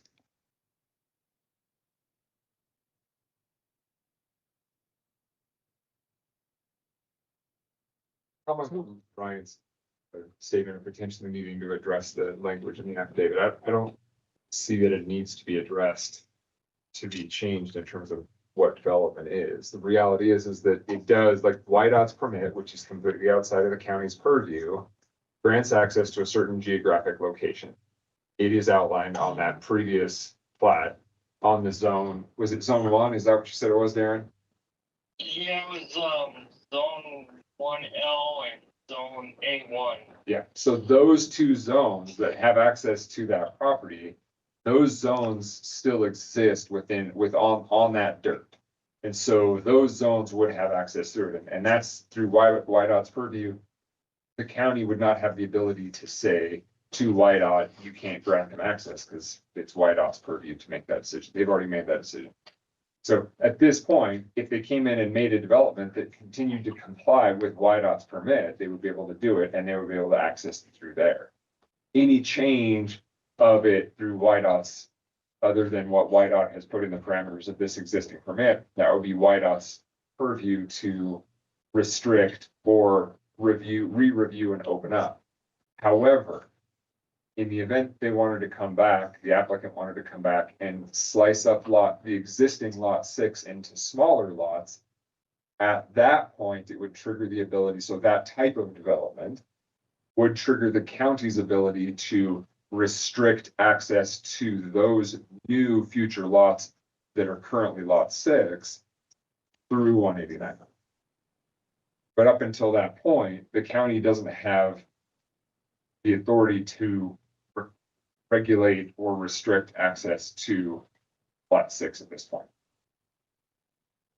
So the way I've reviewed this affidavit makes sense. It essentially is, it would then be abstracted, and then it would note, to Commissioner Vickery's point, it creates the record in the land record. It creates the marker in the land record to notify everyone that the existence of these permits, because it was, in the words of Brian Gray, inadvertently not put on the plat.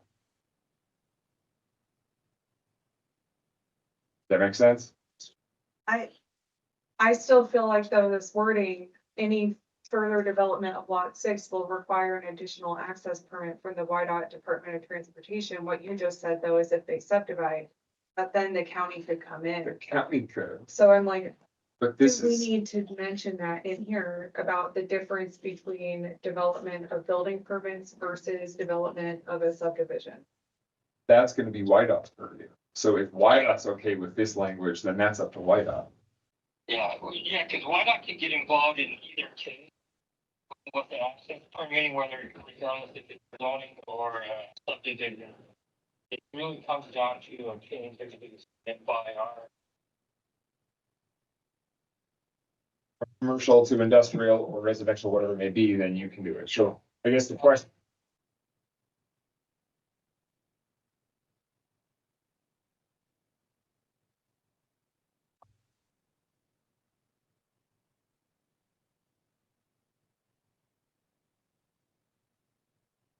Okay, so have you reviewed this language in bold and are you okay with it?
So does it make more sense for the applicant to wordsmith that language and get you guys all on board before they come back and then get that signed?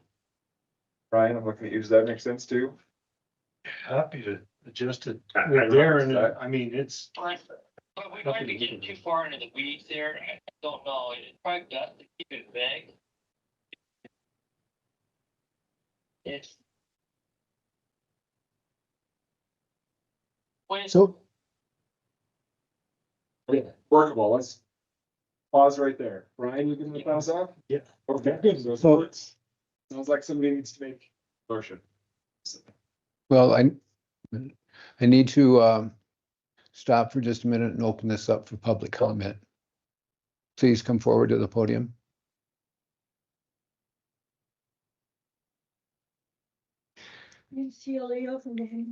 Is that mic on? Yeah. No, I was asking Haley. Tia Leo from Daniel, and Darren answered several of my questions here. But on the December 16th meeting was very specific questions that I asked of the Commissioners Board that all traffic would be coming in off 189. Specifically said that yes, the developer had multitudes of opportunities to say that, oh, hey, we're already coming in on 354 and we will continue to do so. They chose not to disclose that, and that a vote was made without all the information that was available and not disclosed is very concerning. It sets a precedence that you don't have to disclose your information or a vote will be made. Another thing, that has always been cattle there. I was surprised when Darren just said that it was commercial. That's always been cattle. That hill, I've lived there 22 years. That hill, that has always just been to move cattle in and out. So I'm not sure why it was commercial unless that only included cattle trucks. So I feel like the developer knew this information on December 6th. Before December 16th, they were using that 354 access to access that whole property. When we had the meeting on December 16th and it was passed, I anticipated, according to the plat, that all traffic would be coming in on 189, that those gates would have been locked. And when I noticed after December 16th meeting that they were still using that in total difference to what was on the plat to what was being voted on, that's upsetting. And as far as development of the property, it's not staked out right now where you can flagged, so you can see where lot 6 starts and stops. but there's a lot of land being cleared there. Is that considered development? Actually, let me see if there's anything else on my list.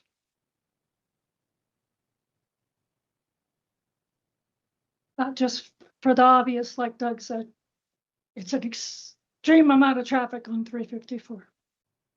And if they're allowed to come in from 189 and cross the whole property and still access 354, that's going to be a whole lot more people coming up and down that hill. Sure. That access was agricultural, not for commercial and residential. I think that's all till further questions. Thank you. Shouldn't take me here. I don't think so. At least not for me. Doug? Mac? Okay. So what I believe I heard is that according to Miss Leo's statement, there is access to lot 6, but only lot 6 off of 354. And so the property owner can go and use that, but they don't have access to the balance of the property. The people coming in from 189 don't have access to lot 6. Correct. I mean, that was the intent. Okay. Well, if that was the intent, why don't we have it where it's just part of the entire project? So, Mr. Chairman, one other question, Brian. Are Dover's the complete owner of all that? Because I got the impression that maybe lot 6 was not under their ownership. It is it not? Yeah, okay. Yeah, okay, thank you. Okay, I have another further question. please.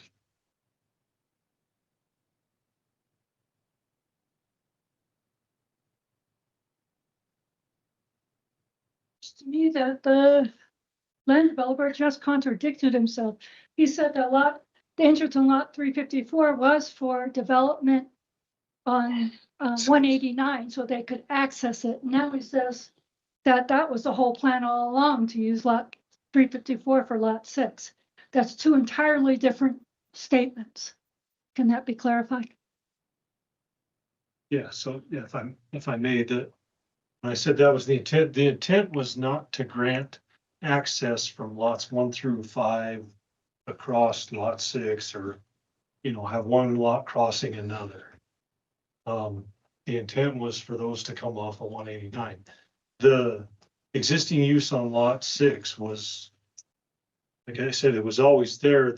When we originally presented the plat in 2 phases, there was some discussion of taking the road all the way through, but when it was cut off in lot 6, and that lot 6 was originally called phase 2, that portion of phase 2, or what is now lot 6, is the area that is remaining as is and had that existing access dirt easement that was there, and there was no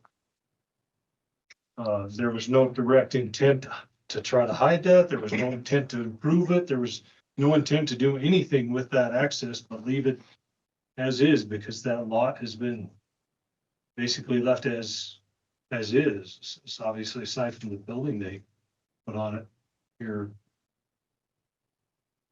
years, it's been a year or two ago whenever they built it.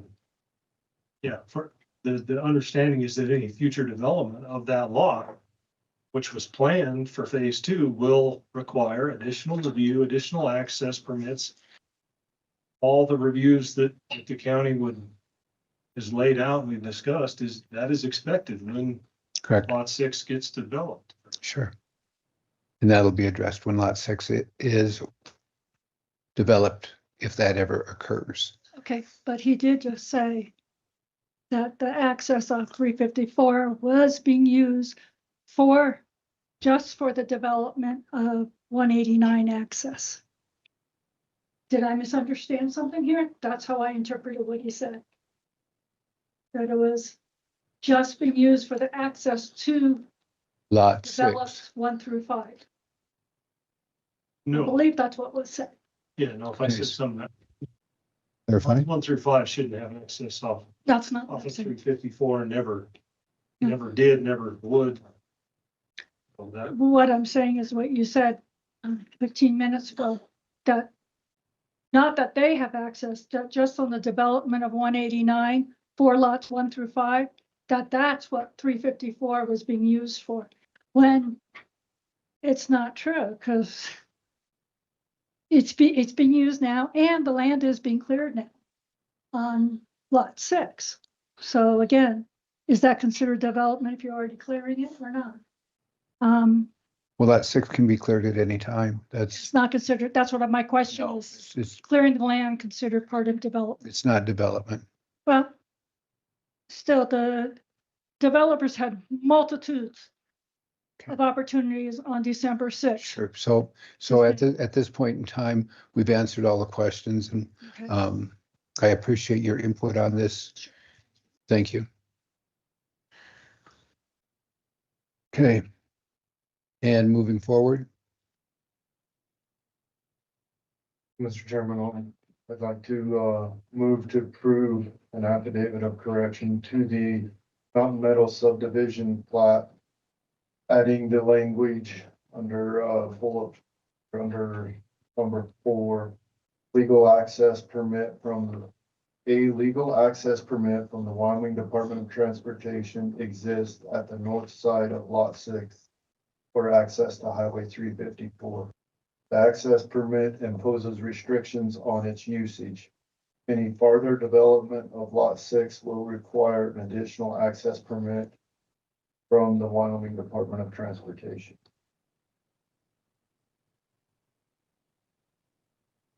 the motion made. Is there a second?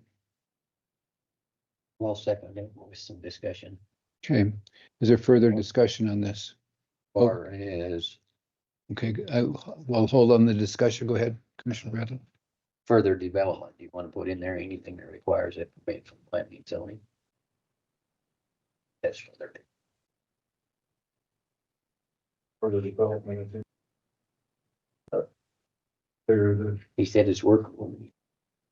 I think it's okay. Any development that requires, a permit through our office would require them to go to YDOT in addition to our review. Okay, discussion.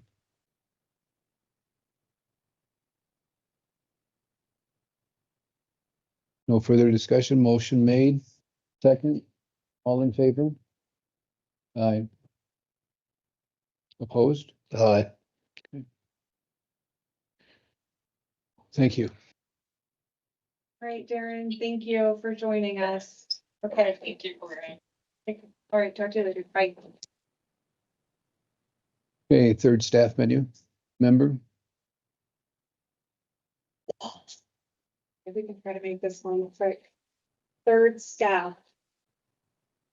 Okay, so our office currently has me and Christy in the office. In the past, there has historically been, I don't know exactly the timeframes of different people, but occasionally a part-time sanitarian who has helped with septic patients.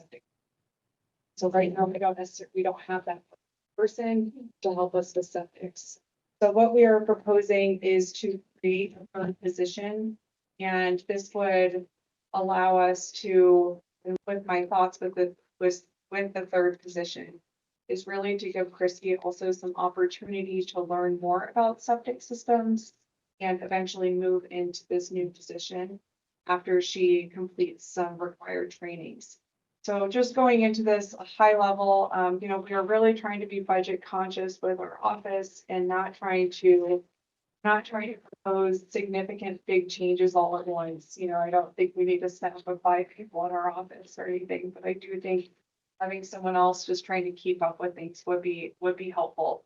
So we're trying to be budget conscious by proposing more of having an entry level position.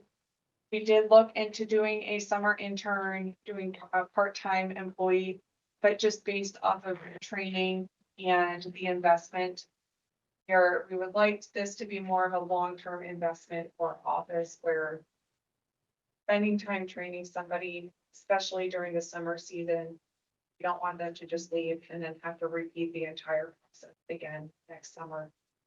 Just why do we feel like we need this third person?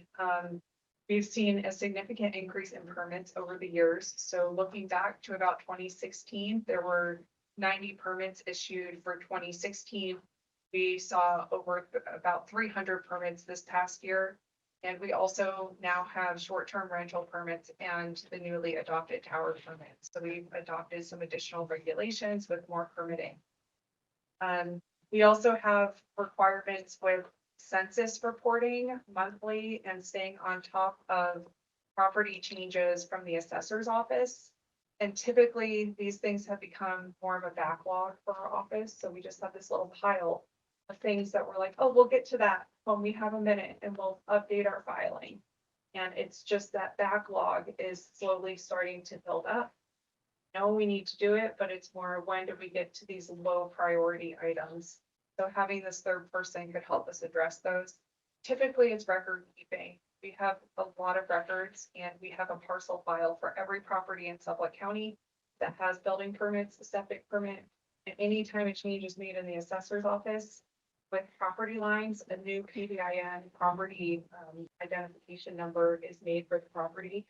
We have to update our files in our office to make sure people can actually find these things online. So a lot of properties right now, they may not even be able to find their permits on the GIS because of some of these backlogged issues. We also have limited capacity for keeping up with compliance and code enforcement.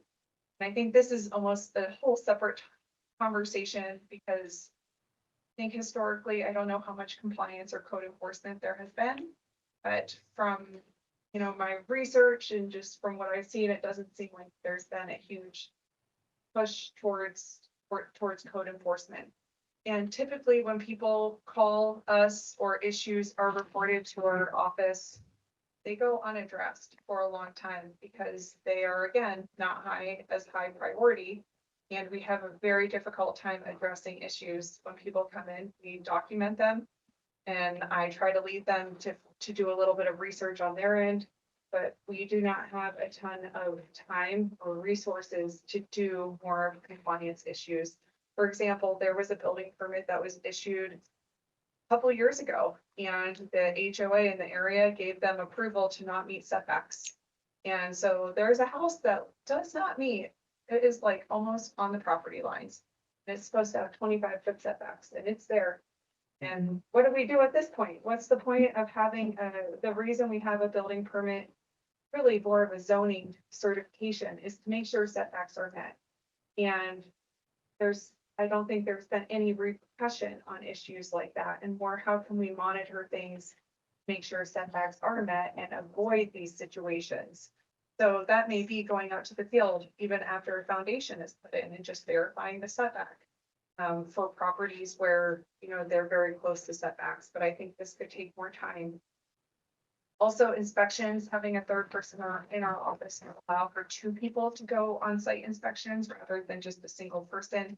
Some of these inspections are remote, and it is just, I think, a safety issue if you get a flat tire or you don't have service or something, just to have a second person there. I think it could be helpful. And right now it's typically just me. Christy has started to do inspections with me more as to learn and be out there in the field with me as well. But we have to close the office. So sometimes when we go out to Bondurant, we have to close the office for almost 3 hours because of the inspection. And we would rather not be randomly closing the office. This would also give us a way to better divide our responsibilities and some of those things that are backlogged, make that have responsibilities so that we don't have as many things that are backlogged, and being able to really pay attention to, I think, a lot of permits that come in, and when we file, we have to pay attention to detail. And when people have questions about their property, private property rights, are important that we relay correct information to them about our regulations. And I think just paying attention to the details devil's in the details, you know, so we might email someone about what their property rights are. They might go back to that email in 2 years. That's what they're relying on. So I think we really just want to make sure that we dedicate time to people when they do things. And I think it just would free me up for time to focus on larger projects and long-range planning. We've been updating a lot of our permit applications, and I still think I would like to get to all of them at some point. And I think just overall, it could help grow our department. The county is growing. We're seeing so many different types of development in the state. And I think it's better to be proactive rather than reactive to things. And I feel like we're at the point that a third person could be, I think this person would be busy enough all year round. And again, I feel like we're trying to approach this with a very budget conscious of the job description. So in here, my job description in this packet has not changed. I just felt like we're not kind of addressing that's like staying the same. But I'm proposing that we have a PNC technician 1 and a PNC technician 2. And the PNC technician 1 is really the position that Christy is in right now. And then the PNC technician 2, that is the qualifications for that would be understanding more of having more qualifications related to septic and going to septic trainings that are 2 weeks and doing inspections. So that's the new position that we are proposing is the PNC technician 2, with the goal of Christy being promoted into this role the fall once she has completed the necessary trainings and has had experience doing inspections in the field. So from the time we hire, if we do hire a third person until Christy is promoted, we technically would have 2 people that are out in the same role until she's the new position. Do you have questions about that? I feel like I just was rambling. No, it was well said presentation. Thank you. So I don't think this is something we need to decide today. Would that be correct? Or is that something that you're asking for approval? It was an open statement without any request at the end. So where are we going here? I think it would be great if we could start advertising the job and seeing what kind of interest there is. I think this does need to be, we really want someone that is a good fit for this position. Thankfully, Christy is signed up for these trainings already. So 1 training during May and June. I think it would be helpful if we had the third person in the office potentially before she at least goes to the second training, because she's going to be gone for almost 2 weeks to do these trainings. So it will just be me in the office. I think I could manage, but the sooner we can start training this person and before we start to hit the busy season, be beneficial.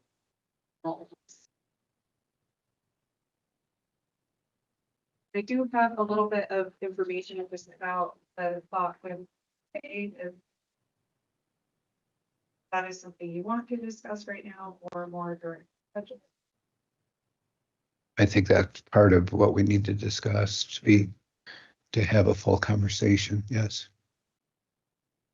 So for the new position for the technician 2, I am proposing that would be around a 60,000 salary because the person they are required to have more responsibilities and going out and doing inspections, issuing septic permits, doing reviews and building permits, helping do I think even I would like for Christy at some point to be able to be issuing these building permits.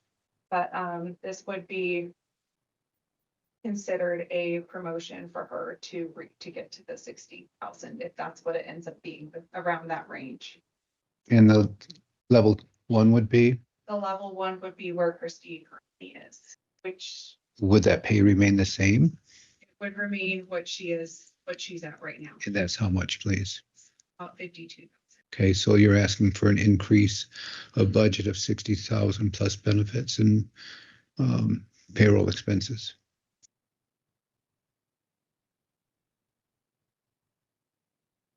Okay. Do you have anything else you'd like to present here? Related to this topic. Pardon me? This is the only topic we're covering with you today, and you're done. Related to this topic, that is. I am surprised, but we'll go on. Please, commissioners' thoughts in this regard. We have a request for a assistant or position opening within planning and zoning to help offset current and future needs, and perhaps start looking at, and this is a tough one, zoning enforcement, planning enforcement. That's a real tough one. You think? We start down that road, we might need more than one person. Okay, thoughts? Well, I've been up here a couple times in the last couple of weeks and the office has been closed and it's pretty disappointing, but both new in here basically, and I think they could be overwhelmed and it might take a while to get their feet on the ground. But myself, I just soon go with the summer thing to begin with. See what happens. Okay. Commissioner Stevens? I kind of like to start that way and then it works out. What's going to happen in the county? Things been going wild, but slowing down some places. Commissioner White? Yeah, so first, Avery, when you first presented this to us, asked you to put a job scope together. Very well done on that. I rely on your judgment. We hired you to run that office, and I think you did a very good job of painting a picture, at least for me, seeing the benefits back to taxpayers and the county, us. Saying all of that, I'm gonna be opposite. I'd be supportive of her position. Asking for. Thank you.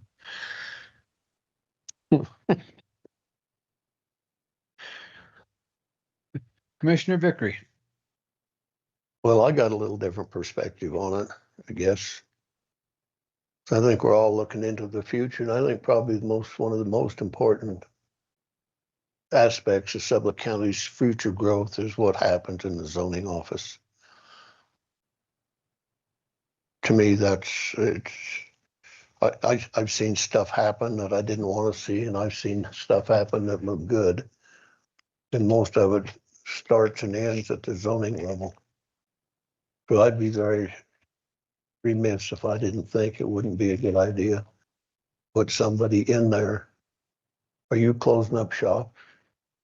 To put somebody in there that would help alleviate the circumstance of the situation as we go forward. We're not looking at a short-term thing. We're looking at the future of the county. And that's all going to be relevant to what we do today. So, and this advancements that has occurred since the current administration has been in there, just been incredible. That if we need to add to that department, and I'd be in favor of it. Okay. Well, let's hear your decision. That wasn't supposed to happen this way.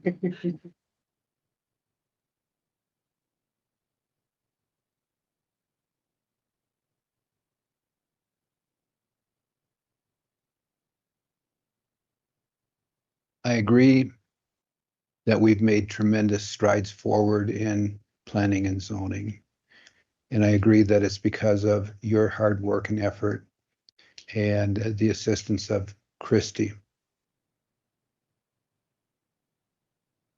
I know that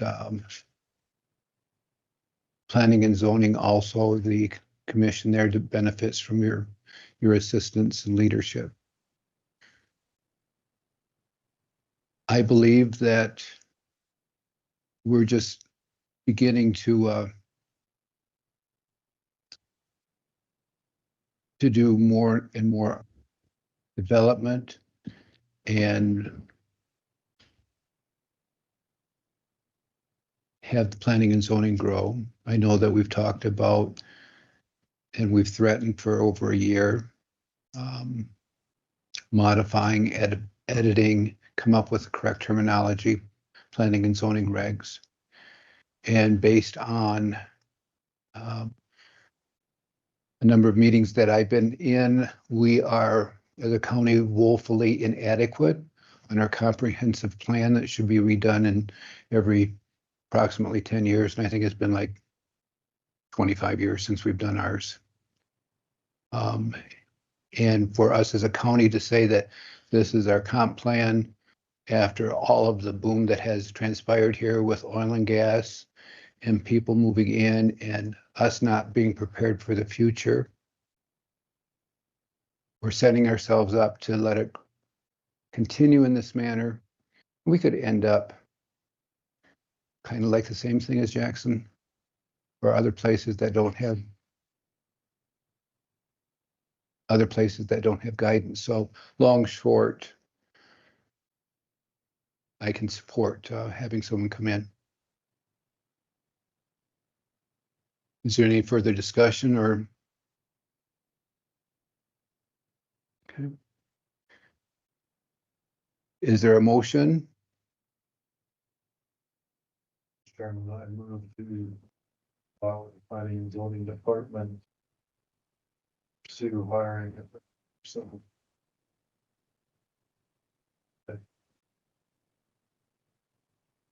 I'll second it. Have a motion and second. All in favor? Aye. Any opposed? Okay. Thank you. Thanks. Thank you. I think you addressed the issue about compliance. That's not going to be the first thing on their job description. I think it's baby steps, and I think it's more, I think we can touch on that as something, how we want to address it down the road. I don't think it needs to be someone driving around trying to find things to enforce. That is not what I'm hoping for. We need someone also to help in the office, not just be. So I just want you to please be aware that that's not, I think that's just, we have so much to do in the office. I think we can visit that. We can revisit that. Okay, great. And the last thing I wanted to mention, I apologize, this is not on the agenda, but. No, it's not. It's not approved. We received an email from the state yesterday about the MRG application. And they asked if the board is unable to fund the project at the full requested amount, what is the minimum award that would still allow the project to move forward? 90%.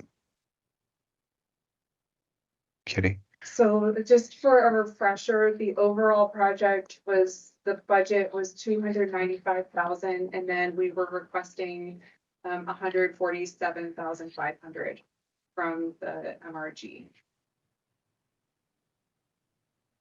And your thoughts on that?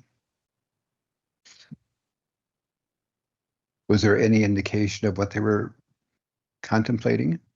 There was not, and I did ask them in a phone call if they were willing to share how many applications have been submitted in any details. They did not, they were not able to share. Okay, so how much would the county be on the hook for? It's a 50-50 split, correct? It is currently. If the county, it's more, is the county willing to negotiate on this 50-50? Well, okay, but overall, how much is it, or how much is the current portion again, please? The total project is 295. Thank you. So we'll say 3 is be 150. about 150. Correct. Chairman, I'd say kick the ball back over the fence by saying, hey, this is an important project to us. You got a proposal. We appreciate anything that you guys could give and offer us. Why don't you guys throw something over was decided that time. I think that's the more workable rather than paint ourselves in a corner. I think you're spot on, Commissioner White. Is that acceptable to you, Commissioner Vickery? Okay. No, yeah, yes, it is. It's fine. Is that good? I think that's a great idea, and that doesn't paint us in, and if they come back with X%, that still gives us the latitude to maybe wiggle a little bit. Okay. Good job. Thank you. You're welcome. You'll get with Andrea Jean in regards to the posting of Yes. great. Thank you. Good job. Travis Bingham, please.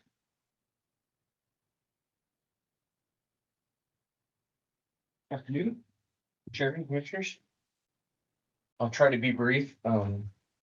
Jessica, am I able to share? You are now. Yeah. We, as the website committee, have been spending the last couple months working on the website like we discussed last, and I just wanted to show you a little bit of what that looks like, as we're basically ready to sign off on it if you guys are good with it. Is right there. There it goes. Yeah, it's just me. So that's kind of the look and feel design that we went with. The logo's redone on the top left, as you can see a little bit. Still have the menus at the top. Some quick link buttons to the hot topics. Everybody's usually looking for some nice new photography that was donated by local photographers. Down here's a little bit more in-depth shortcuts, and this is off of our analytics of the website. Most visited pages within the site. Those are changeable at any time. Calendar, next. And then it won't show it on here because it's just a demo version, but if you hit it, it pulls up a full calendar if you were to hit view all events. County news. And then just down to a footer there. But every page within it will have this look and feel design with it.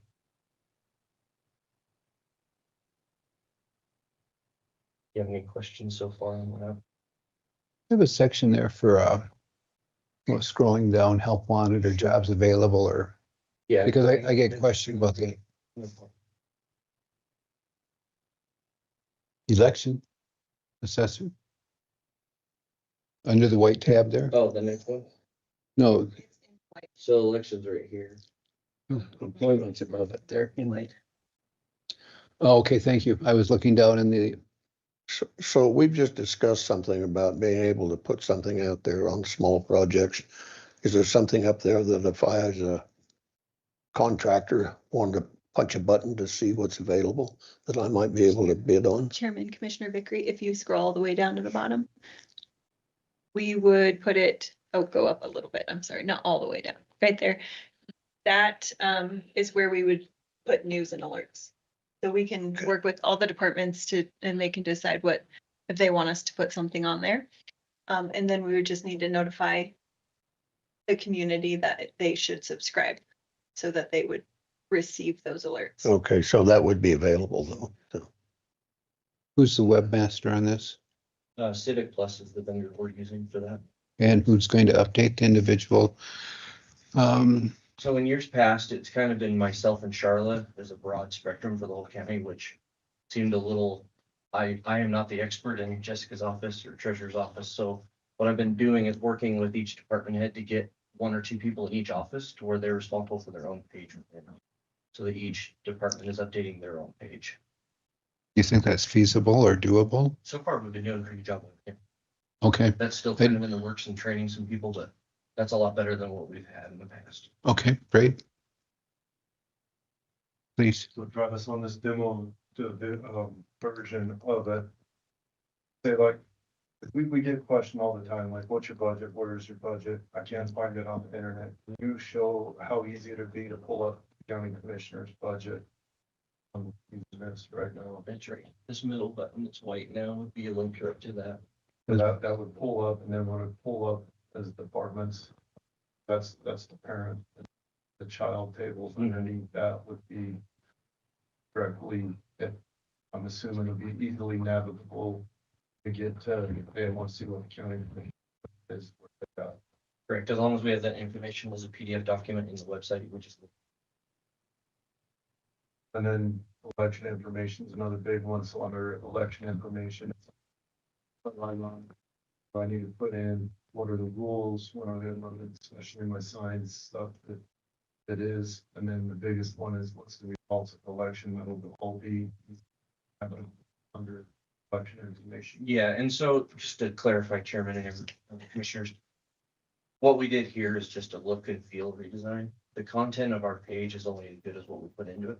So that's where it's helpful to have multiple people from each department updating that information in each page.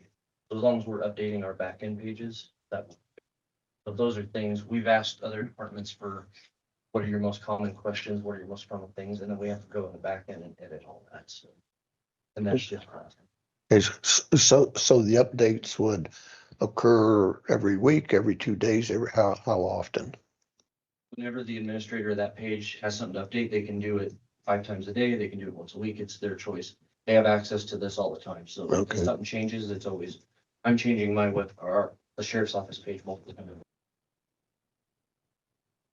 Yeah, you could update ours, Doug. Are you volunteering? I refuse to answer that on the grounds it may incriminate me. The chat box. It does, yep, it still does have that at the bottom. Did we have anything that we learned from the chat box? Something that we didn't have in our existing stuff. Sorry. We did, there's little things here and there. I mean, just sheriff's office alone, I've talked to Shannon, we've had a couple requests, like, how do I do this or whatever, we didn't have a page for that. So that's in development, so it is pointing out things. It will tell you, I don't know where to point people because it doesn't exist, and so it's pointing out things that we need to adjust in the future to be more efficient, so it is helping in that regard. Good job, Travis, good job. So is this gonna take away Mug Chat Monday? No. It's still there? Okay, just wondering. So outside of this, if you guys approve, I'll sign off on it. They plan to migrate this on May 6th for the county. It'll take a couple hours in the middle of the day and it will roll to. Just scroll up, please. I think this is much nicer presentation than what we had in the past that I was told was adequate. So I think it's really good. I think you should have the chairman's picture because One additional thing that kind of came in outside of this when I put the request to update you guys on this. The vendor also reached out and wanted to propose what they call document access. It's just a way to make PDF documents, which we have thousands of them in our page, more readable. It is $4,800 a year though. So I told them I would present it as an option. The ADA compliance stuff has now been pushed back to 2028, I understand, so we have time for that. And all that does, if you're interested, I can forward you guys the email with some example links from some counties. You can toggle a button, just makes it a little more readable. Otherwise, it just opens the PDF that's scanned and attached. We can always add it later if need be. Always an addition later. Okay, we could take a look at it, see what it is and make a determination from there, I think. Does that make sense, Mac? Oh, absolutely. Okay, good job. Good job. Who's ever involved? Chairman, can I just add one more thing? Well, so I don't forget. We got the website committee got some feedback from all the departments about little things that they want to add, and Travis and I are going to address those once it goes live for the individual pages and then the specific buttons that you all wanted on the main page. But if the commissioners do have any feedback after it goes live and you want the website committee to work on that, just email us and let us know. I think it's excellent. Good job. There was something that, is there a way to put, as notices or emergencies occur, a flash across? Yes. So that's always been a feature. So if we have a wildfire activation, whatever, I can actually activate emergency alerts and it actually scrolls across the. Great, thank you. Okay. Notifies description. Great, good job. Okay, is there any other business today? Yeah. Okay.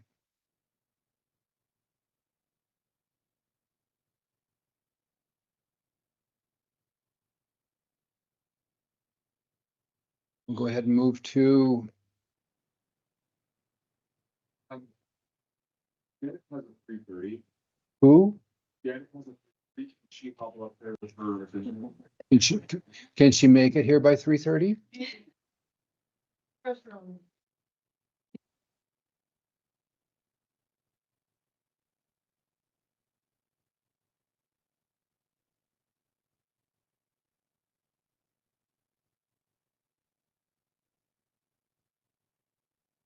How are you doing? Good. This is the biannual contract for child support services that allows us to work in the state Oxy system. To make child support payments and record them and keep. We did an update to do it a few months ago, and then this is the next. Cheers. Clayton, this is good. Thank you. Motion.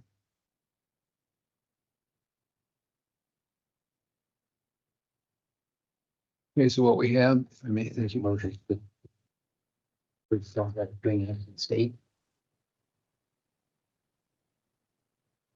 Child support program doing some kind of state.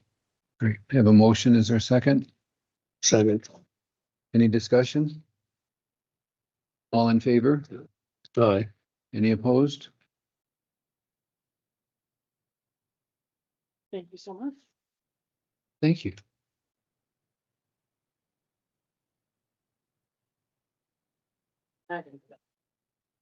When are you going to be off of those?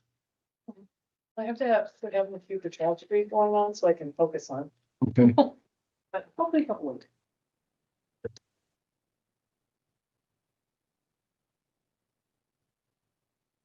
Up next, we have Andrea Jean with Human Resources, Cost of Living Adjustment, Elected Officials Salaries Decision.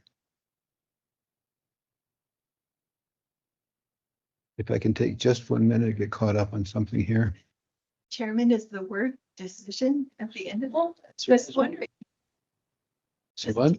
We're not gonna get it again, but that's just.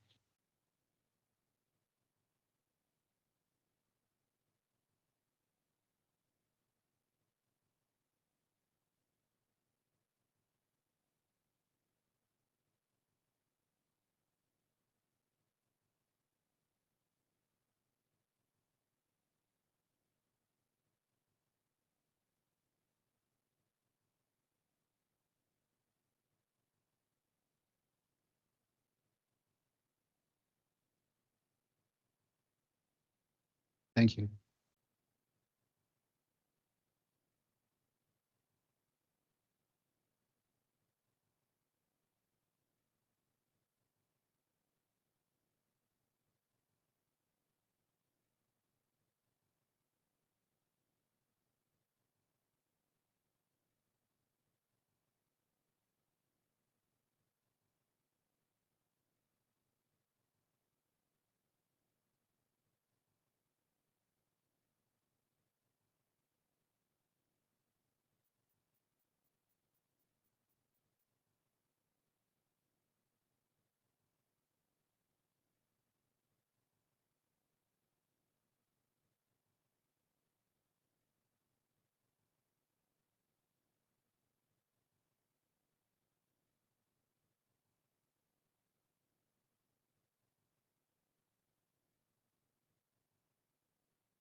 That's the board restaurant.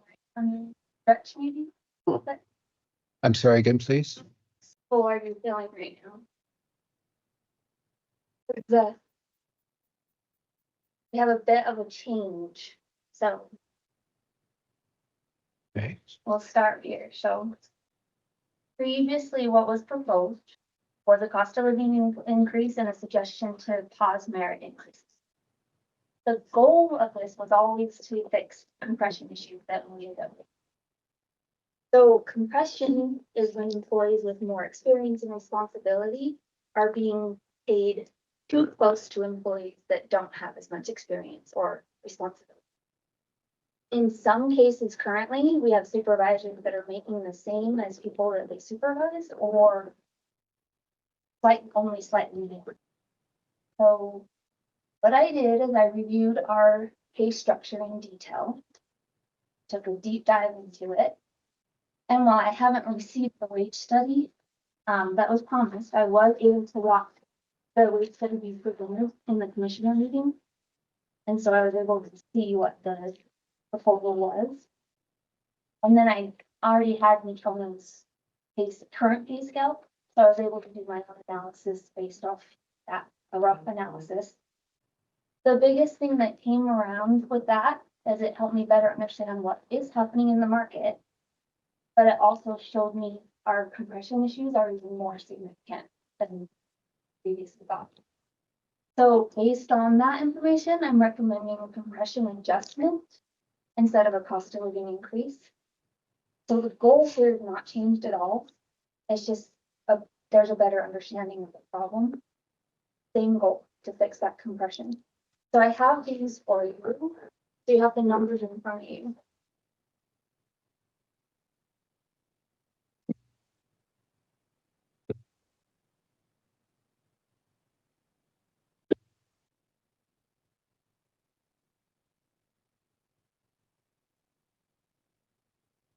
So the cost of the compression adjustment would be about 1.33% of payroll, or around $174,000. The merit increases that would come with this adjustment are about 1.4%, or 183, well, just under 184,000. So total altogether with merit and with adjusting the scales would be about 358, which is at 2.73%. So I don't know if you remember, but the previous estimate for just merit increases alone was at 378. So it's actually coming in less than that, which means we're not trying to spend more money. We're just using it more effectively. What we thought, oh, go ahead. These compression adjustments will be at your top end. It does, but Did you have that in your packet? No. Huh? We have problems across. 1 minute, one minute, please. Commissioner Vicker, what do you need, please? Well, I don't have one of those that Max got. Oh, this one? Oh, okay, got it. Yeah, got it. Sorry about that. No, you're good. Thank you. Yeah, I'll get to that, Commissioner Brackett. So what we thought was a cost of living problem, and cost of living, I just want to be clear, does help with compression. We just have a different situation that we're dealing with, and I'll get to all of that. So this, oh, I don't know which one you pushed to go. There we go. So this is the current Nashona County pay scale. A simplified version. They actually have 64 lines, and they if I put it on here, you guys won't be able to see anything at all. So I did make it more clear. Plus they list it by hourly, so it's hard to compare. This is what the proposed general pay plan is from the wage study. So the biggest differences that we can see in it during the discussion, they actually said that their biggest problem was also compression. They said that they were doing fine at the lower levels, started to drop off at the mid, and then they needed to fix their upper level. Which, if you look, I can show here on this one. So here is their high level. This is not elected officials. It's hard to read. I know, I'm going to tell you what it says. 153.7 is what they're proposing their scale goes to. So, sorry, I'll get used to this. So they were, I just want to point out, already at 138. Am I not seeing that marker up there? It's just a little, yeah, it's hard to see. Sure. And I'm not good at aiming, apparently. There you go. I want to make certain that. So it, Thank you. yeah, it's not as easy, but right there at the very end on the bottom there. Could you use your mouse? Okay. Thank you. So right there, you can see currently their end of their pay scale is at well, it's 138 something, but almost 139. So they, based off the wage study, they're proposing that they increase that to 153.7, but they also propose that they don't increase the lower end. So that stays very much the same. So the lower wage position see little or no change at all. In the more moderate mid-level, they see about 5 to 10% increase between the two. And then the higher range, they're going up 10, 20, and even 30% in the higher range there. So this does help to show how the market is actually supposed to work. Right now, we're the same in a lot of ways, except our compression is actually worse, and I'll show you that in a second. So you're gonna create a compression problem anytime that you have step increases with no cost of living raises. It's gonna happen. No, it does. year in, It year out. does. So we haven't given a lot of cost of living raises, so obviously we got a compression. We buy ourselves out of it right now, and 2-3 years down the road here, we are back into it again if we don't go with the cost of living every year, it seems. That is something to consider for sure. But we got some structural issues that need to be fixed before we can even discuss going forward. Like there's some, I'll get to that too. So we are, if you see, we're kind of in the same boat with our pay. It starts off okay. So our entry level positions when people first start are competitive, good at market. It does start to drop off as if we get to that mid level, and then it goes significantly below. So, And this market phase just between us and Jerome County, or where are you drawing this market? well, so the market, I'm actually comparing it more to Natrona County because the market, the proposed, if you saw, doesn't really define what the roles were, so I didn't feel comfortable going with that. So I actually am more at just what Natrona currently is in order to fix some things that we have. And again, I'll get to that. So if you look at Natrona's current spread ratio of their pay scales, where they start and where they end currently is this middle one. And they have over $100,000 between their lowest amount on the scale and their highest. The proposed would actually increase that to almost 120,000. We have 59,000 between. So from our lowest entry level position that we have to our highest on the scale, it's only 59,000. And that's what creates such a huge compression issue there.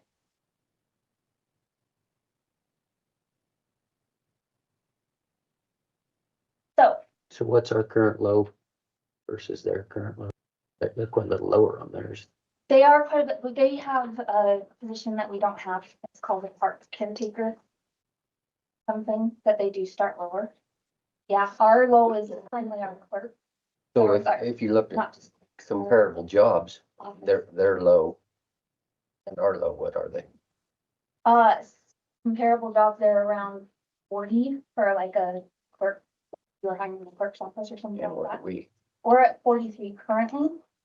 But they are increasing those in the proposal, and on top of that, and mention it later, but we are at 104 on the cost of living index, and they are at 96. So we're 8 points higher than cost of living index. Is that derived statewide or is that county?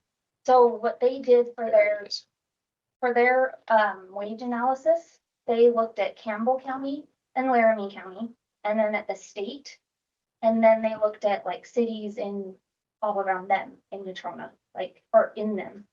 So, and they also looked at Cheyenne, Sublette, Laramie, along with Laramie County, Casper, they looked at Casper College, Natrona County School District, and then they also did look at the Bureau of Labor Statistics and the Economic Research Institute to base off, and then they adjusted based off cost of living.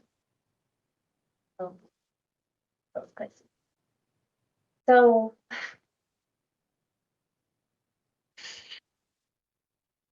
get a simple jumping ahead a little bit, but that's fine.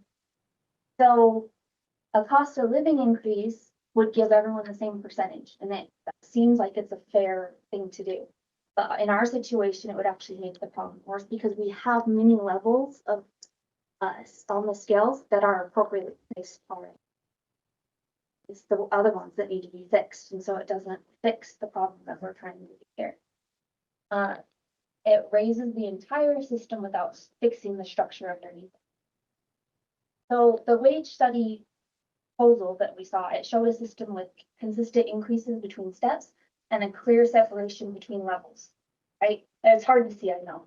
I have a printed copy that I can get to you guys too. We already talked about our cost of living.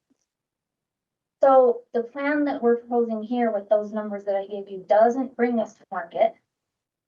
Not what we're trying to do. It would make things more fair within our own system and move us in the right direction so we could move towards market over. So right now our pay scales are inconsistent. The increases between steps very wide, very widely, very widely. That was hard to say. And right now, there's not a clear pattern. So this administrative scale is a very good example of that. So our, I'm going to turn this my mouse, sorry. Very clear here because we currently have 15 steps, and that I'm waiting. That includes all office jobs besides department heads and elected officials. So somebody starting out in one of the offices, the deputy clerk, deputy, whatever, they're on the same scale as chief deputies and senior level positions that we have, same scale, which makes it hard when an employee sees that. They think they're going to go all the way through. And it's created an issue where supervisors don't know an appropriate cutoff for certain positions. The other thing, this is the biggest thing, is that we have inconsistency in these steps from 1% to 12%. So there's some steps that are at 12 down to some that are about 1 or close to 2. And it varies widely, 8, 6, whatever. I don't have the exact ones between each step, but if you, So our step program needs to be overhauled also. that's what I'm trying to do with this year. I'm not asking. But you're not gonna fix it other than the first 2 years, we don't give cost of living raise. Your fix goes away. Well, then that is something that we can consider every year. What they need to do is. So what we have here is where the high percentages are between steps is all down here. And the compression and the 1%, 2% are all up in here. And so that's even creating a bigger compression problem. So on the proposed, we split it out so that there is a clearly defined like cutoff for the supervisor. And that puts a higher level senior position, like chief deputies, things like that, at one of these and creates that separation. So there is another change I should probably point out if you didn't notice. So currently this is our first step. I would propose that we get rid of it and go straight to here. And the reason behind that is because that right here is our lowest starting. So it does start lower than the janitor scale. And so people aren't using it. Nobody's using that step. Everyone starts at least here. And then that would bring us closer to market as far as where they should be at in comparison. Who qualifies as administrative, please? Anyone in the office. Okay, thank you. So there's that one. The janitor scale will have no changes. They are at or even above market on some spots, so that changing it wouldn't address any issue. The labor scale was kind of the same as the administrative scale. There was inconsistency between steps, and then we also have our leads is what they're called, but our supervisory positions and our special certification systems all in one scale. So really, this just cleaned it up to where we have consistency between the steps. Admin stuff did that too. Like there's now inconsistency between the steps. And it would separate those out. It does add up, like it's a little bit more at the end there, just based off trying to get it to the, trying for 3% between steps. Trying for what? 3% Thank you. versus anywhere from 1 to 12 is what we were at before. So long, short. What I think I heard at the end is regardless of administrative, EMR deputies, janitor, laborers, you're looking at a 3% per step increase. It was really hard and I had to look at, I didn't do this. Okay, don't elaborate for me.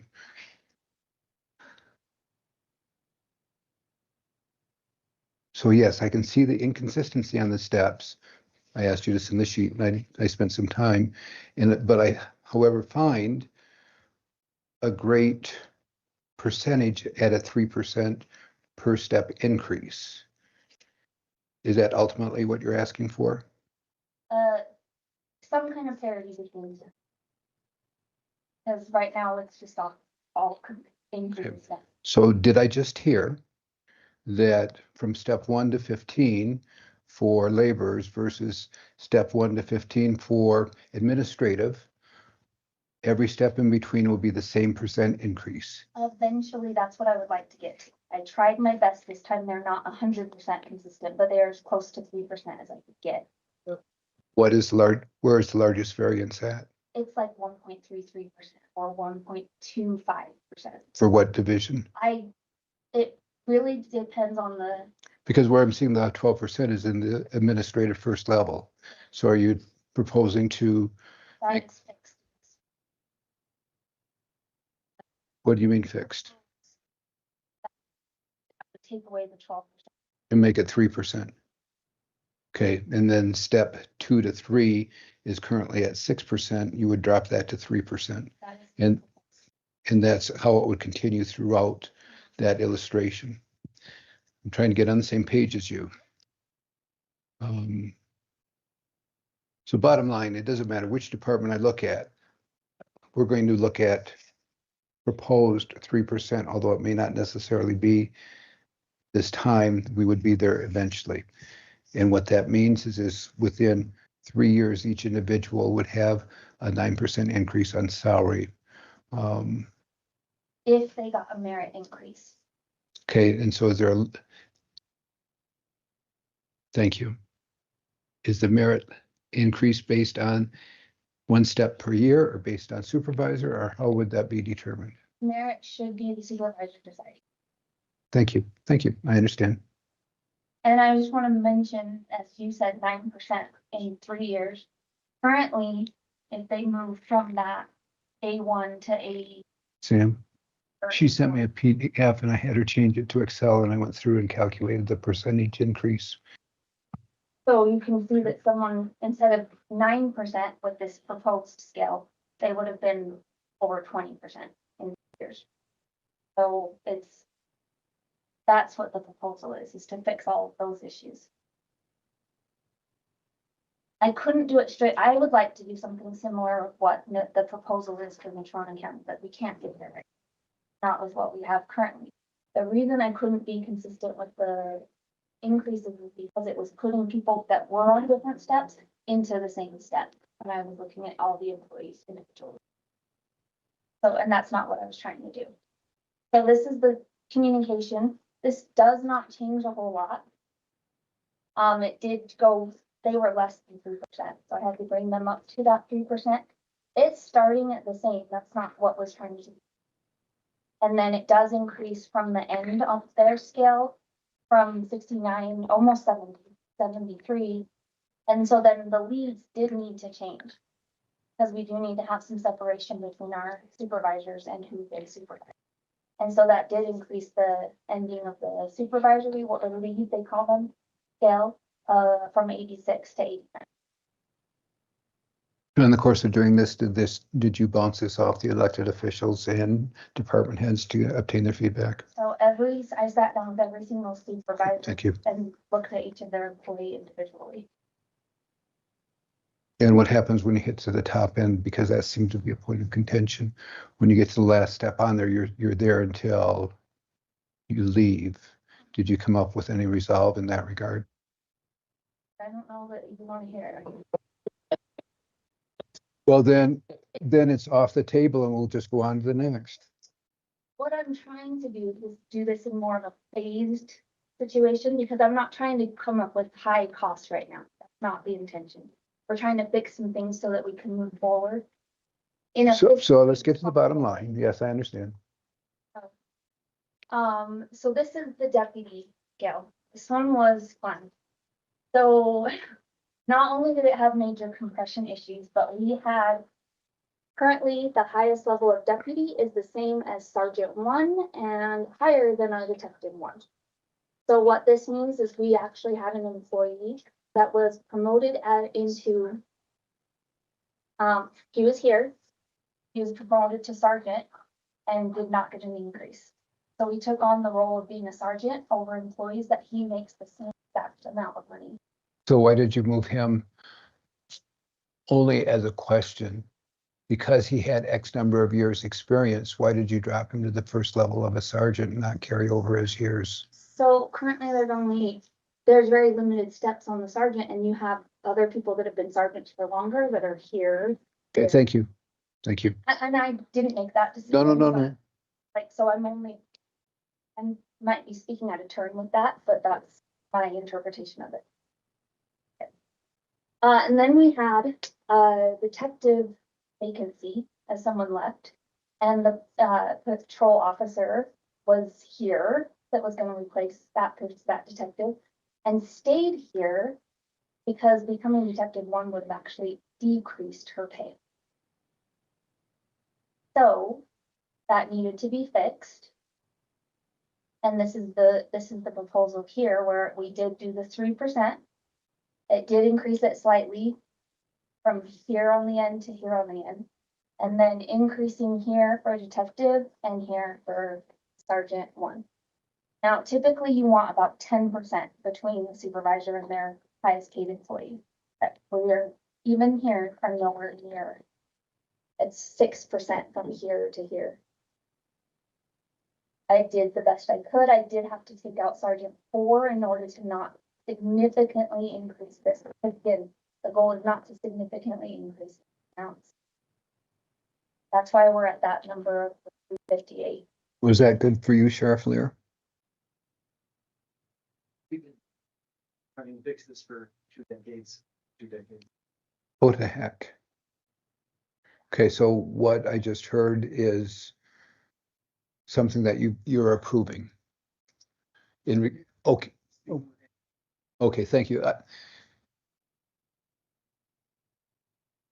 So the emergency management and search and rescue scale, that was actually brand new. There was never a scale before 3 years ago. So there's not the same compression issues, and I do believe that they're at a fair wage comparatively to our other wages. So there will be no change for that. The department head scale. So the department head scale has all sorts of problems with the starting wage being at 71.6, which is less than what some senior positions in other departments are making, which shouldn't happen. And when we are starting to make department heads, when we are starting department heads at higher steps, or having to make new scales as we hire new department heads, or even moving them off scale, it's showing that this structure doesn't work. It's not working. You had to make decisions that were necessary to work around the current structure that we have. So it also assumes that all department heads should be on the same scale, which isn't accurate. Each position should be evaluated separately, based off cost to hire, market value, how it compares to other county positions, including your decision about where elected officials should be. So I have not included specific amounts on any of these because it's not really appropriate right now to talk about positions that may involve a single individual, but those amounts also might need to be adjusted based off decisions that are made today. So my suggestion is that if you do agree to restructure these scales, to have it something like that, and then prior to budget or at budget, you guys can make those decisions for your employees. Or either all the people under your purview, aside from one that would stay on the admin scale. So that's something that could be discussed later. Then the information and technology scale that we have, change here wouldn't change anything here on the IT staff, but the IT director would go over to that department head scale, and you guys can figure that out. So, and we kind of already talked about it, but after building the updated scales, I did place all of the employees into this new structure at the COCA step without decreasing any pay. And then I met with all the supervisors and discussed employees. I was able to show them what the change did for them, the percentage increase, the amount increase, and then also included what would happen if they did a merit increase on top of that. And I was able to compare it to what would have happened if they just got a merit increase on. They got to see all of that information and make decisions based off of that. So some supervisors chose not to recommend a merit increase for certain employees because this compression adjustment already gave them an appropriate increase by the new structure. So that fix, the entire fix of just moving everyone, putting them where it's appropriate on that, is that 1.33%. And then so again, I talked to all of them, the merit increases that they would be wanting to do on top of that is that 1 point. So that does not apply to your department heads, which the previous merit estimate of 378 did not apply to department heads either. And then it does include the one employee of the representative commissioner. So that is included with a step if that's what you guys choose to. So it's not a complete fix and it doesn't bring us to market, but it's a step in the right direction. We can't move from our current pay structure to a fully redesigned system all at once. It needs to be phased. Otherwise, we're going to create new problems and compress employees at the same time. So this allows us to fix the most serious issues first, improving fairness within our system, and building a foundation for future improvements without large upfront costs. So I would have liked to have everything fixed this year, but time and budget constraints require that phased approach. After reviewing the data and working through different options, it became clear that this is a responsible first step.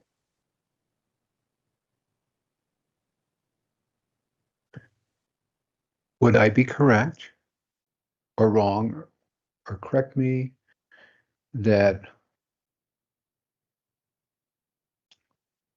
we're looking at a 2.73% increase for the step system total with a 3% per step adjustment approximately? And that's taking into consideration the 6%, 5%, and 12% that I've seen in adjustments being made there. Yeah. Okay, so that's within the step system itself. And that brings parity into the ballpark here. What about those that are at the last step that have been there for a while? So we can't fix all of that. It did increase some of the levels like you saw, so they are still getting an increase. I apologize. Maybe I misspoke or we didn't communicate well.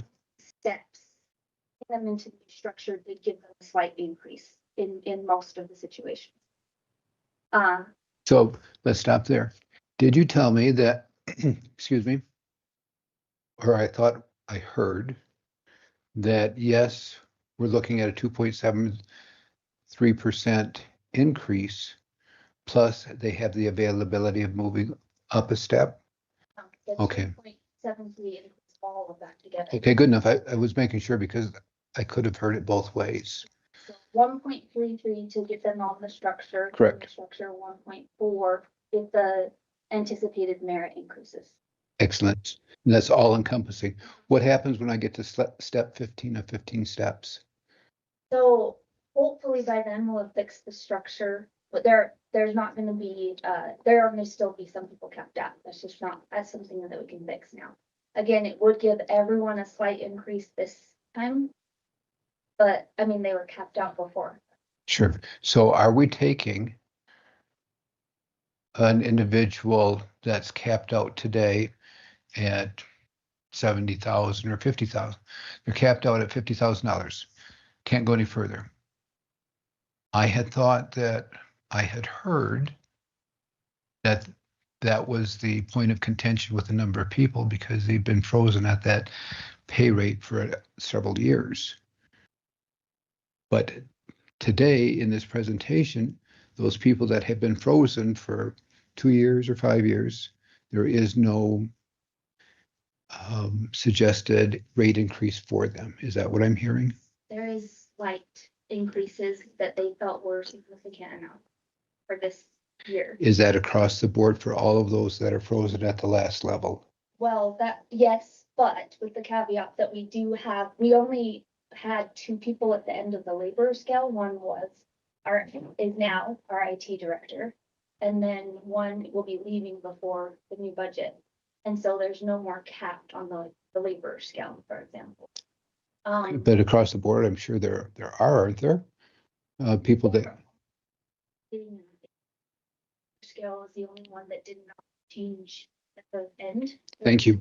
I understand. Thank you. So those that are changing, what is the proposed change at that level? Because again, I thought that was where the employees felt that there was an inequity, that they had reached that point, can no longer. So it depends on the scale. If you look at the admin scale, what it did is we have 2 employees currently that were capped. It did move them back a step. It gave them a little bit of an increase just by doing that, which both supervisors have said that's good enough for this year. And then it does give them an extra step for next year or whenever they reach that level. There is room for another merit. Does that take care of all employees at the last level? I did the best that I could. No, I'm trying to comprehend.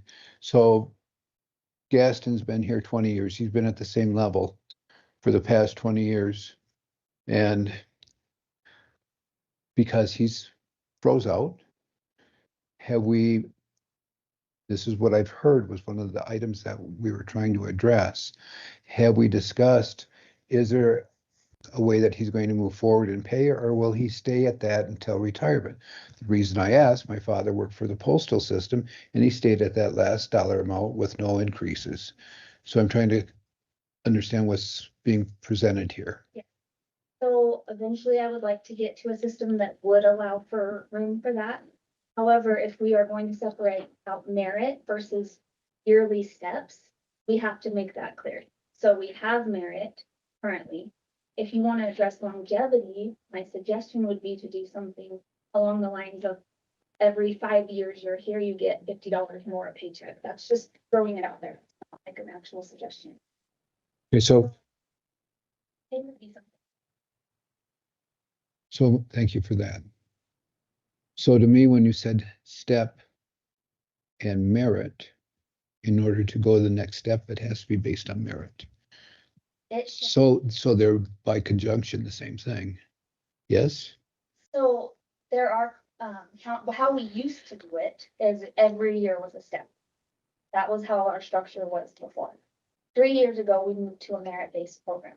So, and supervisors are supposed to look at every employee and determine if they want to increase them to the next step or not. Okay. 1 step maximum per year. Yes. Across the board. Okay. Any questions in that? Yeah, go ahead. I'm tired. I know. I'm just gonna talk about it. I know. Raise in Lewis things. We stretch. Threw a 180-degree curveball. Well, yeah, so it was cost of living at 7% last meeting and 6% and the cost of living, and today it's down to what the government has allowed on just shy of Social Security at 2.8%. We've addressed the parity between the different step increases and identifying that there's still disparity within some of the percentages, but all in all, I think it matches what we'd hope to obtain, at least from my position. I was working on this up until 9 o'clock last night, so I couldn't. Well, you could have worked till 1. She worked a lot of overtime the last few weeks. I know it's greatly appreciated. Commissioner Vickery? Well, I did a little bit of research on my own too, and I didn't know for certain where it would lead me, but based on some of the previous discussion we've had, I thought, I just wonder where Sublette County ranks in this pay scale thing. And you know what? They ranked according to the last survey that was How'd done. you get that? Huh? How'd you get that? Well, I spent hours searching this past 9 o'clock, by the way, just so you know. But I don't sleep a lot right now, so I've got a lot of time on my hands. Anyway, long story short, when I look through these and whatever, and it's every county lists the top elected officials, and that's all I went. I didn't go to the folks underneath that. Sublette County ranks 6th statewide. For elected officials. Yeah, yeah. And so that told me elected officials here must be doing okay, just from the numbers I saw. And I looked, just to give you some ideas, so I look at poor old Weston County, for instance. You know what the county clerk in Weston County made? $69,000. Wow, that's not very much. County attorney Clayton made 75. You're way overpaid according to this sheet. Yeah, I know. Whatever it is, doesn't say that, just says what it is, county attorney. So, and I'm not demeaning anybody for anything, because I believe everybody needs to make a living wherever you're at. But you know, one of the numbers that really jumped out at me, and it's all based on population, I understand that. But if you're an elected official here and you're paying the taxes, it costs you, me, all of us, $11.14 to supply the necessary expertise that we have in these offices. Seems like that's okay. And then you go to Natrona County, which we've been looking at up here. Remember, this is based on population. It only costs them $1.42 for the same services. For the same services. So I just look at some of these things. Now, Bear County, for instance, we're way overpaid here. They get $18,000 a year in Natrona County for the same service that this 5 is offering. So I don't know where I think on this thing. I just think that, you know, we're looking at things from my perspective, and we don't know what the future brings. Probably next year we're going to look at a significant, if the gas and oil is what it is today, we're going to be looking at a significant decline in revenue. And my concern is if we get too much into this today, then do we come back to everybody and say, hey, guys, we gave you this last year, now we got to take it away this year? I don't want to do that, and I don't think you can anyway. So I think we should just proceed with caution. Now, I know the numbers and the work that you've done is what it is. And I don't object to cost of living because it's expensive here. I know that.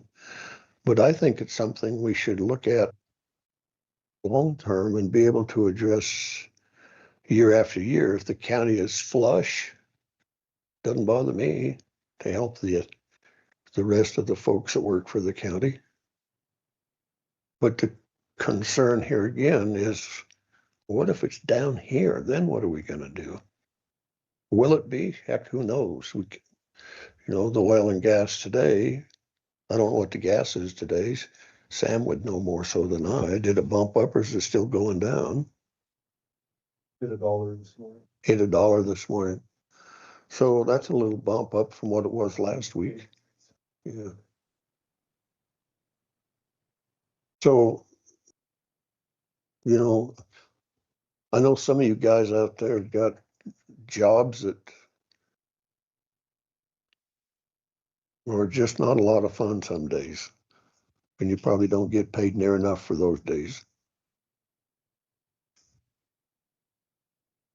So I don't know for certain where I come from. I think everybody needs a little bump, but there's so many people out there in this world today that aren't going to get that bump. And so how do we address that issue? Cautiously, I believe. I think we need to look at maybe a small increase of some kinds to show that, hey, yeah, we're in tune, knowing full well that it may not be there next year or the year after that. And those are the concerns, is the long-term effect that could happen if a person jumps out there and says, yeah, we're going to give you whatever it ends up being dollar-wise, and you take that money and say, well, look at what we got now, we can invest in whatever it is, and then next year you don't get it, you've already invested in it, so now you're back to hurt city, so to speak. So I haven't really answered any questions. I think there's a way to address it, but cautiously in my mind. Yes. This has nothing to do with elected officials, this proposal that I. No, I understand that. Yeah. Cautious approach to correcting. That is what I was trying to achieve. Good. So the elected official discussion is separate from that, but Correct, but the discussion centered around electeds also, and it should. decisions made about elected might. And again, that's up to you guys. These will be your employees that you guys will be discussing. And when does this portion that we just discussed, you did a great job on, I understand, and easy to follow. When does this decision need to be made? So I would ask that you guys give direction to everyone to use this new proposed system in their budget when they present and have their meetings with Clerk Rice. So, And then they can be adopted. so they would need to know this ahead of preparing their budget. Which I already have the numbers for them, like they can plug in for each employee, like I have it all. So it would be, because they're on a time crunch too, they have to have it done very soon. Chairman, the answer to that question is my first budget meeting is next Monday. Well, that's what I was trying to add. Yeah. Thank you. And I know you were explaining to me, but I did, yeah. I got the date that's needed. Thank you. So let me ask this question, based on a year ago, what's the total extra dollars that your proposal would bring? Right, so that would be that. Did it show here? Yeah, 300. Based on last year. Correct. Yeah, 358. You don't have a last year comparison to this proposed, do you? And this would be based on. Right. Yes, Emily. Thanks, Chairman. Why'd you invite her up here? So I can be heard. Remove my stuff here. Didn't mean to take out your pen. Mr. Chairman, I would like to request, where did Commissioner Vickery get his information? Can you cite your sources? Oh, governor.com salaries, no, governor.salaries.com. Okay, because I would like to see a copy of that if possible. Oh, I'll give you this one if you'd like. Well, you wouldn't give me one. Well, I'll no, I give you a didn't. copy, Mr. Yeah. Chairman. Looking at the overall average statewide, Laramie is about in the middle as far as salaries for elected. They're all at 110 except for their county attorney. And while Wyoming or Sublette County is listed 6th for. Well, I just took these. I didn't include the sheriff and I didn't include Please, the. may I interrupt here for just a minute? Yes. May I please? Let's talk about elected officials in just a minute, because we're focusing on, because if we get too many things on that plate, nothing will be decided. And we're 6th for pay, but 4th for cost of living. Okay, I great. just want to throw No, that in you there. can sit there, stay. So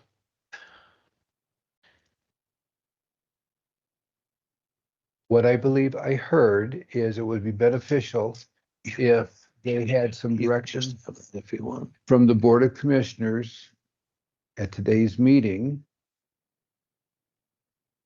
so the numbers can be included in the budget coming Monday for whomever those departments are. Does that make sense?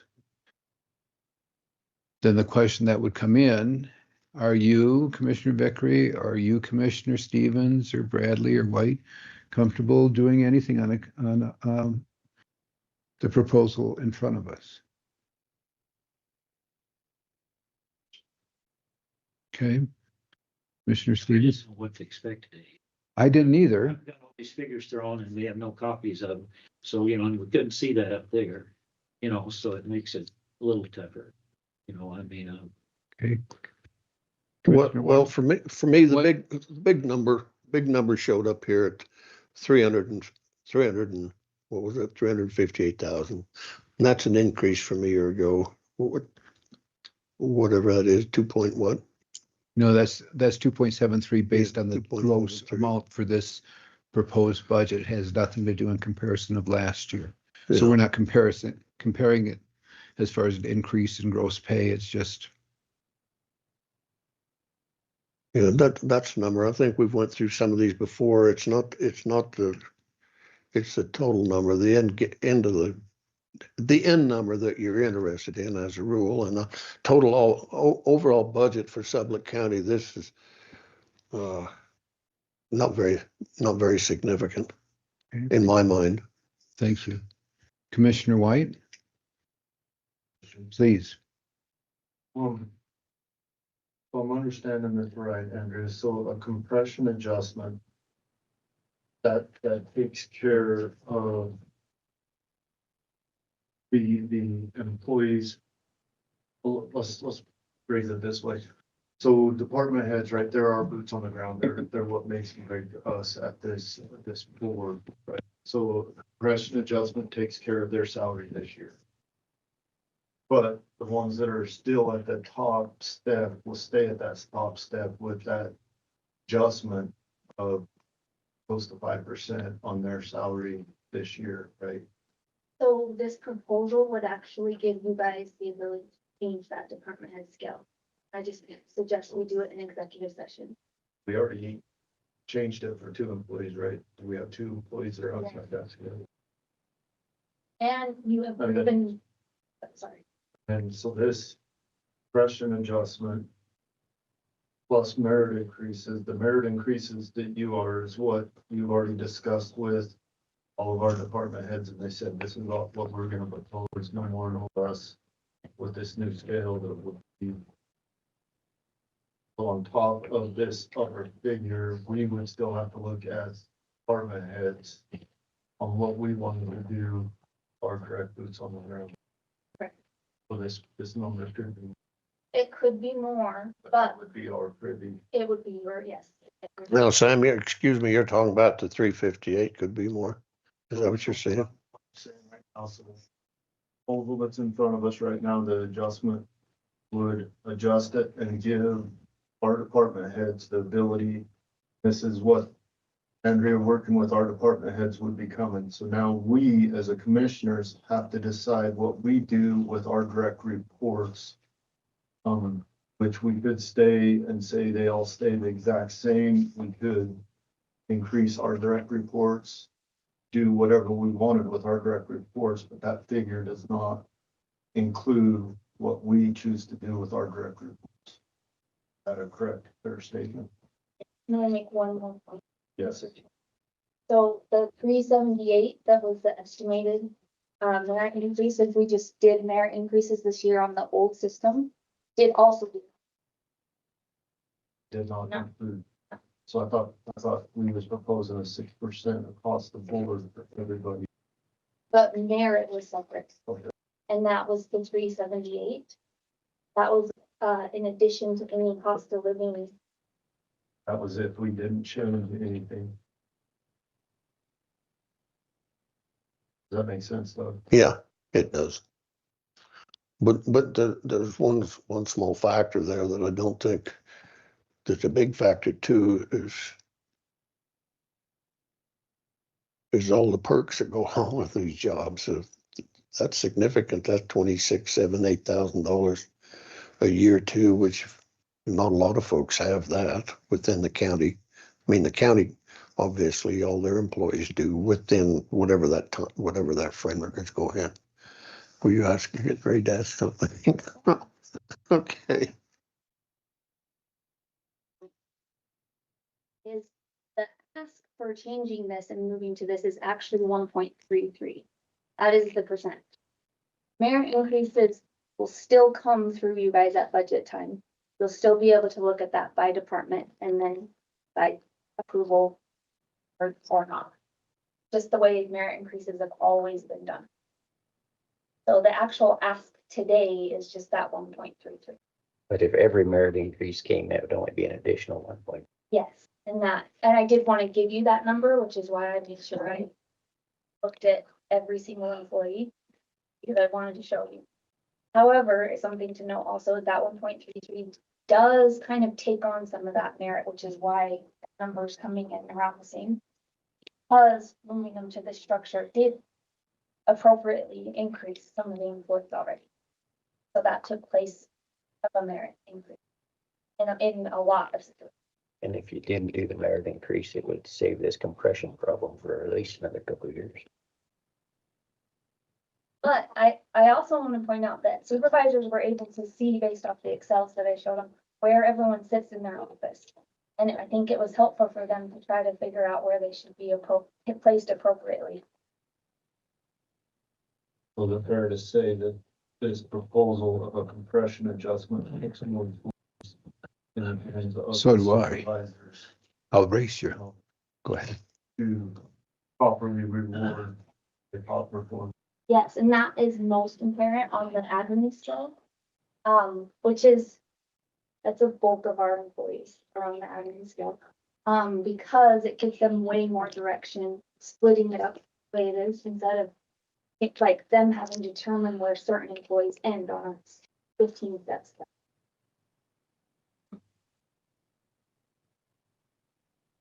You said there's some of them that'll actually move up in pay, but be like at step 14 now. There are 2 employees that are in that situation.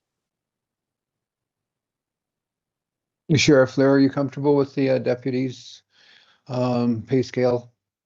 You've been relatively quiet, and I want to make sure that everything was addressed and you're comfortable with. Great, thank you for that. Okay. I do. I have an employee that's been topped out, hasn't had a raise in at least 2 years, and this would give her a tiny little bump. I thought we just addressed that, so I'm confused again. That she's been capped out, but it gives her a bump. How does it give her a bump? Because there's no step increase. It's just that adjustment, and it's very, very small. Okay, good enough. I have the same situation.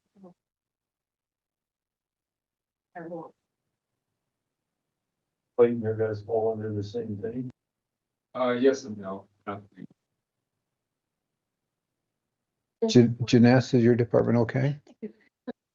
This also does not include the deputy attorneys. Okay, great. They're not on a scale. I just appreciate the hard work that Andrea put in, hours and hours of her time to not only put it together, but to have each department head an elected official come to her office. She showed us exactly what it meant. And so it was so helpful. So I'm 100% on board with her. I truly appreciate it and thank you and applaud you for your efforts, but please next year don't make it the day of.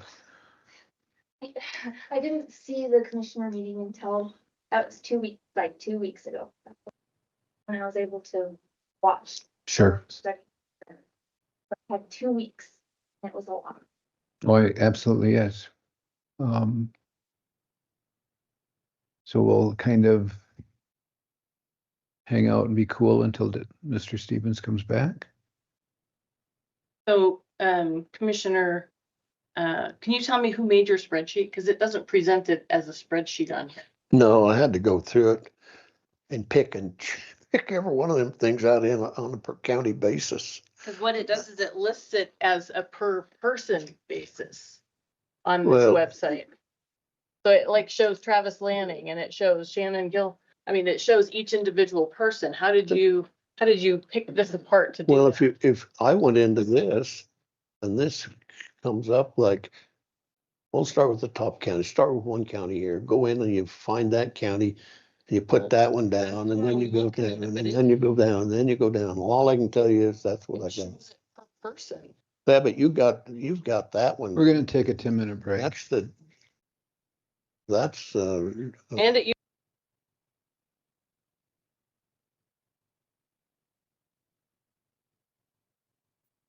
Adopted that budget.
So what we have, I believe, and what I've heard, and we'll just kind of make this an open statement that people can answer. What I believe that we're looking at are elected officials based on conversations that I have heard. Besides, in addition to the elected officials, we're looking for at the sheriff, and then we're looking at the attorney. Would that be a correct statement? I can. The elected officials, and then we'll take a look at the sheriff and the attorney. Does everyone agree with that statement? No. Yes.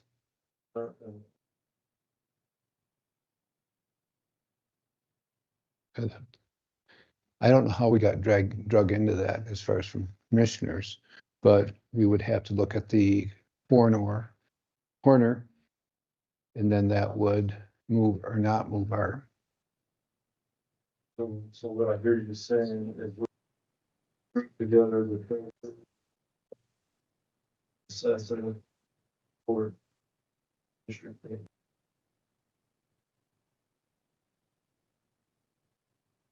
separate out sheriff And lawyer. lawyers. commissioners. Some discussions. Right now, we're Correct. gonna discuss 4 elected officials. Are there only 4? Okay, that is correct.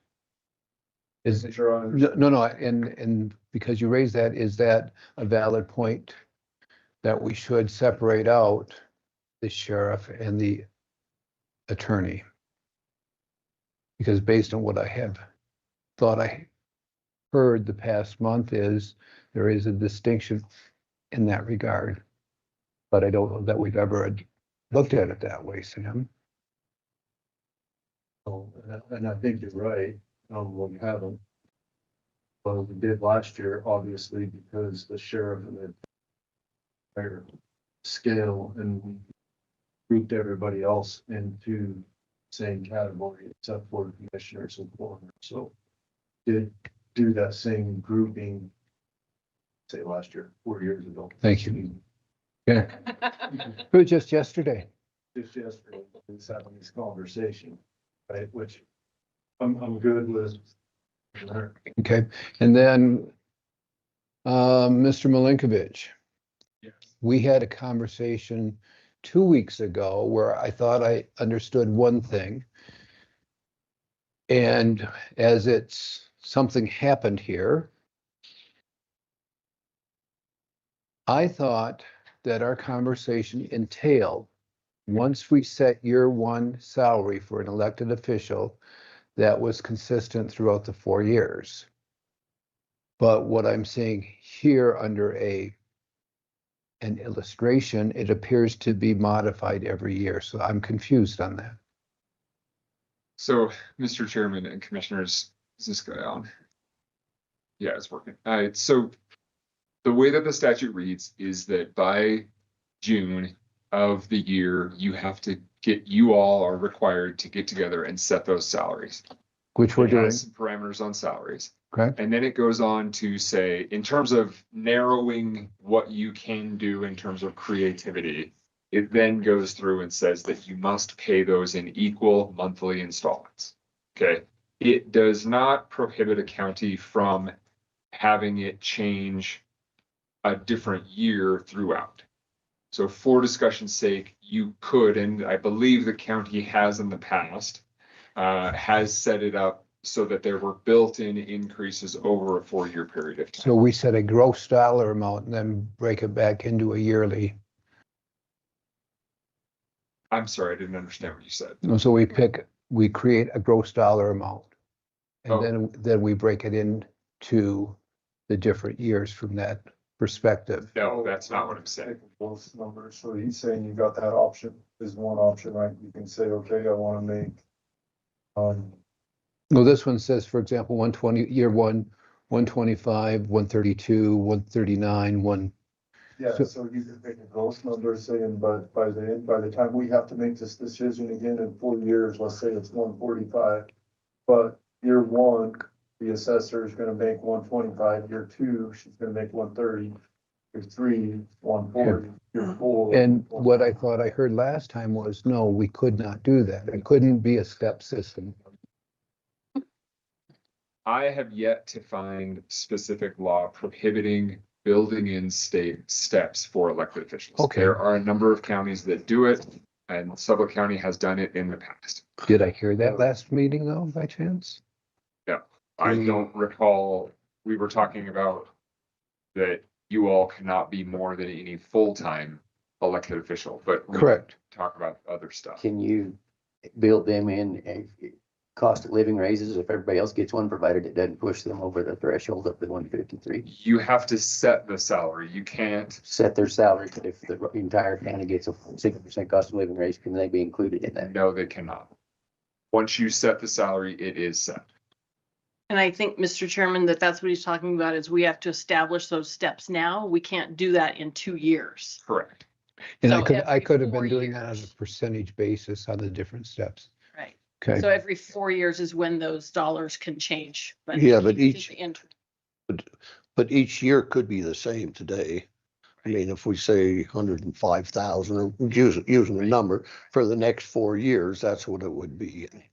Whereas if we wanted to do the step that she's proposing, we could decide it now. but then it wouldn't change again for another 4 years. Great, I appreciate that. Thank you. So you can do steps if you want. Thank you for the clarification. Because I had based it on a percentage cost of living rather than a set dollar amount, is what I had heard. So we're good. Okay, so now, let me ask this question before we get too deeper into this. So the 358 all of a sudden will change dramatically if we're gonna increase all the electeds, is that correct? Yes, that is only pertaining to the individuals on that. Prior to this discussion. Yes, sir. Yeah. So we could be looking at give or take a 500,000 then when we're done. Somewhere's in there, if we go through all the elected based on what I see here. That is a possibility. An increase would be a pretty good range. Yeah. Okay.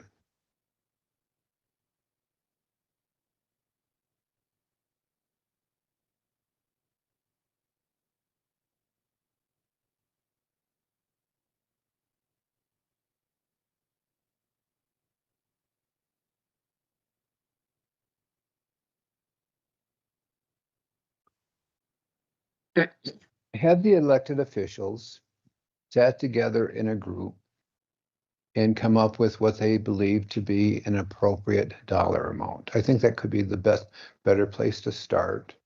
And that way we can identify if that's workable from commission standpoint, if it's not enough, or if it's too much, and identify what latitude there is and work from there. Does that make sense? So they did meet, and that is the first resolution that you have.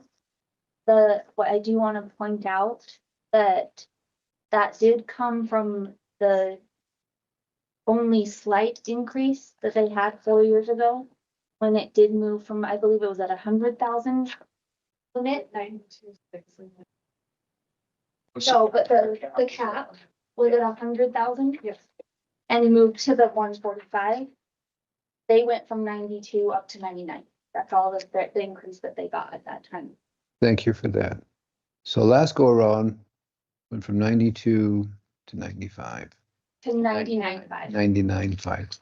Yeah, but wasn't that 99.5 set at wasn't that the max that year? The max had previously had been 100,000. The year they moved to 99.5, it went up to 145. So they didn't even meet the max that had been previously set in that increase 4 years ago.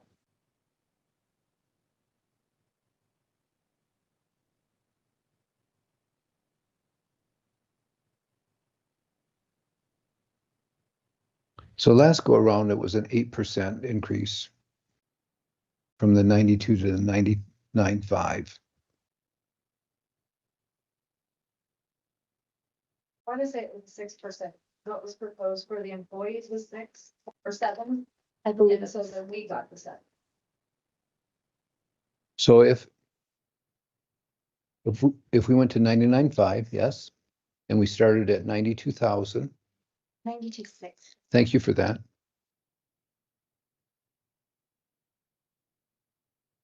That's a 7%.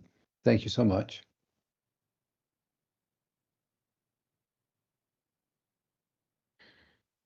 That's a 7%. And if we take a look at county clerk, that's the sheriff, prosecuting attorney. So we're looking at 125 today. Is that correct? I believe so. For The elected. the elected are at 99.5. No, but what's being proposed is Oh, yeah. 125. This one 145. Okay, so you said the first one, so I pulled the.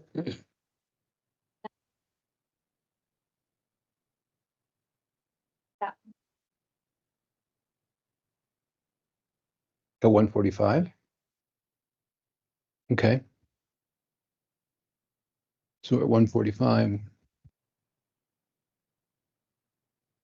By 99.5. That's 50%. That's 45% increase. I was close without my calculator.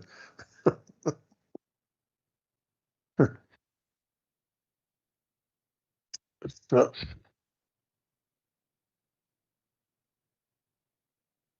145, which is, so each one of these resolutions, and this is just for clarity is all I'm asking. Okay. So each one of these, even though the numbers are all wrong, says, whereas the board finds it appropriate to establish salaries at the maximum levels allowed by Wyoming statute for. So if we've got all sorts of different numbers, which one are we looking at for the maximum? The current maximum is 153. Yeah, I know that, but that's what, but these others don't indicate that. They got the other numbers involved. So would So- indicate to me, if we use number 2 or number 3, then we're not going to whatever is allowed at the maximum level. That's all. so if we take the 125,000, for example, Commissioner Beckery, that would be an increase of 25%. And that's at the 125. If we take 35,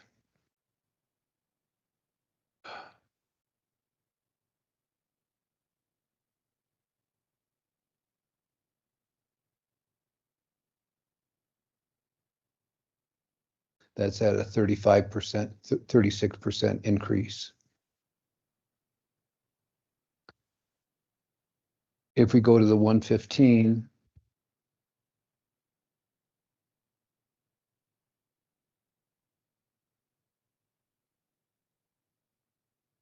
That's about 16%. 16%. If we go to the 30,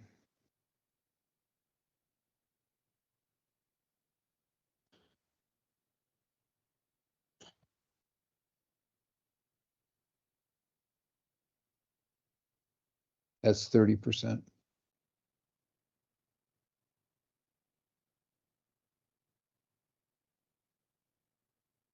Covered in 115. Goes, so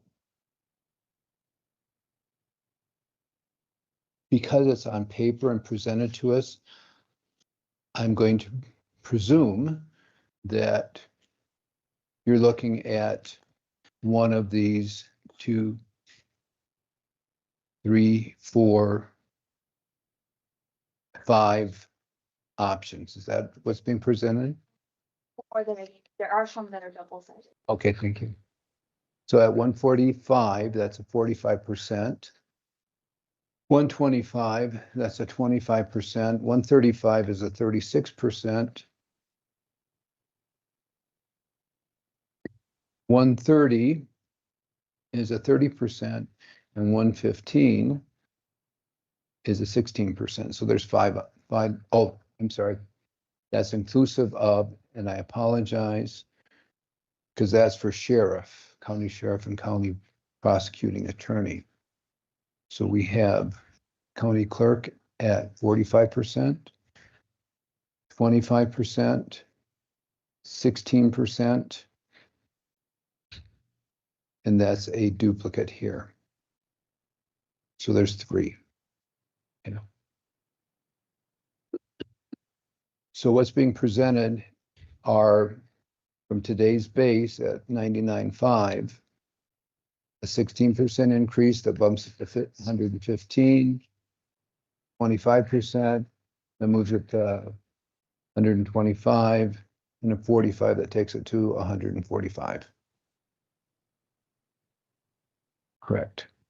And then each year after it steps up.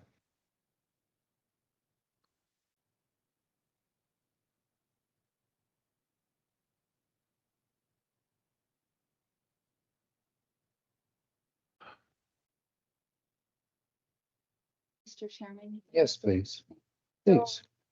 the ones that have steps are front loaded for this year I kind of wanted to give that due to them being stagnant for the last 4 years. And then they lower, the percentage is lower between. The problem is your finance are paying a position. You're not necessarily gonna make it up for these folks that have No, gone through no. election. No, No, I'm just pointing out the difference in the percentages. Front loading that they may not benefit from. I just want to point out what the numbers are. That's all I wanted to point out. So it could be changed. This isn't set, like, you guys can do it, like, whatever you guys decide. I just wanted to explain why there's such a difference in the percentages.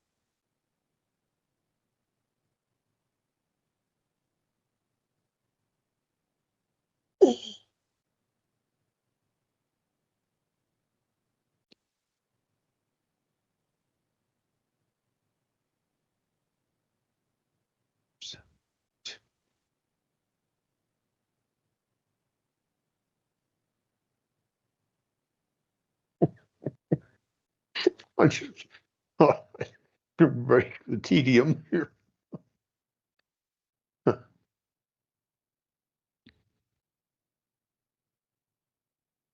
Okay, thoughts? Thank you for sharing this as a starting point.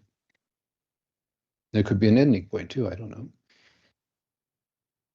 Mr. Chairman, when I look at this and I think about what our responsibility is, I look at it as, okay, what is a Sublette County assessor? No names tied to it. What is a Sublette County clerk? What is a clerk of district court? And a treasurer of work to the voters and the taxpayers in Sublette County. I look at myself being a commissioner, especially I'm the youngest one at the table, but I'm very blessed to be working for a company that allows me to serve my community without you know, if we all look back at what would have it taken for you, Mr. Chairman, to run for this position 20 years ago when the head of your career that you in that position, be able to do it.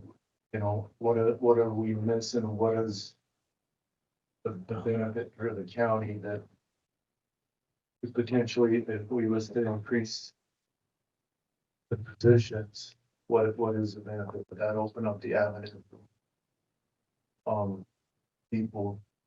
Just again, I want to clarify my statement. I'm not saying I'm trying to replace anybody. It's not my intent. I'm just trying to look at it through the eyes of what is that position worth to voters? So the county, to me, I like the proposal. I don't like doing it the steps. I like a person that, hey, if I'm gonna run for an office, if I'm gonna step away from a career, if I'm not lucky as I am, that I have a job that's gonna support me through that and do it, I need to be able to still put food on the table for my family.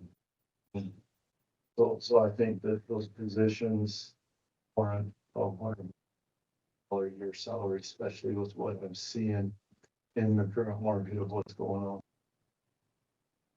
Without a step, and it's 145 for 4 years. Think steps are more of a tool for a supervisor to use, right? There is no supervisor in this. They are. Sure, salary's a salary. Salary's the salary. I was to step away with that, and I allowed to put my name into the hat to put in, step into that position. Can I make it work? Years. I appreciate that. And yes, you're very fortunate that your employer does it. It's also good from them from a PR perspective and also helps get. They get perks, benefits from that. You're absolutely right. But at the same time, we get information that we typically would not have. All companies. Absolutely. Yeah. The company I work for said, you're gonna have to take, you can work a day or two a week and take the rest of the time off. Yeah, perfect example, right? Yes. I appreciate that. Thank you. Commissioner Bradley. Well, there's some validity to Sam's, but I'd look at it a little different. Personally, I'd like to see one step in there, put them pick a number. I wouldn't be afraid to start them at 125, but you know, everybody around is going to get a cost of living increase sometime during the next 4 years, I would assume. So I just feel they should have a step up some in the middle, go from 125, 140 or something. So you would propose 125 year one, 125 year 2, year 3. 125, 125, 140, and 140. Commissioner Stevens. Well, we're preaching serve and do all that. I don't know how the public would react to. I know they wouldn't react very well to a 50% increase. I know that, We're gonna get the blame right here. It's gonna stop here, whatever. So I don't know. I a little more thinking here, but just never could go 50. Okay, and that's why we're chatting. And this determination has to be made today, unless we call a special session, because you need it by the 1st of May. Is that what I understood? Chairman, that resolution has to be made by the first meeting in June, so June 2nd. But again, it would be very helpful information to have before my budget meetings that start next week. But I want to push it off to either of the meetings in May. That's Elected officials, you don't need it till June 1. that resolution has to be done on that first meeting in June 2nd. Thank you for that. And actually, let me go look at that statute because it may be before the first day in June. Okay, I was like, I have Right, it. it's on the resolution. Is it? So, It's on the first. shall meet no later than June 1 of each fourth for the purpose of setting the salaries. So Okay. it would have to be made at one of the meetings in May then. May. Thank you. Commissioner Vickery. I guess I look at it in a whole different perspective than most.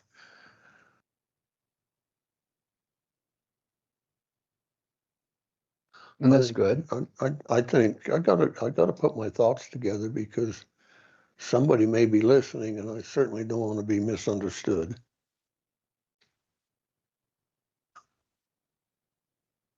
No, to a degree, I can agree with Commissioner Wyatt. I think, we've got good people here. And they've learned the ropes. But I'm not ready to go with 145,000. And in fact, I look at it as, and I see all these proposals.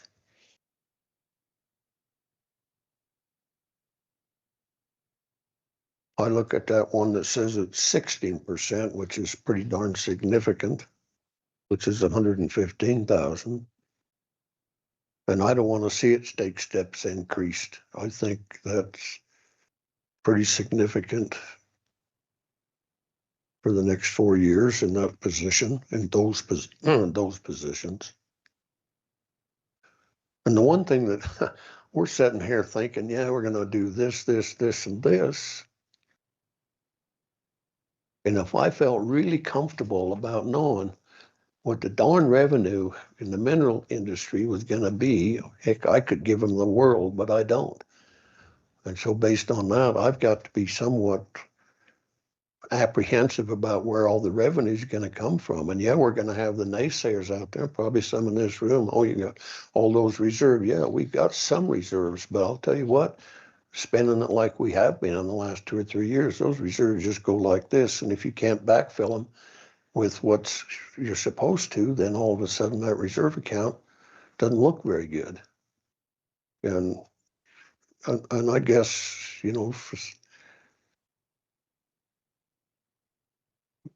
for me, I'd rather be a little bit on the conservative side than just blow and go. And so that's my take on it. I'd go with 115 on this on this salary, but honestly, I just can't go any further than that. And the world we don't know what the world's going to do tomorrow. I have no idea. We know what's going on in some places today. We know how impactful some of the decisions the federal folks can make can be on us locally. And, 16% is a pretty significant number in my mind. And and that's kind of where I'm coming from, I guess, is I'd rather see him get something rather than just sit there and tread water. And I don't think 115,000 is treading water. You got the benefit packages that are pretty darn significant. I mean, you put it all together, so you're looking at probably 160, 65,000, something like that, total for the year. That's my take on it. Thank you. Please. So Doug, you're saying set one price, no steps. What you? No, 115,000 for the next 4 years. Yeah, yeah.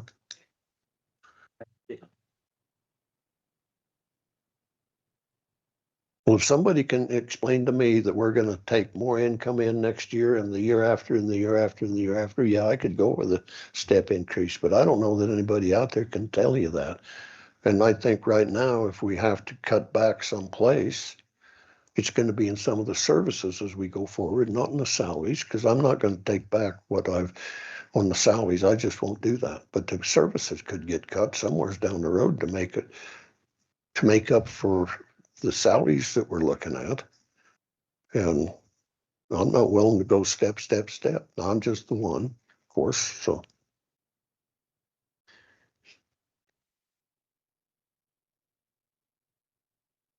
I'll say something. So we're just talking about reality, and I'm not saying anything against who's elected now. But there's always a chance you could lose, right? Would you object to somebody starting at 153,000 in your position? No. No. 125, 115. I mean, that's the way I'm looking at it. We all might get, okay? So you got 4 new people making a lot of money, and there'll be more people jump on this if we should go for it. I mean, I don't know. That's the way I was thinking. I mean, we're talking about people coming in.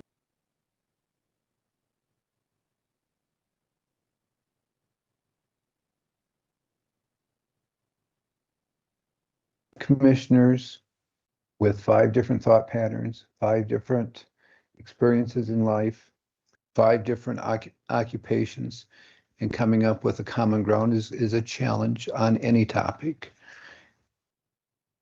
And I recognize that. And fortunately, we still talk to each other outside of the meetings because we can recognize that we're trying to serve the county and do the best that we can. And that has nothing to do with personal inflections of anything. So what did you said a bunch, did you come up with a dollar amount? Yeah. It's not. Well, we don't have to work because Doug doesn't have to play pool today, so we can be here. That's very true. I'm done for a while till May.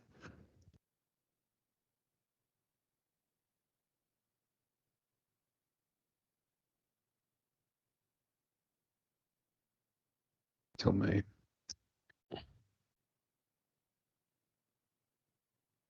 There's not a thing I can disagree with about what Sam said. It just is not. And then I have to stop and think, I have to go out and I am representing the constituents of the county, and it's always a challenge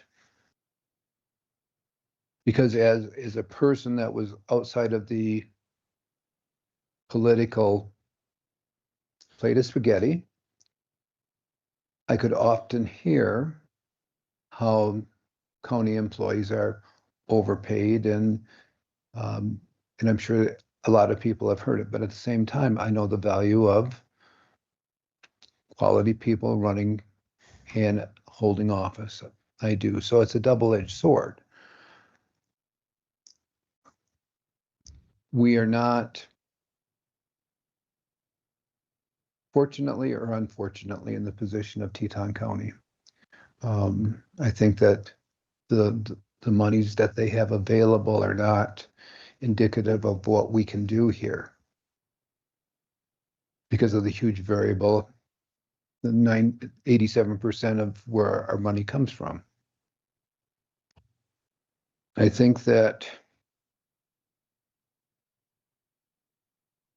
And I would entertain the following as a place to start discussion from my perspective. 2 years at 115,000, which would be Natrona, and then 2 years at 125, which would be Sweetwater County. Go ahead, please. These were the last 4 years. I don't know everybody's, but I do know Natrona is proposing a 12% increase the first year for their elected. And what would that be, please? Do you I know? don't know the exact number. I was just told, I didn't figure it out, but it's based off the 115. Yeah. And they're at, percent increase this year, and then they're doing 2% in between each step. thank you for that. What are we, 115 times 115 times 12?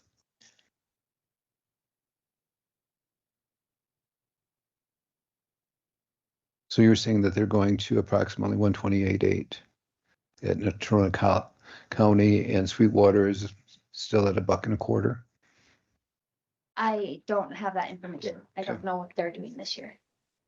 Chairman, commissioners, across the whole state, everyone's having this discussion today. Well, yes. And the Clerks Association has been emailing for the last month and a half. Did you guys have a decision yet? No, it was moved to the next meeting. We're having another roundtable discussion. So I think across the board, everybody is looking at an increase, but in Natrona County, we knew with 12%, but I don't know how, I gave you Teton counties, and if you want a few others, I can print them off for you. So 145 for Teton County is not factual? That's the last, yeah. Correct. Teton is, all of them are gonna be at the 153.7. Yep. That was actually decided, not just proposed. It was decided at what? It wasn't just proposed, that was actually decided. 145? No, 153.7. Thank you. I didn't hear that.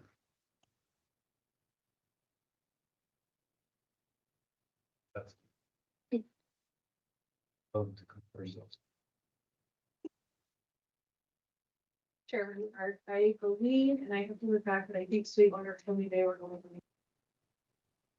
They were 120. Mr.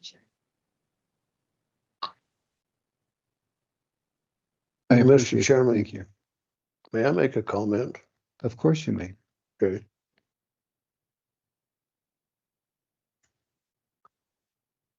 Ever since I've been big enough to understand what a nickel and a dime is worth, I've always thought Sublette County was unique in the fact that they didn't look around and say, we got to be like them, we got to be like them, we got to be like Sublette County. Let's damn well stay that way. Let's make the decision based on what we have here, the folks that we have working for us, and the value that they bring here. We don't need to look at Teton. We don't need to look at Natrona or Sweetwater or Lincoln. We just need to look right here, because this is what we're talking about. We're not talking about those other counties. Let them do what they want to do.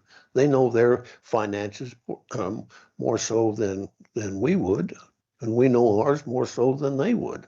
So based on that, that's what we should be doing, is sitting here discussing this, what's best for the employees here, what's in the bank account, so to speak, and do it accordingly.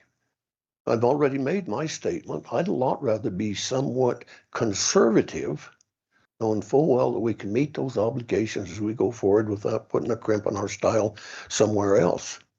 And if, and if the decision is made, whatever it is, that's what it's going to be. 3 of us will make that decision. I'm fine with that, whether it's what I've suggested, Sam, or whomever. But let's not bring in these other counties. They are who they are, and we are who we are. And once we start following those folks around the state, we're in a big bunch of hurt, period. So it's okay. It's okay to just be Sublette County, in my opinion. We don't have to rely on some of these other folks. No. I'm sorry, I didn't mean to interfere with your thought process, but. Well, that's why we're talking, is to hear what the individual thoughts are. And that's how hopefully valid decisions are made, is by sharing the different opinions and trying to work together. So what you did is appropriate. And the nice thing about this, good or bad, is we don't have to decide today. We can take this information back and sleep on it till the next meeting. It would be nice to have a decision today, yes, but it's not mandatory. And we don't need to be feel like we're being pushed in a corner. Well, I don't think we're being pushed in the corner. Well, I think that the individuals here would like to have an idea of. Well, I understand that. So, And I from- think from it a would be human- appropriate that we make a decision, but we don't have to make a decision based on the surrounding counties. We have to make a decision based on what we have here. And my mindset is different. I need to take a look at all of the information available to come up with an educated decision based on what we may see, based on personal perspectives of what's justified in our mind may not necessarily be justifiable. So and that's just my perspective. So we could be on different ends of the spectrum, but we're going to work towards the same end. Please. Jessica, can you remind me when sign up is for positions when it? Mr. Chairman, Commissioner White, the candidate filing is May 14th through May 29th.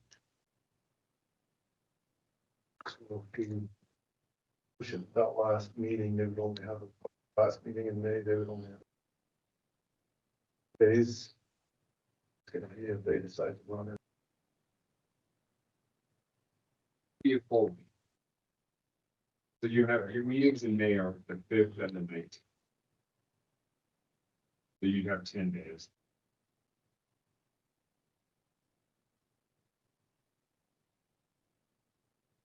Dave. Well, you can make a decision today. I'm going with the 115. Okay.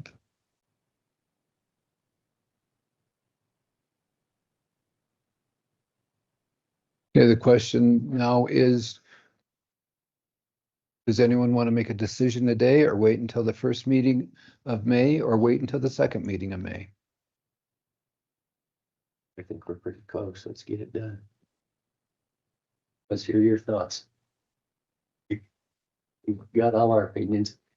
Well, yeah, except for the date itself.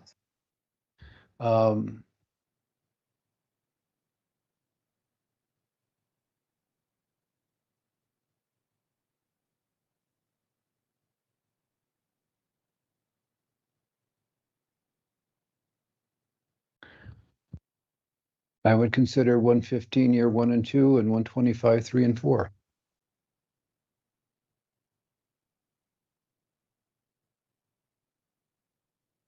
Please. Did you want to hear from folks, or did you want to hear from the public, or did you hear any other additional thoughts from the electeds? Am I not hearing from the elected today? I'm sorry, I misunderstand. Well, you haven't, we have any input on this. But I'm sorry, I may have misunderstood, Clayton, because what I started out with was, is this reflective of what people are looking at? And that's on the table when I had these papers and I went through the different ranges with the percent increase.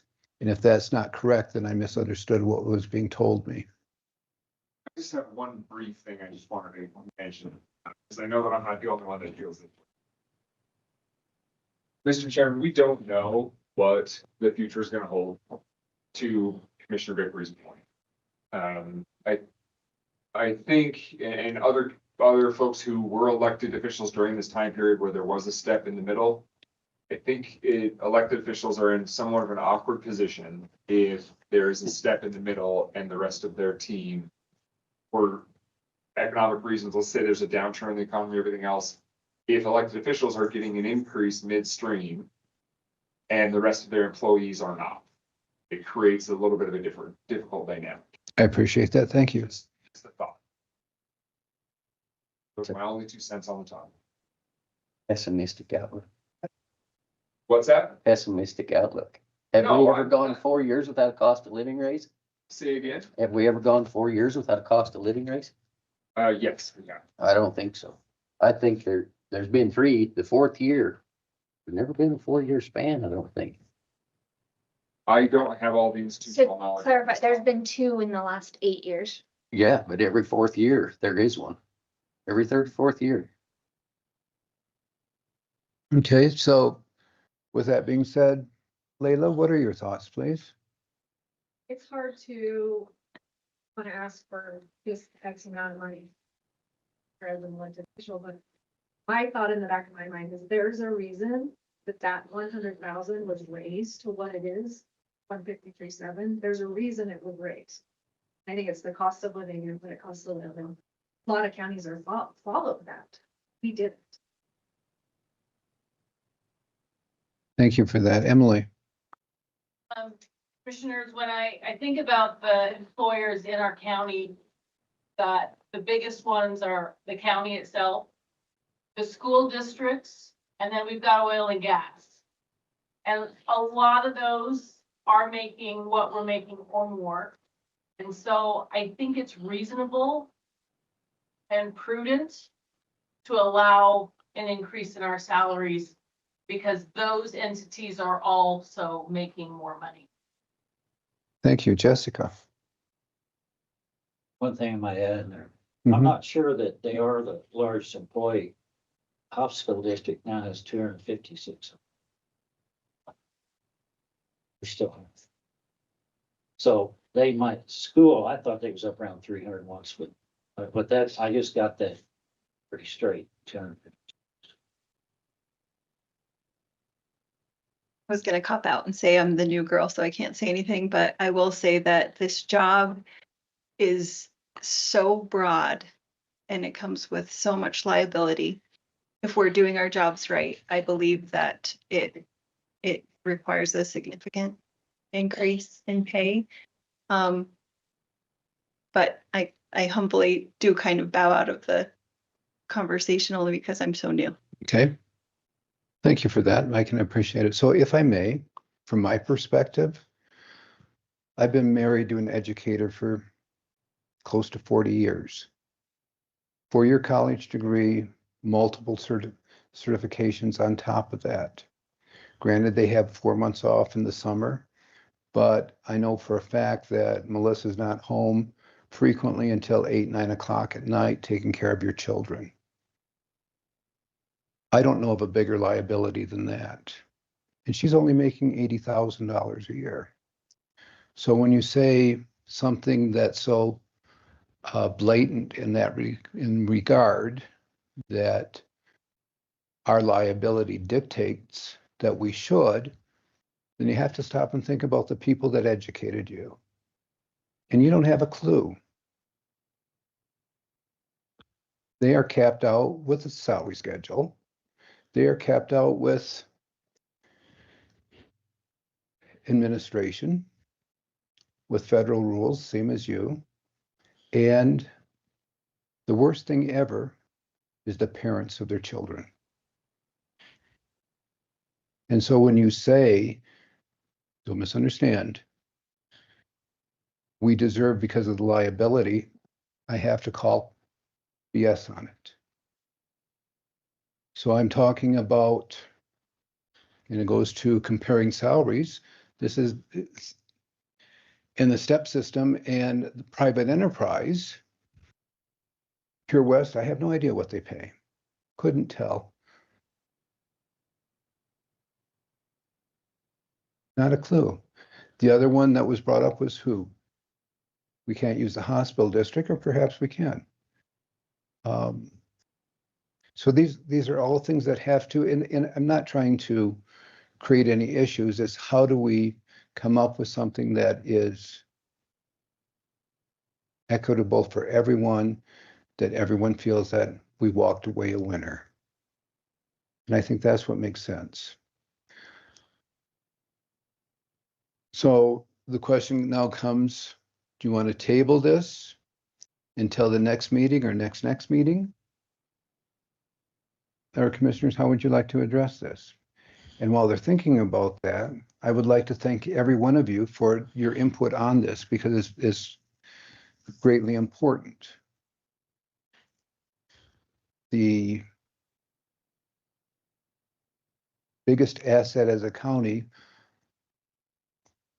are the employees and the department heads and the elected officials.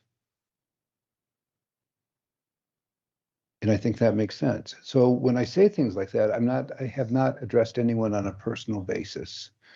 I'm looking at it as far as from my elected position and what the constituents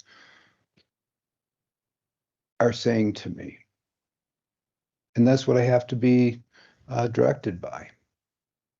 So with that respite, when would you like to have the meeting or decision?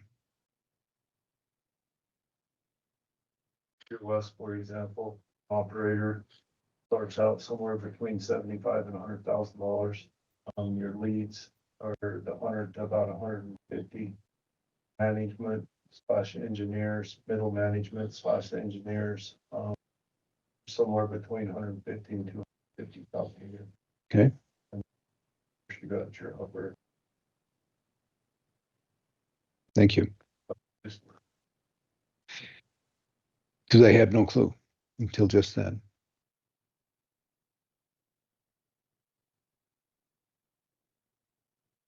Okay, thoughts?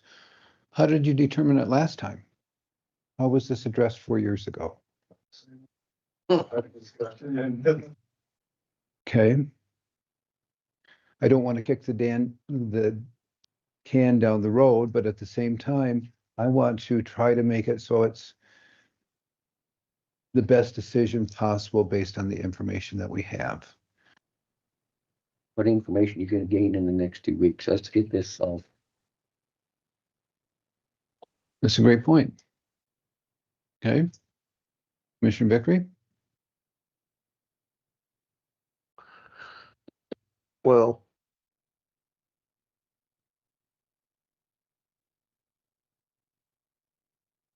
we can keep kicking the can until we're on our feet out. Correct. So I think we just make a call, whatever it is, that's what it is, be done with it. And these folks will have an idea, at least what they can work with when it comes to preparing a budget. Thank you. Commissioner Stevens? Well, I think we just want to figure something out. Just the voting may take a little while here. Well, I think we're all voted on that one, Sam. Which is fine.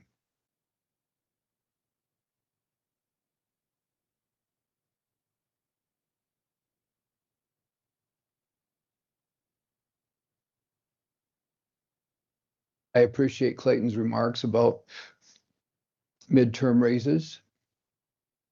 And I think that's appropriate.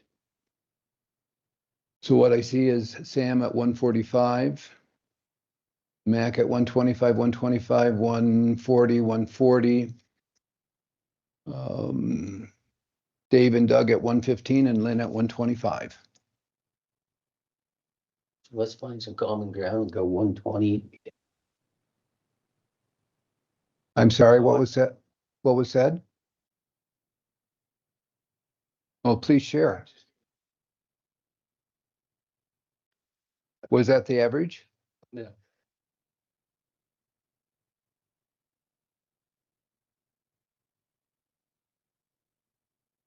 So would it be important to have a vote on steps, or we want to do one solid yearly pay? I think the steps got outvoted. There's only 2 of us wanted that, so let's throw the steps out and come up with a number. That's a factual statement. Only Mac and I brought up steps at the beginning. I wasn't listening to you. Okay, Melissa. So. Huh?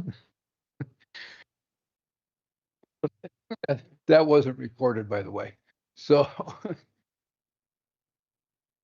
we've determined no steps. Did you come up with the average on that? I just did. Okay. Between 15 and 30, between 15 and 45 is 30. You're a little heavier weighted with 15s. Correct. You guys do what you got. Okay, All right, I'll make a motion. Make a motion, we make it 120,000. No steps. okay. I'll second. Is there a discussion on that?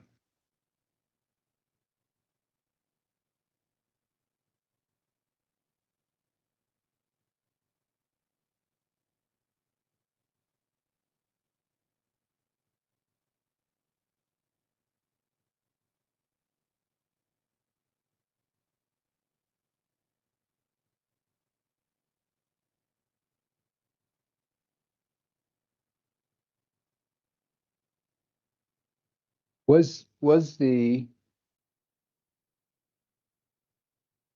and I apologize, I thought I had this written down. I know I do. It was 92 to 99.5. Does that sound correct? 4 years ago. 92, 92.5 or 99.5.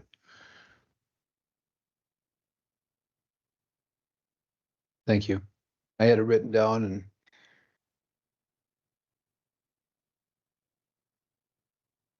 7% for 4 years was not a sufficient dollar amount. And I don't know why at that point in time it transpired like that. Coming off of the PPP money that would have been available, I thought that the county would have been more than generous in that regard. So that I didn't know, and that's disappointing. Would you please? Why'd you do that? So what's your proposal? I propose that the board take everyone's input and make a decision. So if we go to a buck and a quarter, that's 25%. This is the average of our. We got a motion on the 120. We gotta go through that. No, oh, absolutely. There's a discussion that comes after the motion and second. Figures. Thank you for the correction. Okay. Okay. Motion. Second. All in favor? Aye. Aye. Aye. Aye. Aye. Nay. Okay.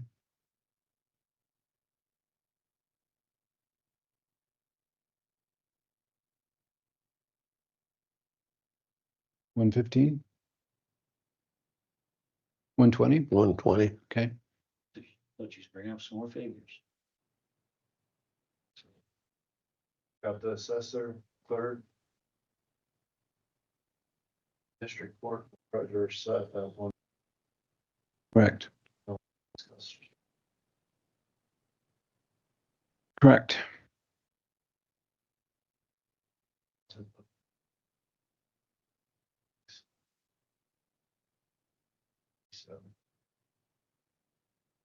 Okay.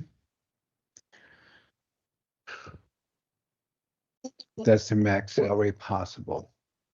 Thank you. State statute. Yeah. So, Mr. Chairman, Please. I'm not thinking, what percentage did we just allow?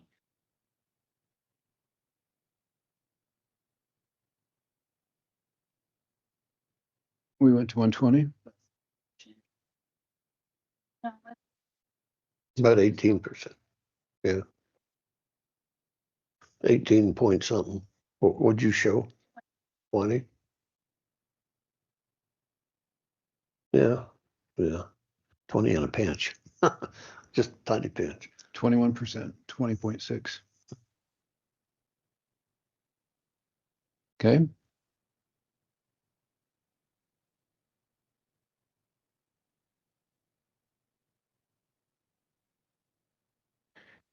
Let's discuss the sheriff's salary, please. I'd say raise it the same 21%. start something. Okay.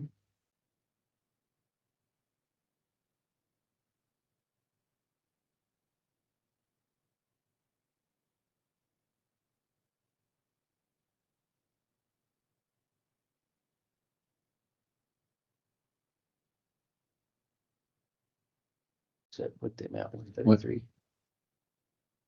Where are they currently at? 110? Thank you.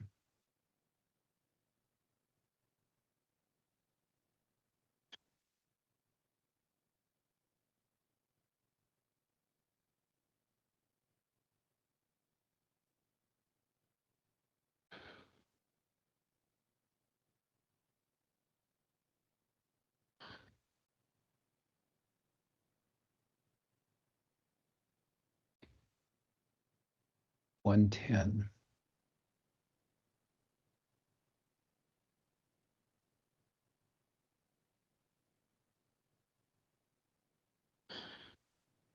That would put them at 133.1 on the percentage.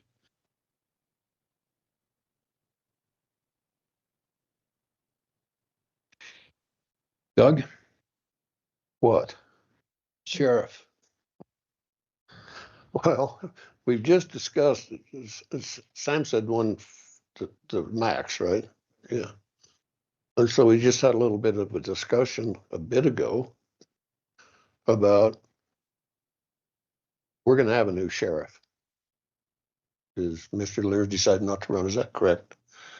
So we had just had that discussion a little bit ago about, geez, we got a brand new guy coming in at the max. Is that right? I don't know. Sounds like a lot to me. So if you're asking what I think, I don't think we should go to the max to begin with. I think, and you got onto the responsibilities, obviously there are a lot of those that go with both sheriff and the attorney. But I just can't in all conscience go with the max. Okay. And, I'm thinking kind of like a 135 would do for me to start.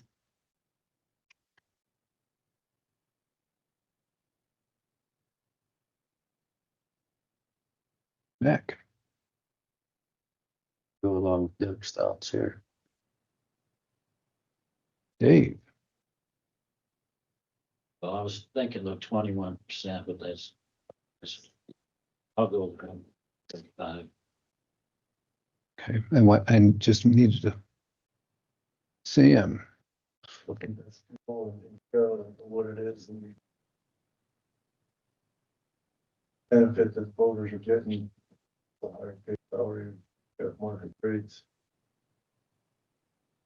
Be able to come off the max a little bit and some common ground, somewhere around.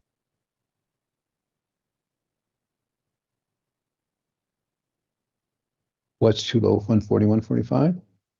Okay.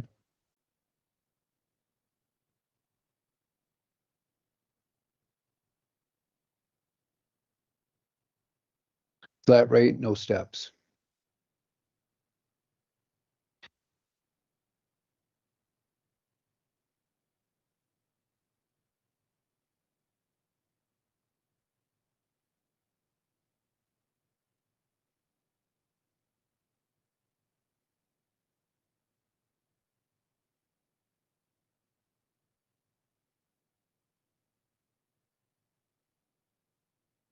$140 from Lynn. I think for the position, that's not enough. I value law enforcement and what they bring to the community and all the hardships that occur, but I don't think that with the variance between, I could say 145 today, but I don't think that there's enough to pull a vote on it.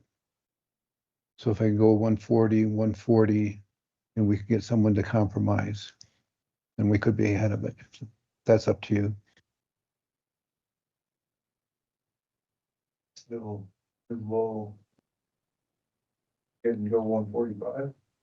145. Somebody else? Been accused of jumping ship in the middle of the stream before. I will again. I'll support that. Motion, Chairman, set the sheriff attorney's salary for the next 4 years. did, 1 minute. I had thought we were only talking sheriff, but you brought attorney into it. We always talking sheriff. Separate that. Yes, Set the sheriff's salary. Excellent. there's a second discussion. A motion second sheriff at 145, all in favor? Aye, opposed? Aye. Thank you.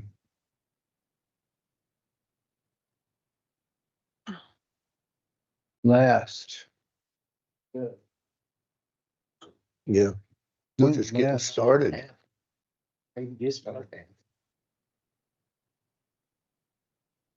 There's more besides the attorney.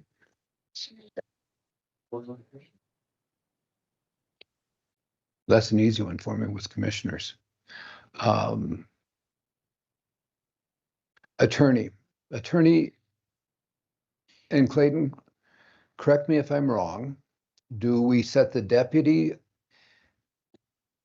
attorneys or do you administer that? Or are we only addressing your salary?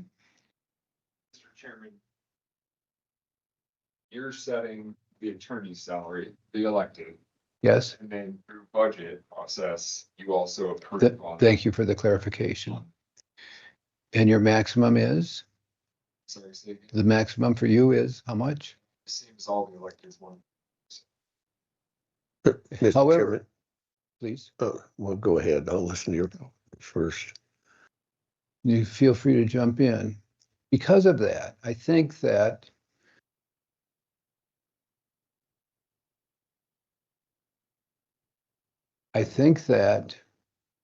we are reimbursed by the state for $75,000. Is that correct? 72.5. 72.5. Thank you. 72.5, I think it's 70. I sent you guys the number yesterday in the email. I think it's 72 or 73, and then deputies are around 43 is what they're estimating. Okay, but that's not on our table right now, as far as deputies. Okay, so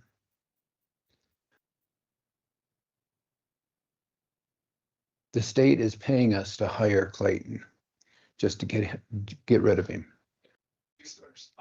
I stepped back because of my physical discomfort being part of this conversation, but please recognize it is the attorney position.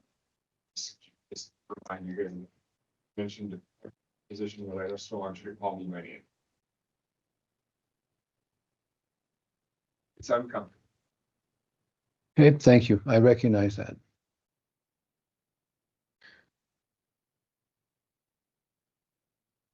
Okay, so we received $75,000 for the attorney. We have $145 for the sheriff and discussion on the attorney. Well, maybe we'll get some traction, but it's the same argument, guys. We're still getting, good value for an attorney at 153.7 on proposed to max.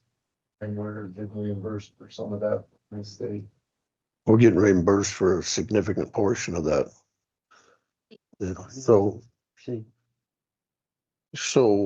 in fact, what the county is looking at is what half, isn't it? The one be 72 something. 72. Right? No, 76, excuse me, 76. We'd be paying 80,000 approximately.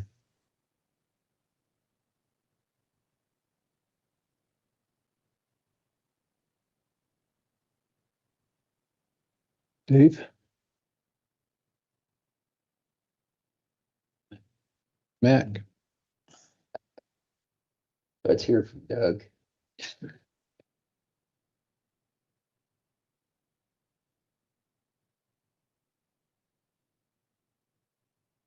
I'll make him.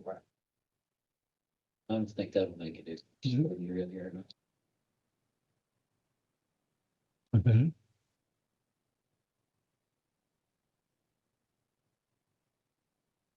I haven't got anything to say. I'm just sitting there waiting. well, I bounced it to you to see what dollar amount you're thinking. What on for the attorney? Yes. Well, this one's a no-brainer. If we're gonna get half of it paid for, I would just go to the max, be done with it.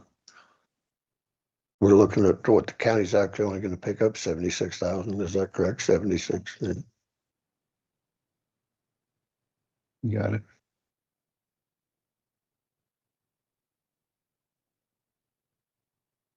That's my take on it. So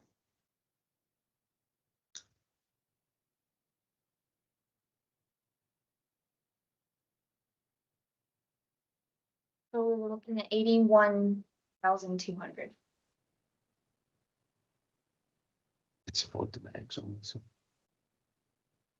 Mr. Chairman, I'll move that we set. What- One minute, if I may, please.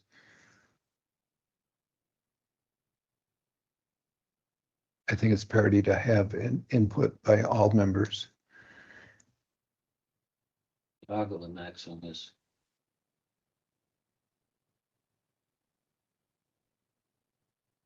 Gaston, did you want to interject at this point in time?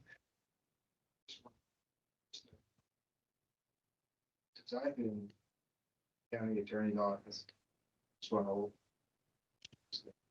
make more than the county attorney does. Made so impactful, but still undervalued position. At least it's not a big on board. Just really recognize that deputy county attorney should not make as much, or even more, for head county attorney. Please factor that in when we look at the salary, and I agree with Commissioner Vickery, this is no brainer. Okay, Almost roughly half of your money from the state. here's my heartburn. In my book, the sheriff's is worth as much as the attorney is. They have more exposure, more liability, and run a significantly stronger staff. What they do for the community deters crime by their presence. They don't have to arrest people. They don't have to stop people. But everyone knows when you see one of our deputies going down the highway, you need to be attentive to what's being shown on your speedometer. When they're called out in the middle of the night, we've had instances over in Big Piney with the unfortunate demise of a young man. These are items that are not part of anyone else's job. And for us as a commission, it's dollar matching dollar. I'm just stating a protest on what occurred in that regard. My support is 100% behind our law enforcement. You never know whatever wacko nut job you're going to pull over at any point in time or walk up to any house. And the exposure that you have to being maimed, wounded, or killed because of protecting our rights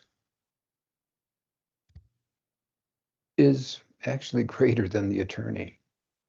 But I recognize that the state's picking up a portion of the attorney, but it still does not justify it in my mind. Gaston, last time. Comment.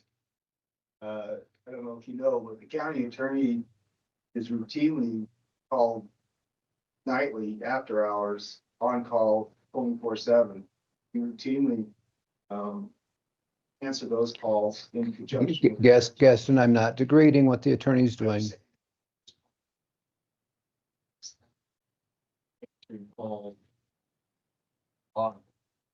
Secondly, we're on site when investigations are going down.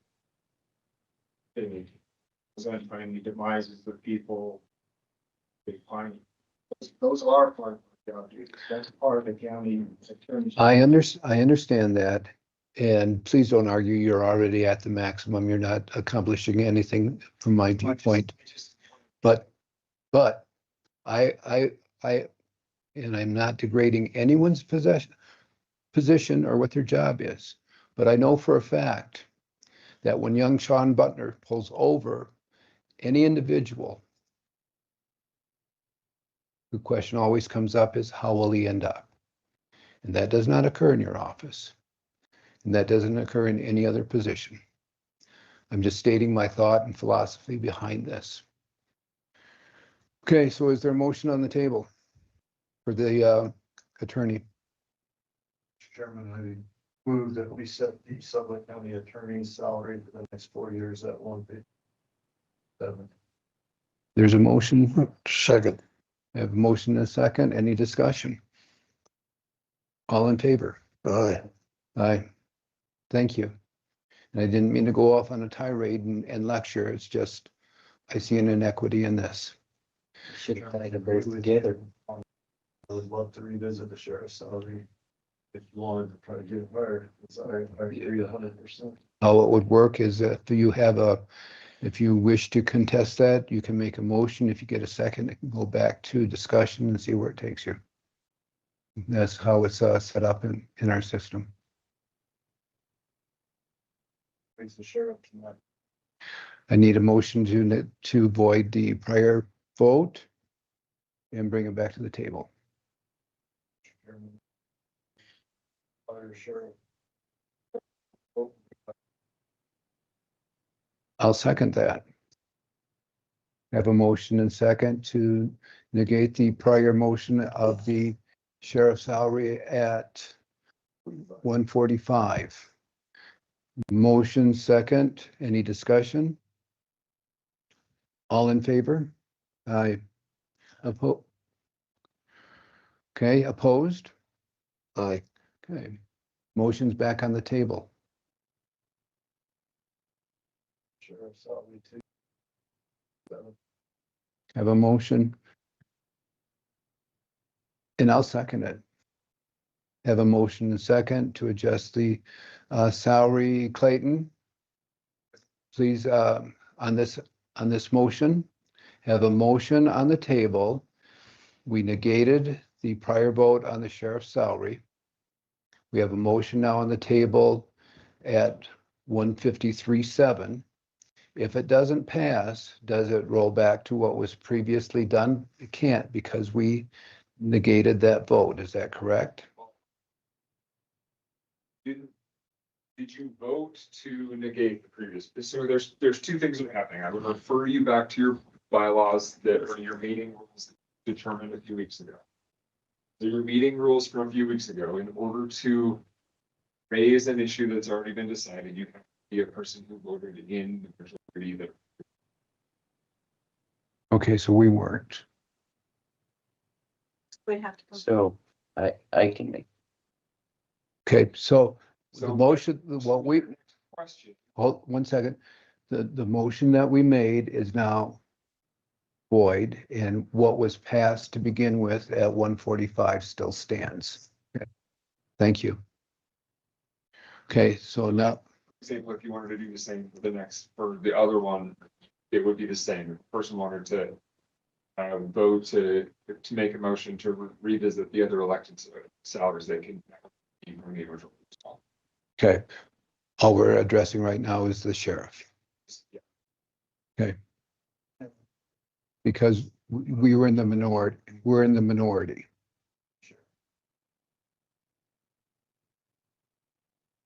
Oh, I'm sorry, we're talking, yes. Yeah, it was 4-1. And I can't remember who. That's voted what. correct. I was just pointing out that's your rule on revisiting. Yes, thank you. I had them mixed up. Thank you. So yes, you're the one that would do it. I apologize to you. Again, please. Confused on where we're at.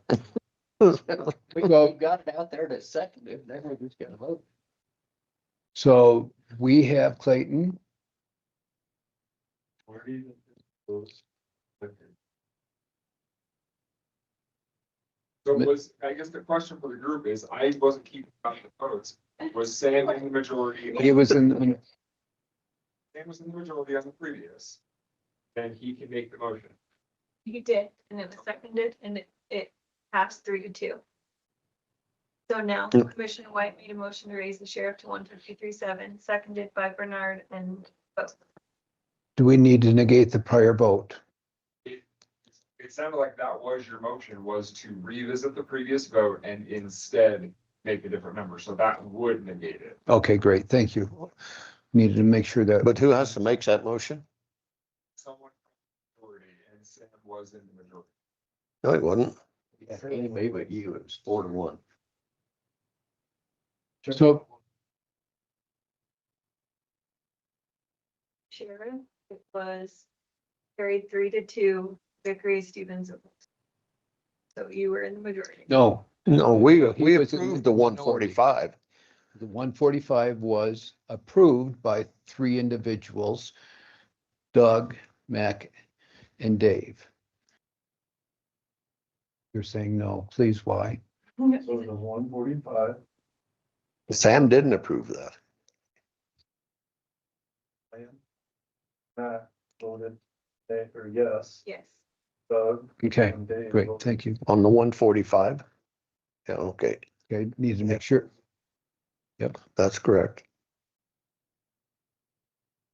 We needed to make sure we had that right this go round. Okay. Yes, you're up. Motion. Seconded. To raise the sheriff's salary.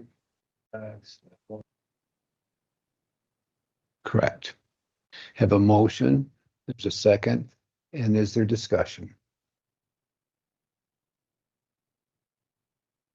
Okay, motion's made, seconded, all in favor?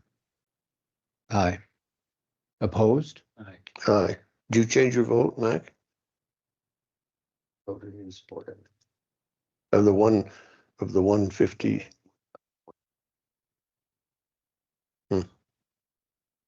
Since I was in the majority, I can't bring up. I was in the minority. Correct, that is correct. Okay, so the next is, We have the commissioners in the court, I do the form. however you want to do. Well, no. Well, I think that, we met the decision. It'd be last. I don't know what you don't. what my understanding is that regardless, whatever the coroner is what the commissioners would be. Well, I understand that, but I think that's wrong. That's wrong. It was clarified that you guys can't make less than full-time. Coroner is considered part-time, so you commissioners can be less than the coroner. So, Full time. So you would not be able to make 121 because that would be more than any other full time. well, what is the least full-time pay? You just 120, that was the 120, one you you just just did. you just established it at 120 For commissioners? for. No, for the elected officials, go off of that. Or So it's We can't make more than the 120. Well, no, I don't want to make more than one. My question was, what is the least for the commissioners? I don't believe there's a least. You just can't make more. I'm good then. Thank you. I just needed clarification on that because it was a match 1-for-1 for the coroner before, and that's what I saw someplace here. And I wanted to make certain that when we were talking about, okay. Thank you. So for the coroner.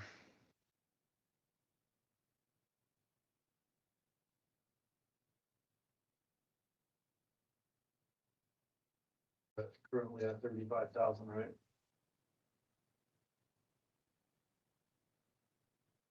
It's 45,000 for the 4 years.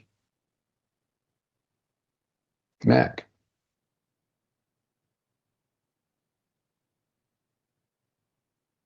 That's what percentage raise we went to 21 on. It's our lowest percentage raise on everything. So.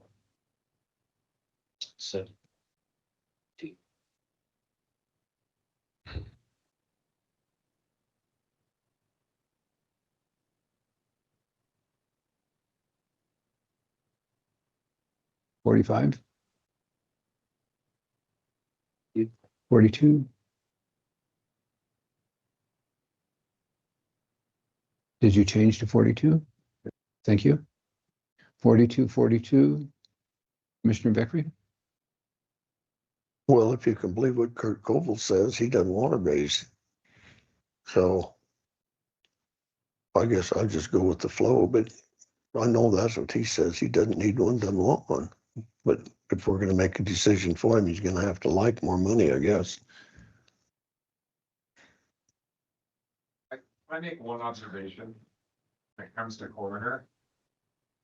It is my understanding, and the sheriff may be able to quote this better, but I believe the number of bodies over the last 10 years that a coroner is addressing and dealing with is on the rise. It's more than doubled. Yeah. That's why. So 10 years, you've got twice the number of bodies. It's up to 80 something, I think I read someplace. Is that correct? Yeah.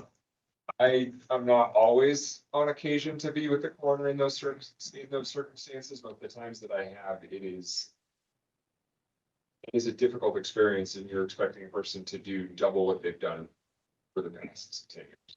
Just throwing that out there for something. I appreciate that. Thank you.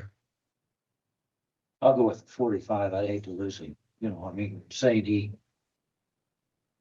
doesn't want the money, but we have problem replacing.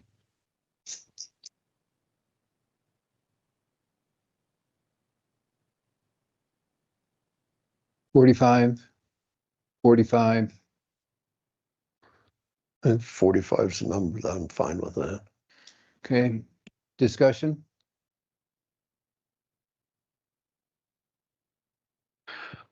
Any discussion? Oh, sorry, motion? We set this up with county coroner salary for the next 4 years at $45,000. For a second? Any discussion?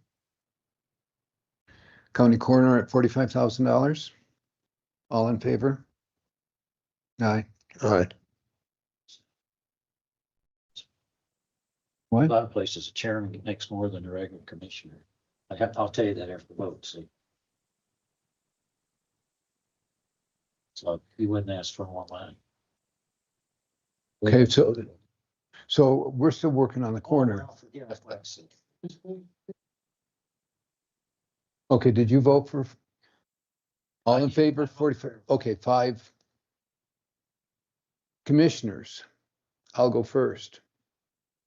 What I have right now is satisfactory. I do want to clarify, just so everyone's on the same page, this would only be for the 2 positions that are up until then they run again, so. But at that point in time, Yes. it's automatically bumped to Yes, the, it is. so I just wanted have, to make sure that- so I have every right to vote Oh, for. no. Okay, thank you. Same. Next. Doug, You want me to go first? I did, I went first. You didn't either. You just said you're not. What? Whatever. I said I would go for the same as current. Whatever that is. Okay, so 60. let me put my thoughts in perspective. Please do. When I ran for the position, I didn't run for the money. I run to serve the county. Okay. Yep. So, and I've pretty much followed that philosophy. And so I'm not in favor of raising it. Keep it right where it's at 35,000. That's what I just said. I said that. I think And it's you, more than 35, right? Well, 37, whatever it is, whatever that number is. It's 36, it's 30. Yeah, I'm at 35. Doug's at 35. Matt, Yeah, I don't. Dave, Sam, motion. Mr. Chairman, I move that we supplement the commissioner's salary 4 years and be elected. Is there a second? Second. Any discussion? All in favor? aye, Opposed? There Is, will be resolutions that will be up to those. One resolution. great. I appreciate that. Thank you so much. And it's a difficult topic that I recognize. Next. Janess.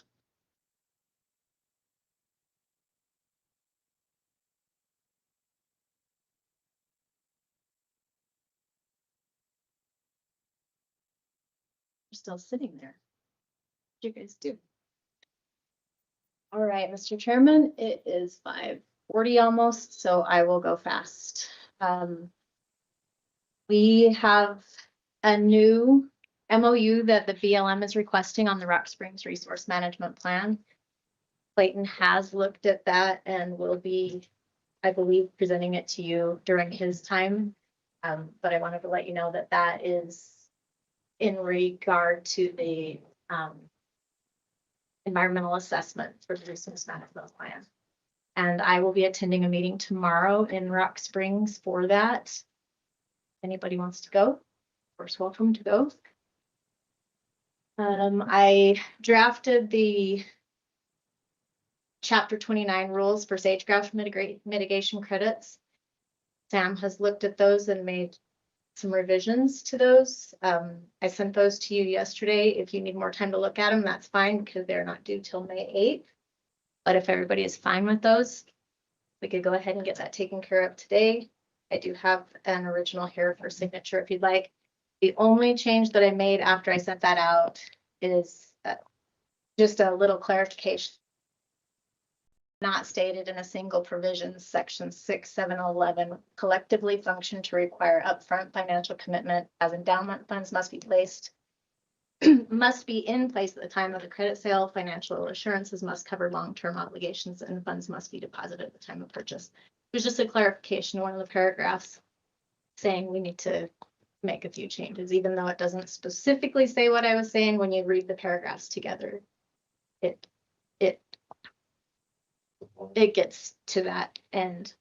So if you'd like to sign that today, you can. If you want to keep considering it, we have until May 8th, so you have one more meeting. And I believe I heard from Commissioner Vickery and Sam. Motion. Chairman, to approve the comments on yes.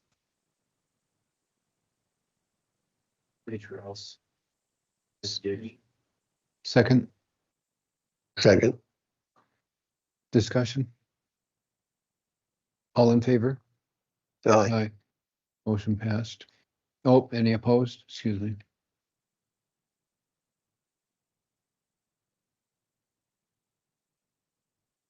Thank you.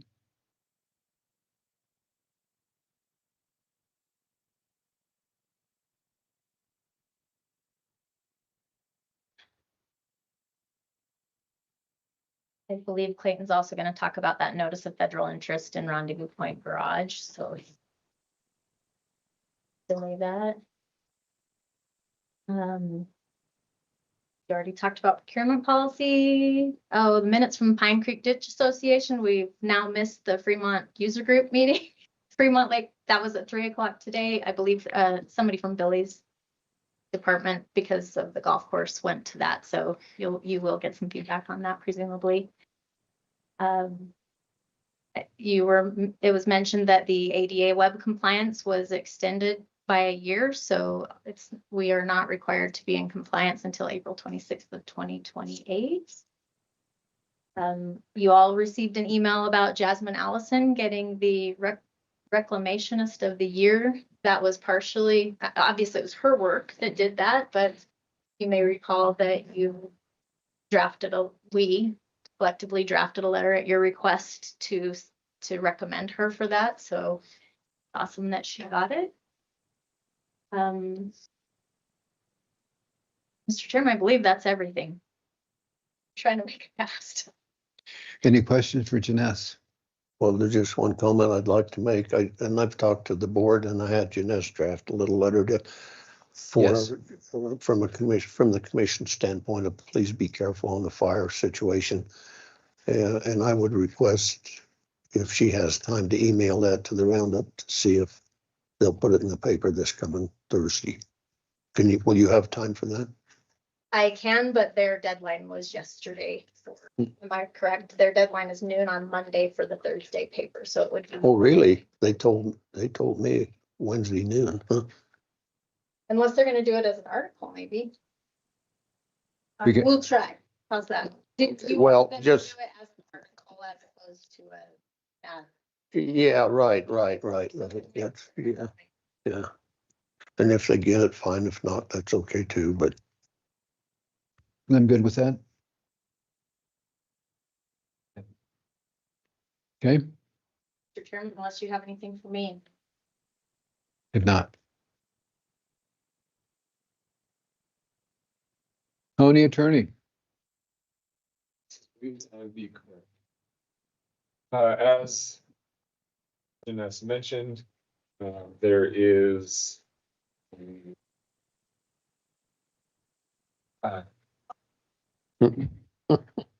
there is the notice of federal interest. This is a filing, essentially puts in the land record. There was dollars that came from the federal to go build a building here in Sublette County, a building being the garage at Point. This has been reviewed through the DOT, through their office and my office, and it is good to go. It will need to be attested by. Questions about what this document is? Proof that we spent money on that building. Correct. And the other piece to it is it sounds like there may be some concerns on other grants that Rendezvous Point is applying for that because this has not yet been filed, it may be holding them up.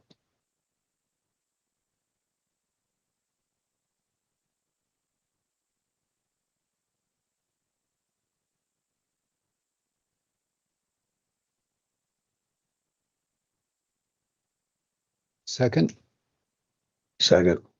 is there any discussion? All in favor? Aye. Any opposed? Motion passed. And the next one is, as Janess mentioned, the MOU between Interior BLM and Sublette County. I've updated it with our contact, the county's contact information, with the primary representative being Sam and secondary representative being, Janess, which is what it has been in the past. And again, as I mentioned with these in the past, they are very much how to make decisions remains with the BLM. The duties of the county are enumerated in here, and then of course confidentiality of the work to any type of agreement or any type of decision. Questions? Motion? Chairman, I'll make a motion, but I just want to make sure everybody's still good with me being the representative, primary representative.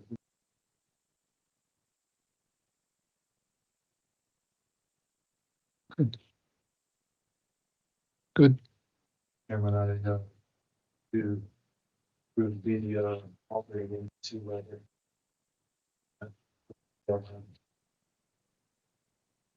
A motion. Is there a second? Second. Any discussion? All in favor? Aye. Any opposed? Motion passed. Okay, next up, 2024, this group decided to agree on a lease with Wyoming Department of Transportation for the co-locating of equipment, radio equipment on the top of the White Pine Tower. And we never did get the lease signed by you all. So this one actually has Sam White's name listed here, but he is no longer the board chair. Do you want me to sign your name since it says Sam? Yeah. You want to backdate it or today's date? Today's date would be.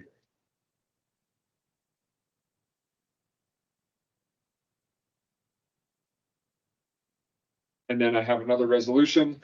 XTO, as you are aware, was one of the energy partners that energy providers that the county agreed with to keep their payment on the semi-annual ad valorem payment.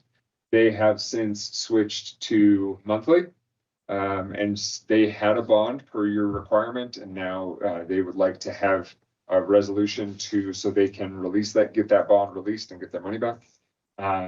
And that is what this resolution has been drafted to be. It's a resolution to allow termination of bond. Termination of bond, did we approve that, and what did we do with the access that was?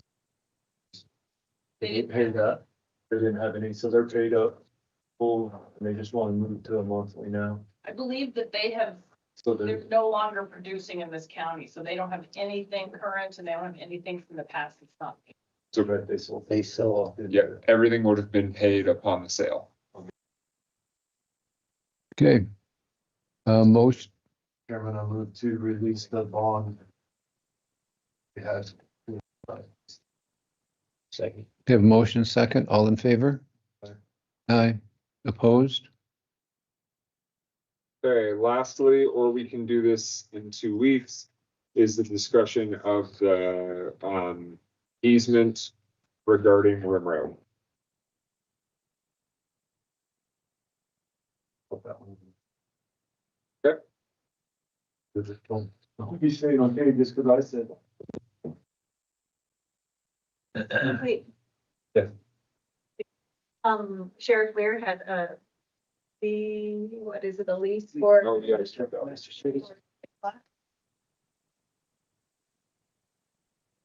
I'll leave it to you. You. Stay also. Mr. Sublette, please. Commissioners, so master services agreement for the purchase of MDTs, which are mobile data terminals, computers for our sheriff's deputies' vehicles. So the prior IT acquired these laptops. We have learned since the hiring of the new IT department, our personal, and then also with the IT director for the county, that these laptops are inadequate to support our functionality, our operating systems, and therefore that was a lot of the issues that we were seeing with the connectivity network, everything else. So both Craig and Tim, RT, got together and they determined that a 5-year lease agreement with the same company to procure new updated laptops that would hopefully eliminate all the troubles that we were seeing. Because the IT budget was completely turned over, the sheriff's office does not have an IT line item in the current fiscal year. However, part of the current IT budget for the county IT director had that in their current fiscal year budget to procure a certain amount of laptops. And so therefore, in discussion with Craig, it was determined that the first year of the lease would come out of this current budget fiscal year, and then the 4 years subsequent afterwards, we would come out of the IT budget for the sheriff's office. Thank you for that. Questions pertaining to this? Yeah, I was the one that questioned why it was that way, and I think you've just explained that, but secondly, is the number 32, did I read that? Is that what the 32 with that says? Is 32 laptops? Yes. And so there's that many patrol So we have, cars out there? so we have 30 patrol vehicles. And then the one would be for search and rescue and one would be for emergency management. So that's the number 32. It seemed like a lot to me. That's the reason I questioned it. I didn't know you had 32 sheriffs on patrol. I guess that was what I was wondering about. Okay, take care of my questions. Further questions? Okay, Mr. Chairman, are you comfortable with me signing as the customer for this contract? motion, Chairman, I move to authorize the sheriff to sign the contract for the MDT tablets. second? Have a second from Commissioner Bradley? All in favor? Opposed? No, I'm not opposed. So Casey, so the next 4 years will show up in this coming budget, is that right? So the first payment will come out of this. fiscal Right. No, I understand Next that. 4 years will come out of the sheriff's office. Right, but Budget for that. When we have this the coming discussion. budget session. Correct. Yeah, Yep. okay. Thank you. Thank you so much. Other than that, that's all I got. Okay, so is there any old business? There is none, Yeah, let's- please. So what's happened to Andre? He had a twisted bowel. And he had to go, well, he had back surgery and somehow that, I don't know if they're related or not, but in the course after back surgery, he has a twisted gut, which became, sorry. Thank you. We'll table that.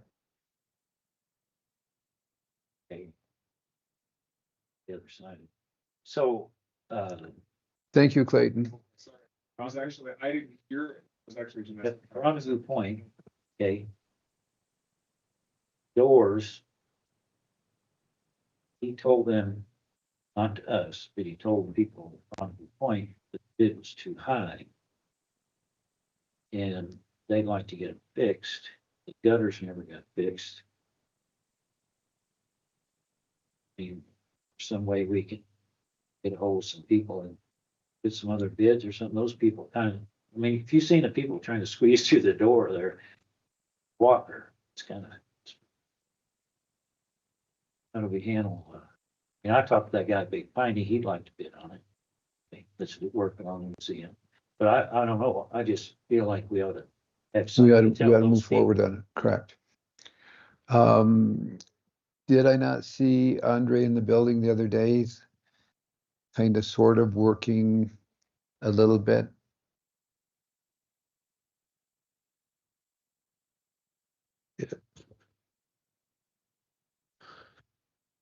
Well, I know I've tried to go through that door they're talking about, and that needs to be corrected. There's no doubt about it. For folks trying to get through there with either a wheelchair or a walker, it's not good. And the gutter, I don't know. I would think somebody in maintenance should be able to take care of that gutter. It's not a big deal. Just extend the thing down to where it doesn't drip on that ramp. So my guess is something. I ought to bring it to Blake's attention, see what he can do. Please. Okay, Because what I wondered was, Andre said it was too high, and I didn't know, got a bid process that we learned something if it is too high or not high. That's what reason Well, it's not we- getting fixed. we need to include the individual that you spoke with over in Big Piney, yes.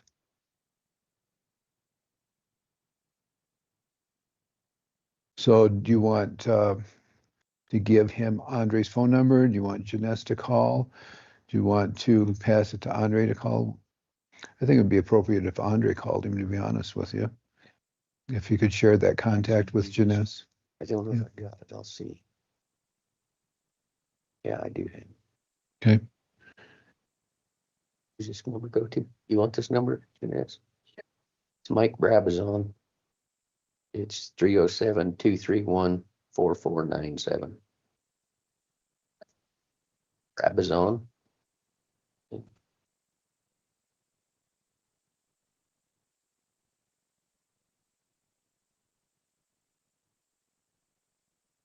Old business.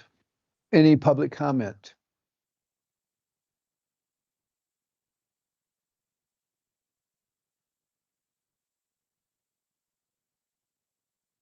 Didn't we have you on the agenda earlier today? Oh, yes, thank you. Mine's just, I called all of the, polling places to set up, election spots for the primary in August and the general in November. And when I talked to the Boulder Community Center, they said that they've had to raise their prices and they've never charged the county before for using the facility as a polling place to vote. But that they have to, that they need to, because all their costs are going up and they're barely making it by.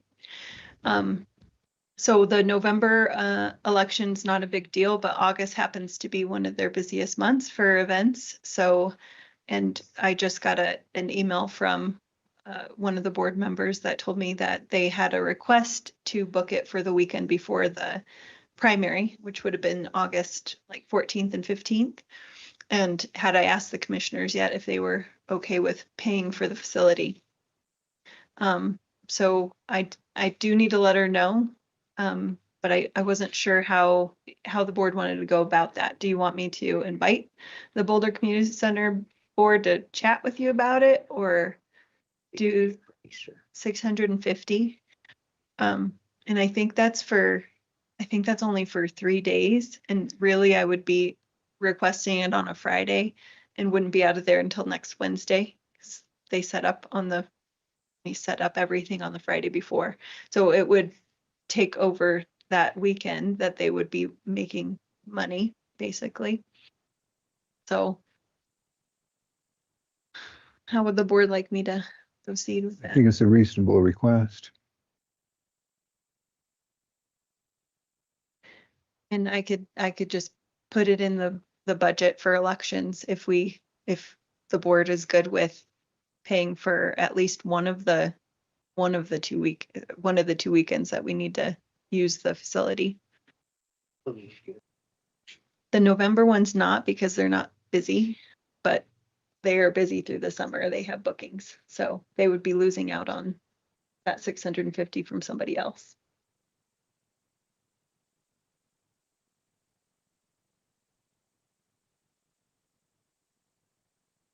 So if you didn't, the only other option would be to set them up in Pinedale somewhere. I do not know what it entails to change a polling place, but I assume it's probably not easy. I mean, I don't know what I would have to advertise to get it changed. And do you? No, I'm just saying. Yeah, I don't know. I've never been in it. Do you guys think it would be? How many pull trucks out of anything you want to do? Out the restroom. I don't know. I'm just. You have to make sure that it's warm enough. We can have all the outlets, yeah, that we need for. You've got a pretty good election budget, don't you? $650 is probably not. I don't think it's gonna break the bank to pay them for one weekend. Good. Perfect. I will let their board know that we're good to book it for us for that week. Thank you so much. Commissioner Vickery? Good.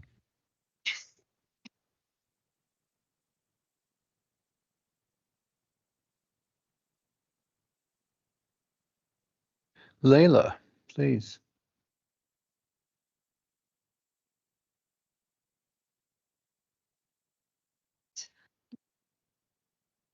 and OVCs totaling $12,323.84.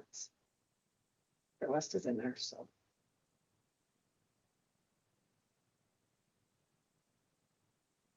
Make a motion to approve the NOVCs as presented in the amount of 12,324.83. 323.83. 84. 323.84. Okay. I'll second. Motion second, any discussion? All in favor? Aye. Any opposed? Thank you so much. Anything else?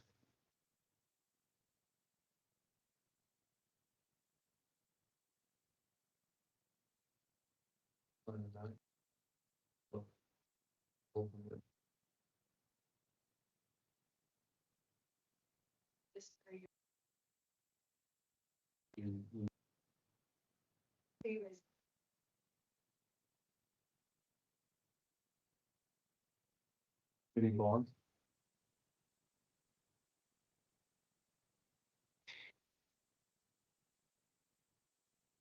Do you have?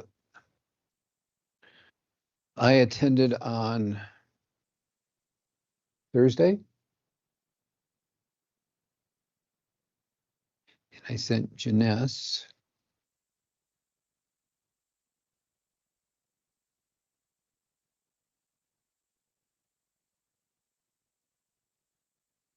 The state superintendent of Wyoming, the Degenfelder, came over and launched. Pinedale Middle School was the first of the state to be recognized as a Wyoming Patriot Schools program. And it's to recognize schools that are educating children about the responsibilities and blessings of American citizenship. And in that, we had a presentation by retired serviceman Phil Verska that explained and gave a history of what he encountered in the armed services and the different places he was in. And the state recognized the middle school for doing that. It was a good presentation. All the middle school students came and listened to. It was a good presentation, and the middle school obtained recognition for putting forth that effort. It was good to go to. Thank you, Janess.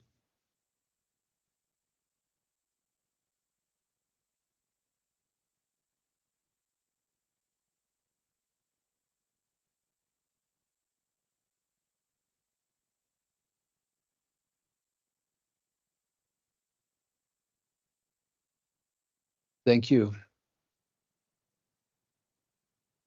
Any other items the board would care to discuss? Uh-oh. Are we at the end of it? Mr. Chairman, I'm just letting you know that this is the quarter that we talked about me coming and talking about money, the end of the quarter. If you look in your packets, you were given all the checks that I've written out of the treasurer's office since January. Just didn't know if you had any questions on those or not. I saw those. I promised to come and talk to you every quarter on our checkbook status and where our investments were. And unfortunately, that's today. I know it's late, but I wanted to give you the opportunity to ask questions if you had any. I'd gone through that and it was pretty self-explanatory. All right. Thank you all for what you do. Thank you.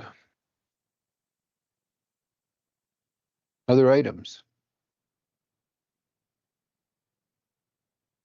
Is there a motion to maybe adjourn? Make a motion to adjourn. Is there a second? Have a motion second. Any discussion on that? All in favor? Aye. Opposed? Motion passed. Thank you.